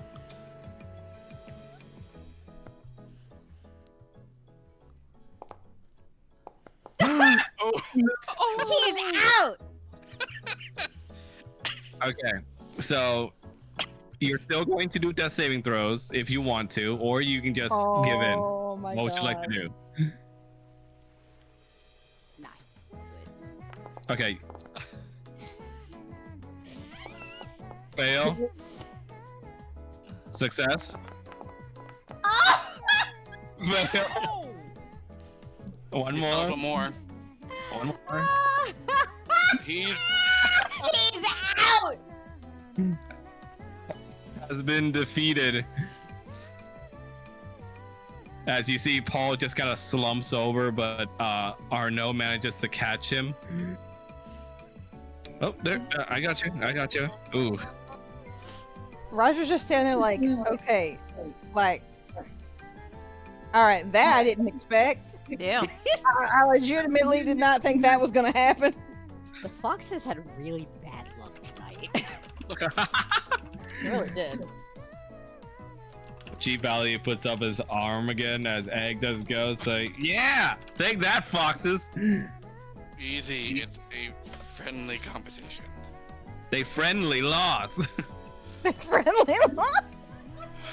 I am so tempted to deck you right now. Don't worry, I'll do it later. Thank you.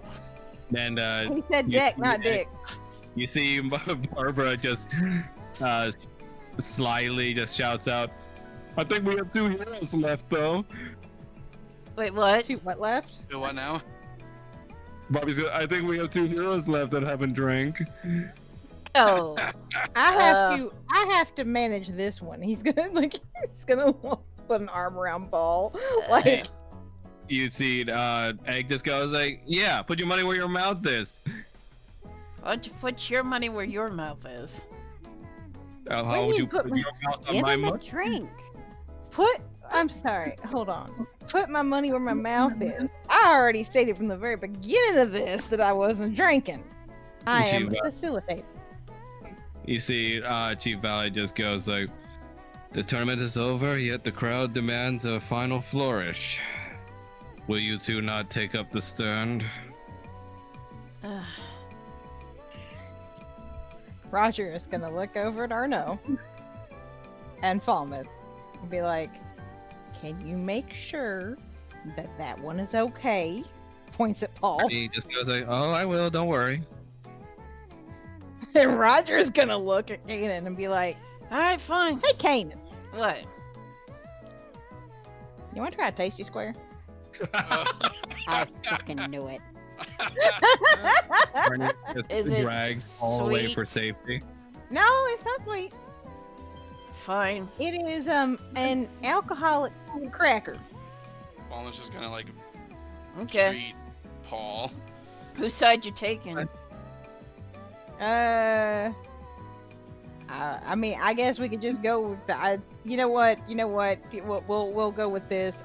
You know, you're with Odalia, and we've got Helena on our team over here. So Alright then. So Falmouth was treating Paul, and he's gonna do the same for pretty much everyone who's participated at this point.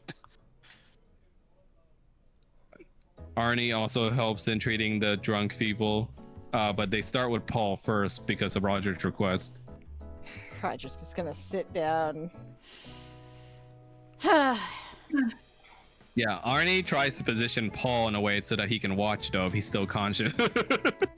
Walnut's going to Zazen first since he was the most severe. Zazen just goes like, soft pillows. Him, Eepy.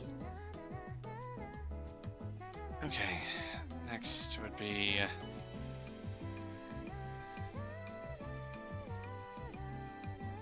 these two. Hey, cutie. Maxilla just goes, don't mind her. No, mind me. Mind me all you want. Mind my brains out. Just making sure you're not suffering from the alcohol. So Yeah, that like- should alleviate the hangover. No, don't leave. Actually, Zazen right there.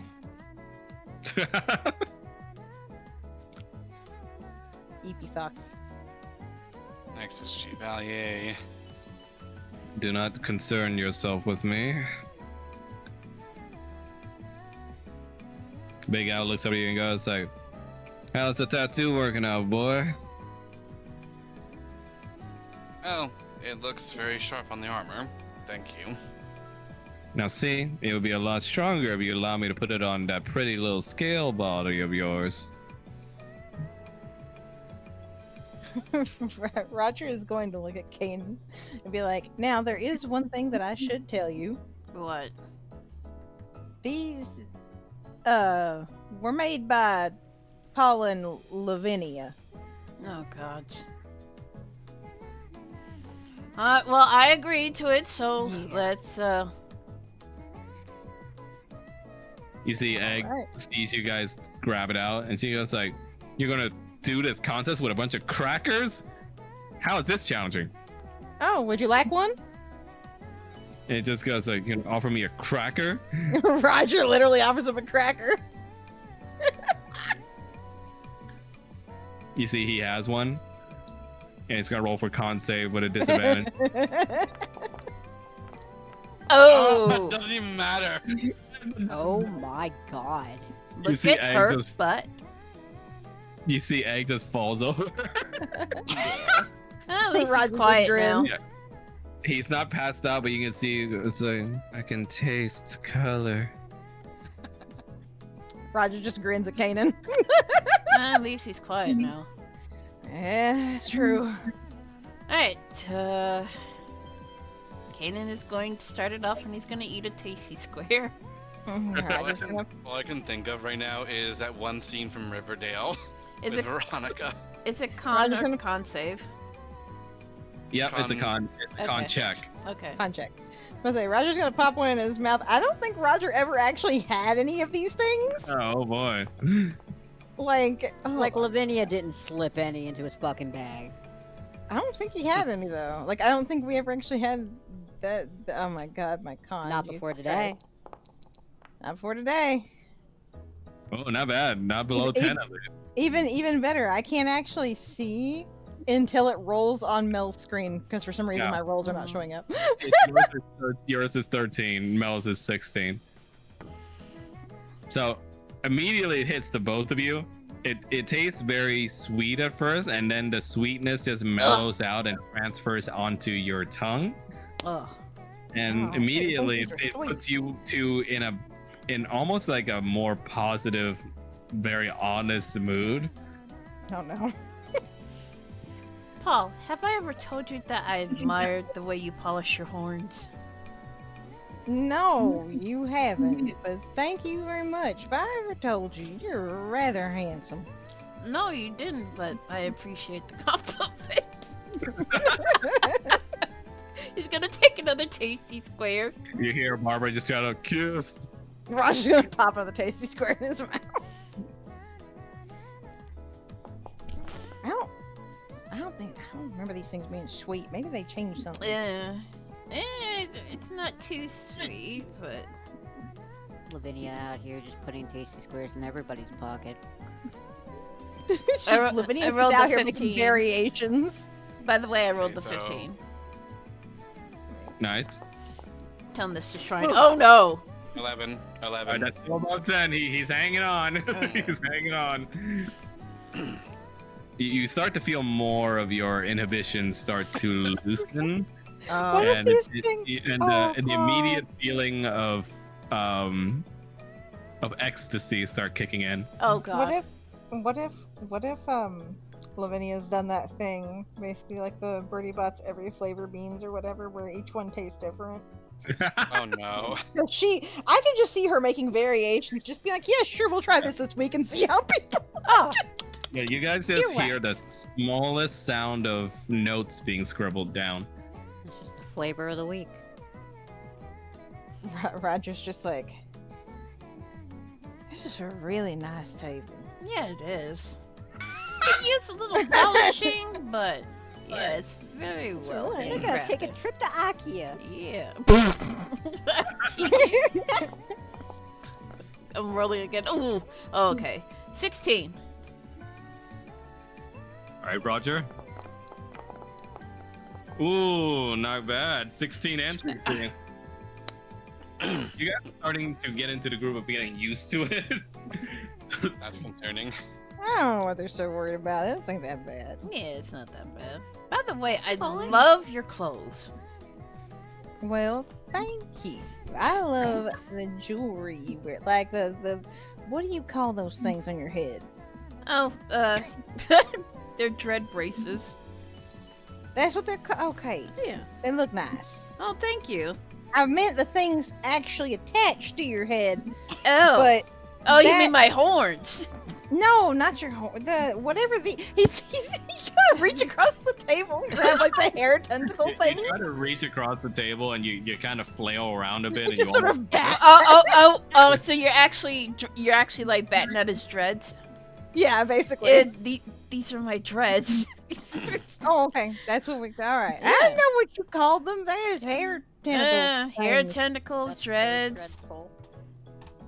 He's gonna take another Barbara. tasty square. you hear Barbie just go, kiss. Right, let's take another tasty square. Oh Oh, no! Roger has a nat 3, so 5. So, Roger, would you like Oh to do boy. saving throws? You know what? We will do death saving throws. All right, I'll put you to 0. At some point, with enough tasty squares, I just see the both of these guys turning this table like they're in the fucking teacups at the goddamn theme park. Oh my god. Damn! Okay, so 18. One more. wait, 2 more. One more. 17. Nice. All right, Roger, you feel so woozy. You feel like you're about to pass out. There's some double vision in there, but you just start to see like sparkly lights in the back. Oh. She's just looking at Kenneth. When did you get 8 horns? I don't know. When did you get 3 eyes? I don't know. That's the new one on me. Yeah. He's gonna take another tasty square. Who needs cocaine when you have tasty squares? Roger's gonna take another tasty square. Oh no! Oh no! Oh no! All right, now Kanan, you're gonna have to do the death saving throws now if you want. Okay. Let me put you to 0. So how do I death save? Oh. You'll see a skull. Yeah. Boop. Oh no. All right, that counts as 2 fails. So Oh. keep rolling. Success. Success. Oh god. 2 and 2. This will decide it. Oh. And Oh, It didn't update on my screen. it ends up as a pass, so he's fine. Nice. Okay, so Kanan, it was a close call. You almost slid off the table. You're still fresh recovering from your drinking of Sandra's drink, but it emboldens you as you think about wanting to put up a good strong front in front of your father-in-law, basically. You feeling tired, friend? No. Alright, let's keep going. Yeah, Alright. I'm ready. Now that we're getting deeper into this, and you both have death saving throw at least once, you're starting to get even more honest now. Oh. Oh no. You know what, Roger? I've always wanted to see how good you were in bed. Not gonna lie, I still need to have a red dragonborn scale tattoo. I have to Got ask my yet. wife first, but hey, if That's mine, you know. yeah.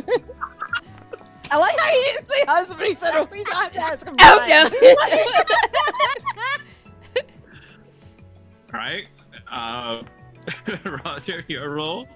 Yep. Oh my God, it's so close to each other. They know. Okay, now we're getting into the honesty where you talk about your troubles. Ugh. Oh. Have I ever told you that my parents skipped out on me when I was born? No, you didn't. one of his did. I was raised by Yeah. my aunt and uncle, and they were terrible. I mean, so is my ma. And Yeah. I'm related to that bitch. He just starts laughing. I think I just have He's a like, switch. my pa, his name is Trouble. My real daddy, his name is Trouble. How, like, Like the board game? Like huh? it's like a board game that exists in D&D apparently. Guys, it's just one big fucking joke. All this is just one big fucking joke. Yeah, he's gonna take another tasty square. Oh God. Oh, Oh my Oh. god, that's 20. Thomas! Oh. Oh, Roger no. is at an 8, so he... Kanan, you feel almost as if Sandra's drink like Inoculated. inoculated you as you start eating more and more, and with a nat 20, I'm gonna say you can ask Roger anything right now, and he has to answer honestly. Can I have my inspiration point back? Yes, the answer. You should totally give it to me. Yeah. All right, how about this? Depending on how good of an answer you can get from Roger on how juicy it is, I'll give you the inspo. Okay. Oh gosh, what to ask? What to ask? Between you and me, Everyone else in the room. Everyone else in the room. do you think, if my wife would allow it, do you think I'd have a shot with Barb? Baldwin just Oh. looks at Chief Valier. He's like, oh, this is gonna be bad. Maybe. I mean, didn't y'all already? And he's gonna kind of like. Oh wave yeah, his we fingers. were really drunk. My wife enjoyed Barb like you wouldn't believe, and I'm thinking like maybe she'd be willing to have a round two. And he points up 2 fingers like round two. Barb just goes Maybe. All the grimaces immediately. Barb just goes like, well, I mean, at this point, why not just take a vote with the whole damn tavern? Roger's just like, I mean, maybe like, I mean, if she enjoyed it the first go around. Oh And yeah. I think, that's something else with these talks that nobody's been thinking about. Uh-huh. Not, and he's gonna lean forward on the table. He's gonna, You're with both the like, poke- you're both leaning forward. he's gonna like tap on the table with his finger and just be like, they're so busy being mad at each other. They're not thinking about all the fucking crazy sex they could be having together. I know, right? And I mean, it would broaden their horizons, like new I experiences. mean, hell, foxes can change into whatever they fucking want. I know, it's fucking crazy. Hey, gators, gators. They fuck like crazy. Yeah, they're pretty hung. Big, like he's gonna point over. Big L wore me the fuck out. Oh yeah, that's right. You did look at that. The laugh. At some point, I think what's really funny is I imagine at some point, whether it's magic in the tasty squares or whatnot, they're having a completely coherent conversation, but everybody else is just hearing complete gibberish. Okay, but I do like the idea that everybody's gotten the idea that they're basically being told they should all fuck each other. Yeah. Yeah, the Gators and the Volpines kind of look at each other, and whether or not they want to believe it or not, they're given a second to think about what you said. Baldwin just wraps an arm around Arno. Yeah, Arno just looks over to Falma and goes like, "Are you sure they should continue like this?" I don't know. I like- You just got Helena in the back and just looking incredibly fucking I mean, embarrassed. I'm glad they're being honest, but And it's between you and me, I think the chief of the Volpine and the chief of the Gatorkin, I think they, they got something going on. Oh, they had it. Oh, they had it. They If had it. They had if it it wasn't- good. If they, all right, look, if they didn't put their dicks in each other, they put their dicks in the same woman at some point. Oh yeah. He's gonna take another tasty square. Roger's gonna take another taste. Oh, by the way, do I get an inspiration point? Yeah, go ahead. Okay, thank you. And call. Oh, Oh no! You might Yeah, need now- to use it then. Now that you both have had an equal low roll, at this point you're both about to conk out. Ugh. You know what? And you're both allowed to ask each other one last question or make one last statement to each other. In this complete zen of just a drug state. Roger, what? may I have one request? What? Can I kiss you? Of course you can, darling. Paul unconscious. Is Paul still unconscious? I don't know, Paul, are you conscious right now? Paul is passed the fuck out, curled up in his wings, and is quietly purring. Oh my god, baby! So, can I roll a performance check? Do you Oh, guess no. correctly? Yeah. Yeah. Do it. Nice. Damn. Okay. Gonna give You him di- you didn't- a nice old tongue kiss. Oh God. Roger sits back like, not bad. He's just gonna I'd pay give him for it. a big shit-eating grin. And then the both of them just fall backwards. And And then- you both literally just fall back into your chairs. Ugh. This was fun. This was fun. You're my Are best you- friend. I was like, I got my kiss. I don't know what everyone's so worked up about. Yeah, These things ain't nothing. yeah. Are We're you all sure in you this should together. Continuing? We're all in this together, whether they like it or not.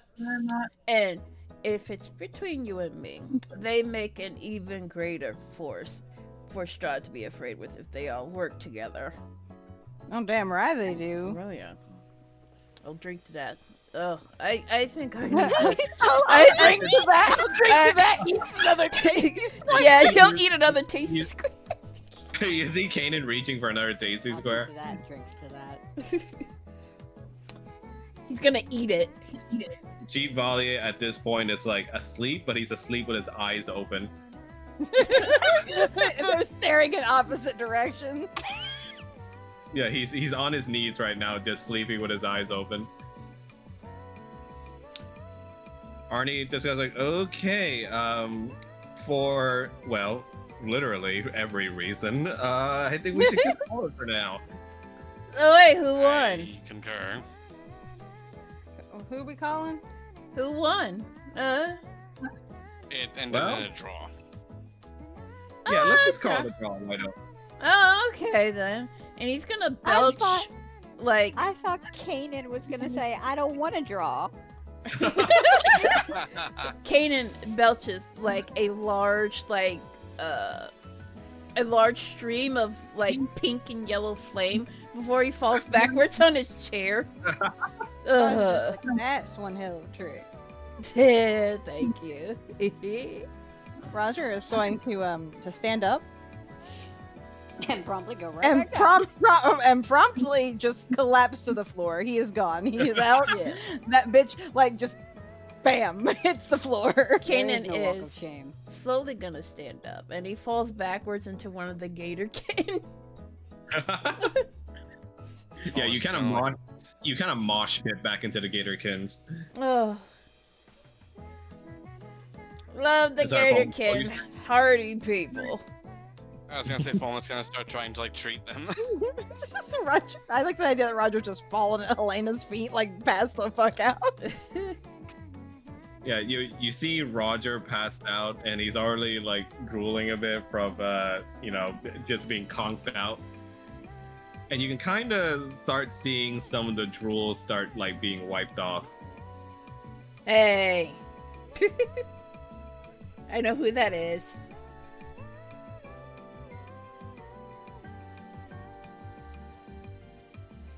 There's all this chaos in this room, and Paul is probably having the best sleep of his fucking life. All of you are about to be honest. Fulma's just going around like removing like the poisonous influence of the alcohol that he wears. Yeah, thanks to the effects of Arnie's water magic and Falmit's magic, you guys are stabilized enough now to where you're not gonna like vomit your guts out in this state. Are they still like Yeah, inebriated? You're still hung over, but Oh. it's not like it's not like toxic right now. Okay. What happened? There's crackers. Maybe I I should kinda have lost- another one. No. What are you doing, Sean? Huh? I'm kind of in the middle of something. Yeah, well, I'm on the internet. Like, what's wrong? You need a second, Mel? You can't connect on your laptop? Look, can we take a 5-minute break? Yeah, let's take a 5-minute break Okay. while Mel All right. provides. Everybody else is. Go ahead. Okay, everybody, we'll reconvene at about 8:20.